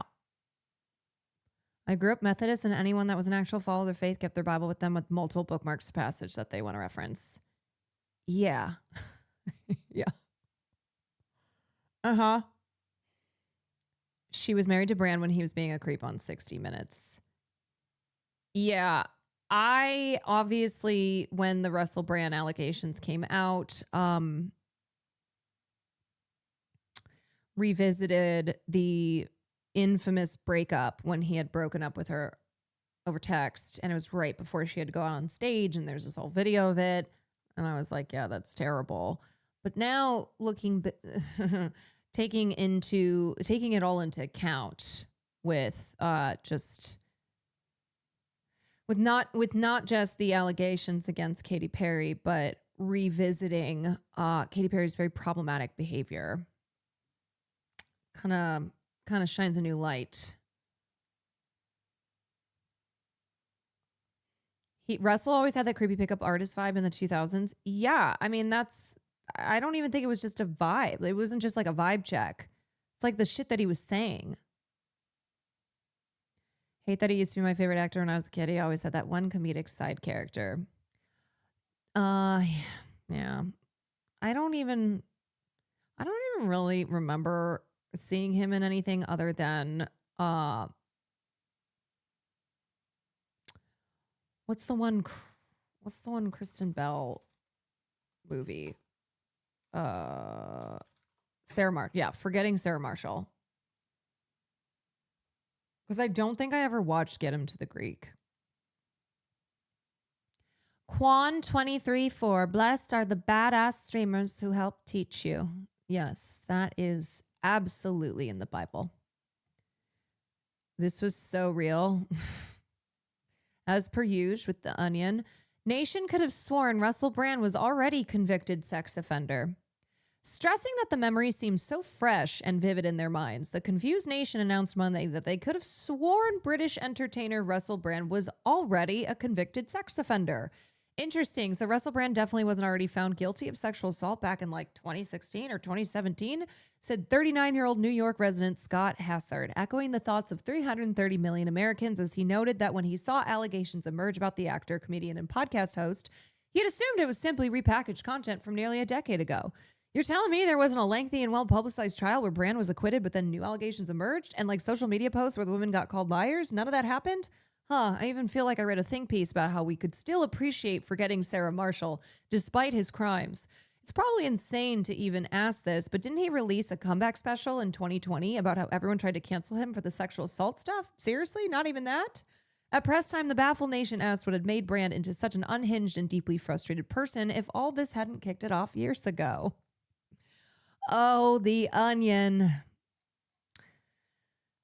Yeah. It's funny because it's true. The Onion's like the daffodil, emerges when you need it the most. Just when you needed the Onion the most. Yeah, now InfoWars and Alex Jones has been posting stuff from the Onion / new owners of InfoWars as if it's real. Crashing the fuck out, asking Elon Musk for help. Literally being like, at Elon Musk, help. Mm-hmm. It's insane. I do feel like Tim and who's the other guy? Yeah, an old Tim and Eric clips. No, not Eric. Who's the owner? What's his name?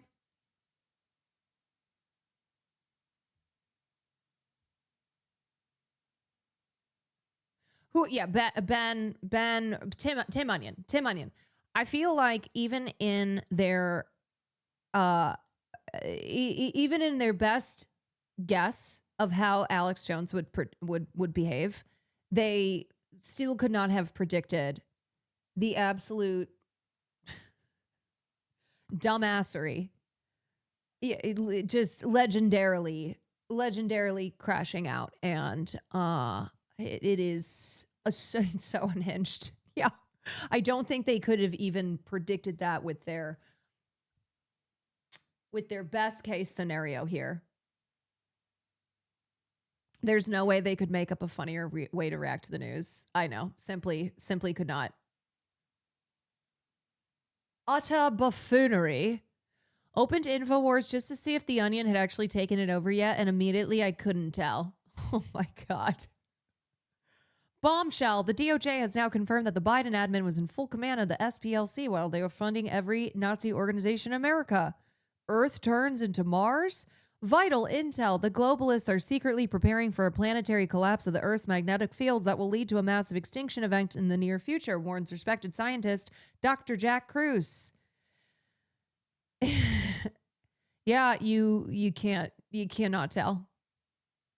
Gun in my head, I'd be like, I don't know. Corporate wants you to find the difference between these two pictures. I'm interested in this Earth turns into Mars thing. Yeah, what about this Earth turns into Mars thing? What's happening there? What is going on? What is going on? Okay, so y'all, I wish I could keep hanging out. I'm sorry that I can't hang out the rest of this Friday evening. Oh my God, I know, this was so funny. The Onion newspaper has been rocked by the discovery that their new creative director produced pro-pedo child kidnapping, torture, and murder programs. Billionaire Michael Bloomberg is the main financier of the Onion's hostile takeover of InfoWars and is funding productions designed, in their words, to wear Alex Jones' skin. Below is an actual mugshot of the creep. This is not an actual mugshot of Tim Heidecker. It's a fake mugshot produced for one of his comedy sketches on Adult Swim. Oh, God.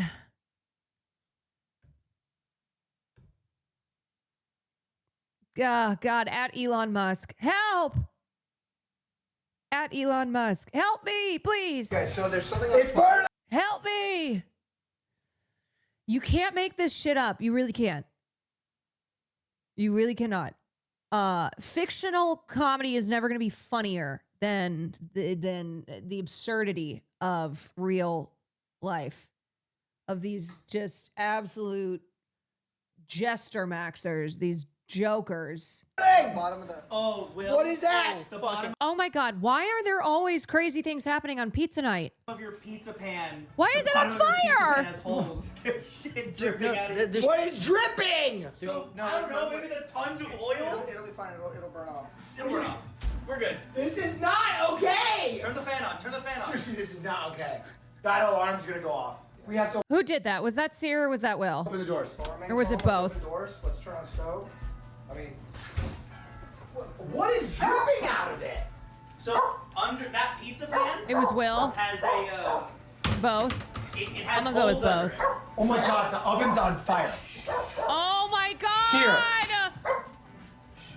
What is that? We gotta destroy the source first. Keep it in the oven. Relax, babies, and then it'll die. Another successful Pizza Friday. Oh my God, save the dog. I know, save the dog. Will decided to pour butter on his pizza, but the pan had holes in it. Oh, Will. You know what's funny? Y'all give me shit for my cooking streams. You seeing this? Why is he shirtless? Why is he shirtless? Does this count as Will being shirtless on my stream and thus 5 gifted subs? We're multiplying that shit. to unleash his power. If that ain't liquefied, then I don't know what is. There's tomato sauce everywhere. I don't even know why I bother asking anymore. Why is he shirtless? I really should say why. It really should be why does he have a shirt on? Anand, thank you for the 5 gifted subs. And thank you, Will, for being shirtless and making me money. Hogan, thank you for the 5 gifted subs. Yo, Annie's got the dogs out. Oh my God, my man's got the dogs out. No shirt, no shoes, no service. The floor. Rotisserie chicken. Thank you for the 5. Was that specifically for the dogs being out? That was a 5 gifter for free feet. Murphy! Dogs can have tomato sauce, right? I have no idea. I'm not sure.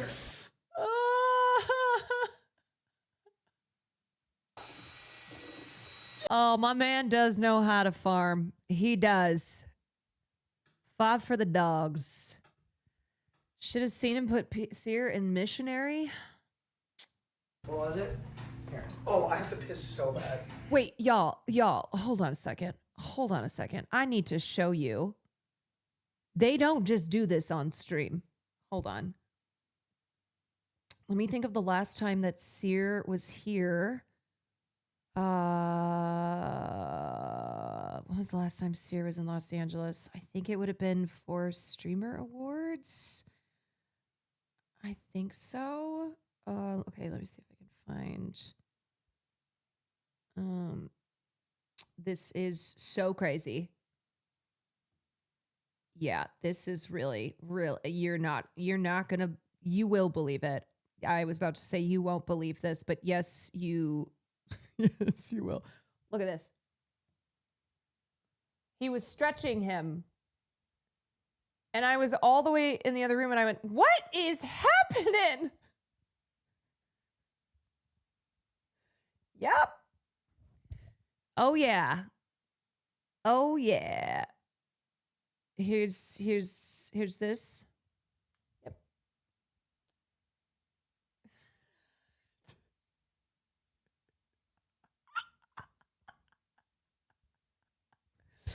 Uh-huh. Yeah. Only thing different here is that Sear has blonde hair now.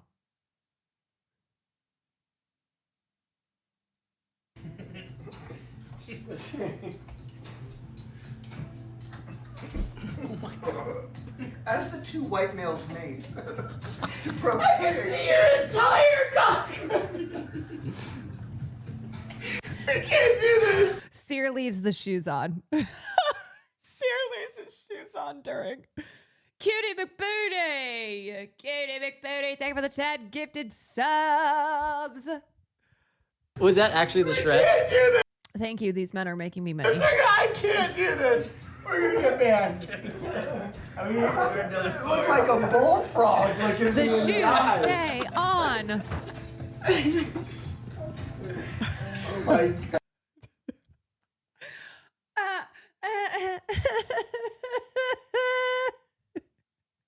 What was it? Here. Oh, I have to piss. He says I have to piss. Okay. Respect the cock and tame the cunt.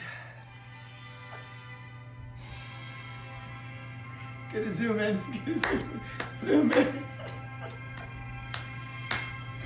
Oh my God.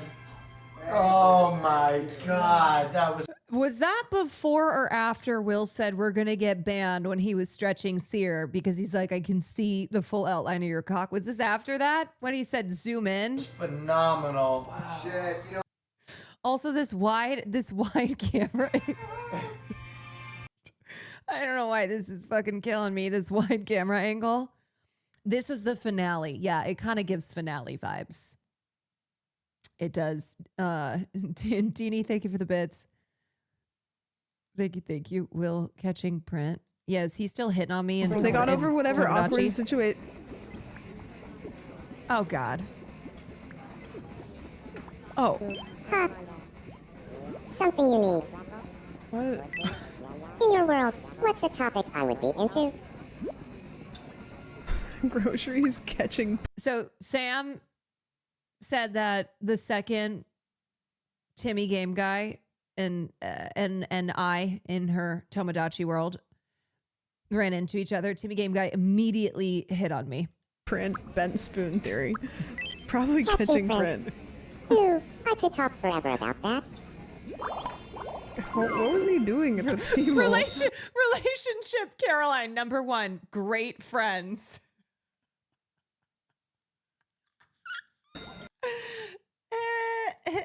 They got over. Frau Schiede, thank you for the 6 ones.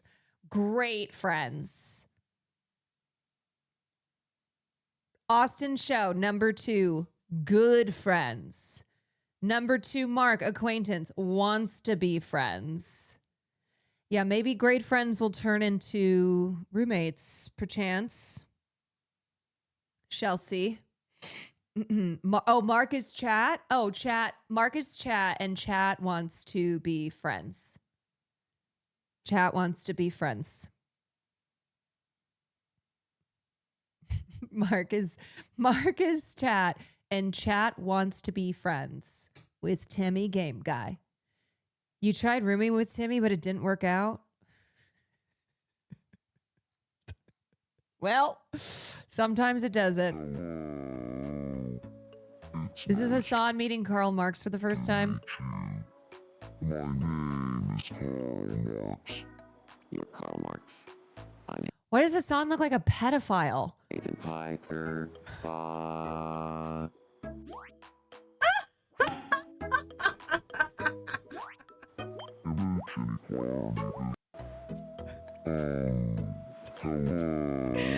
my God, now he looks like a pedophile. It went about as embarrassingly as you would expect. Yep, nailed it. Absolutely freaking nailed it. All right, y'all.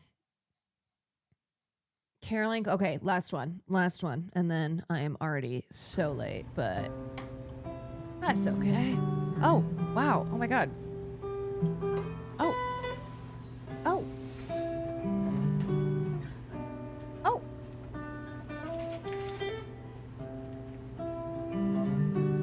Wow.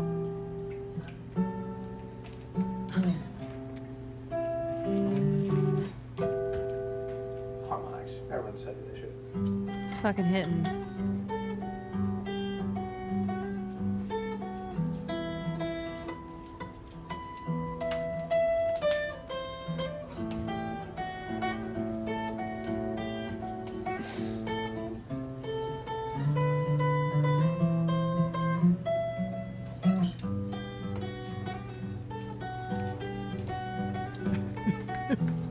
will stream.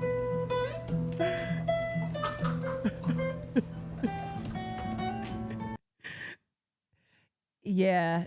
Never forget that Seer is insanely talented. What a perfect one to end on. Life.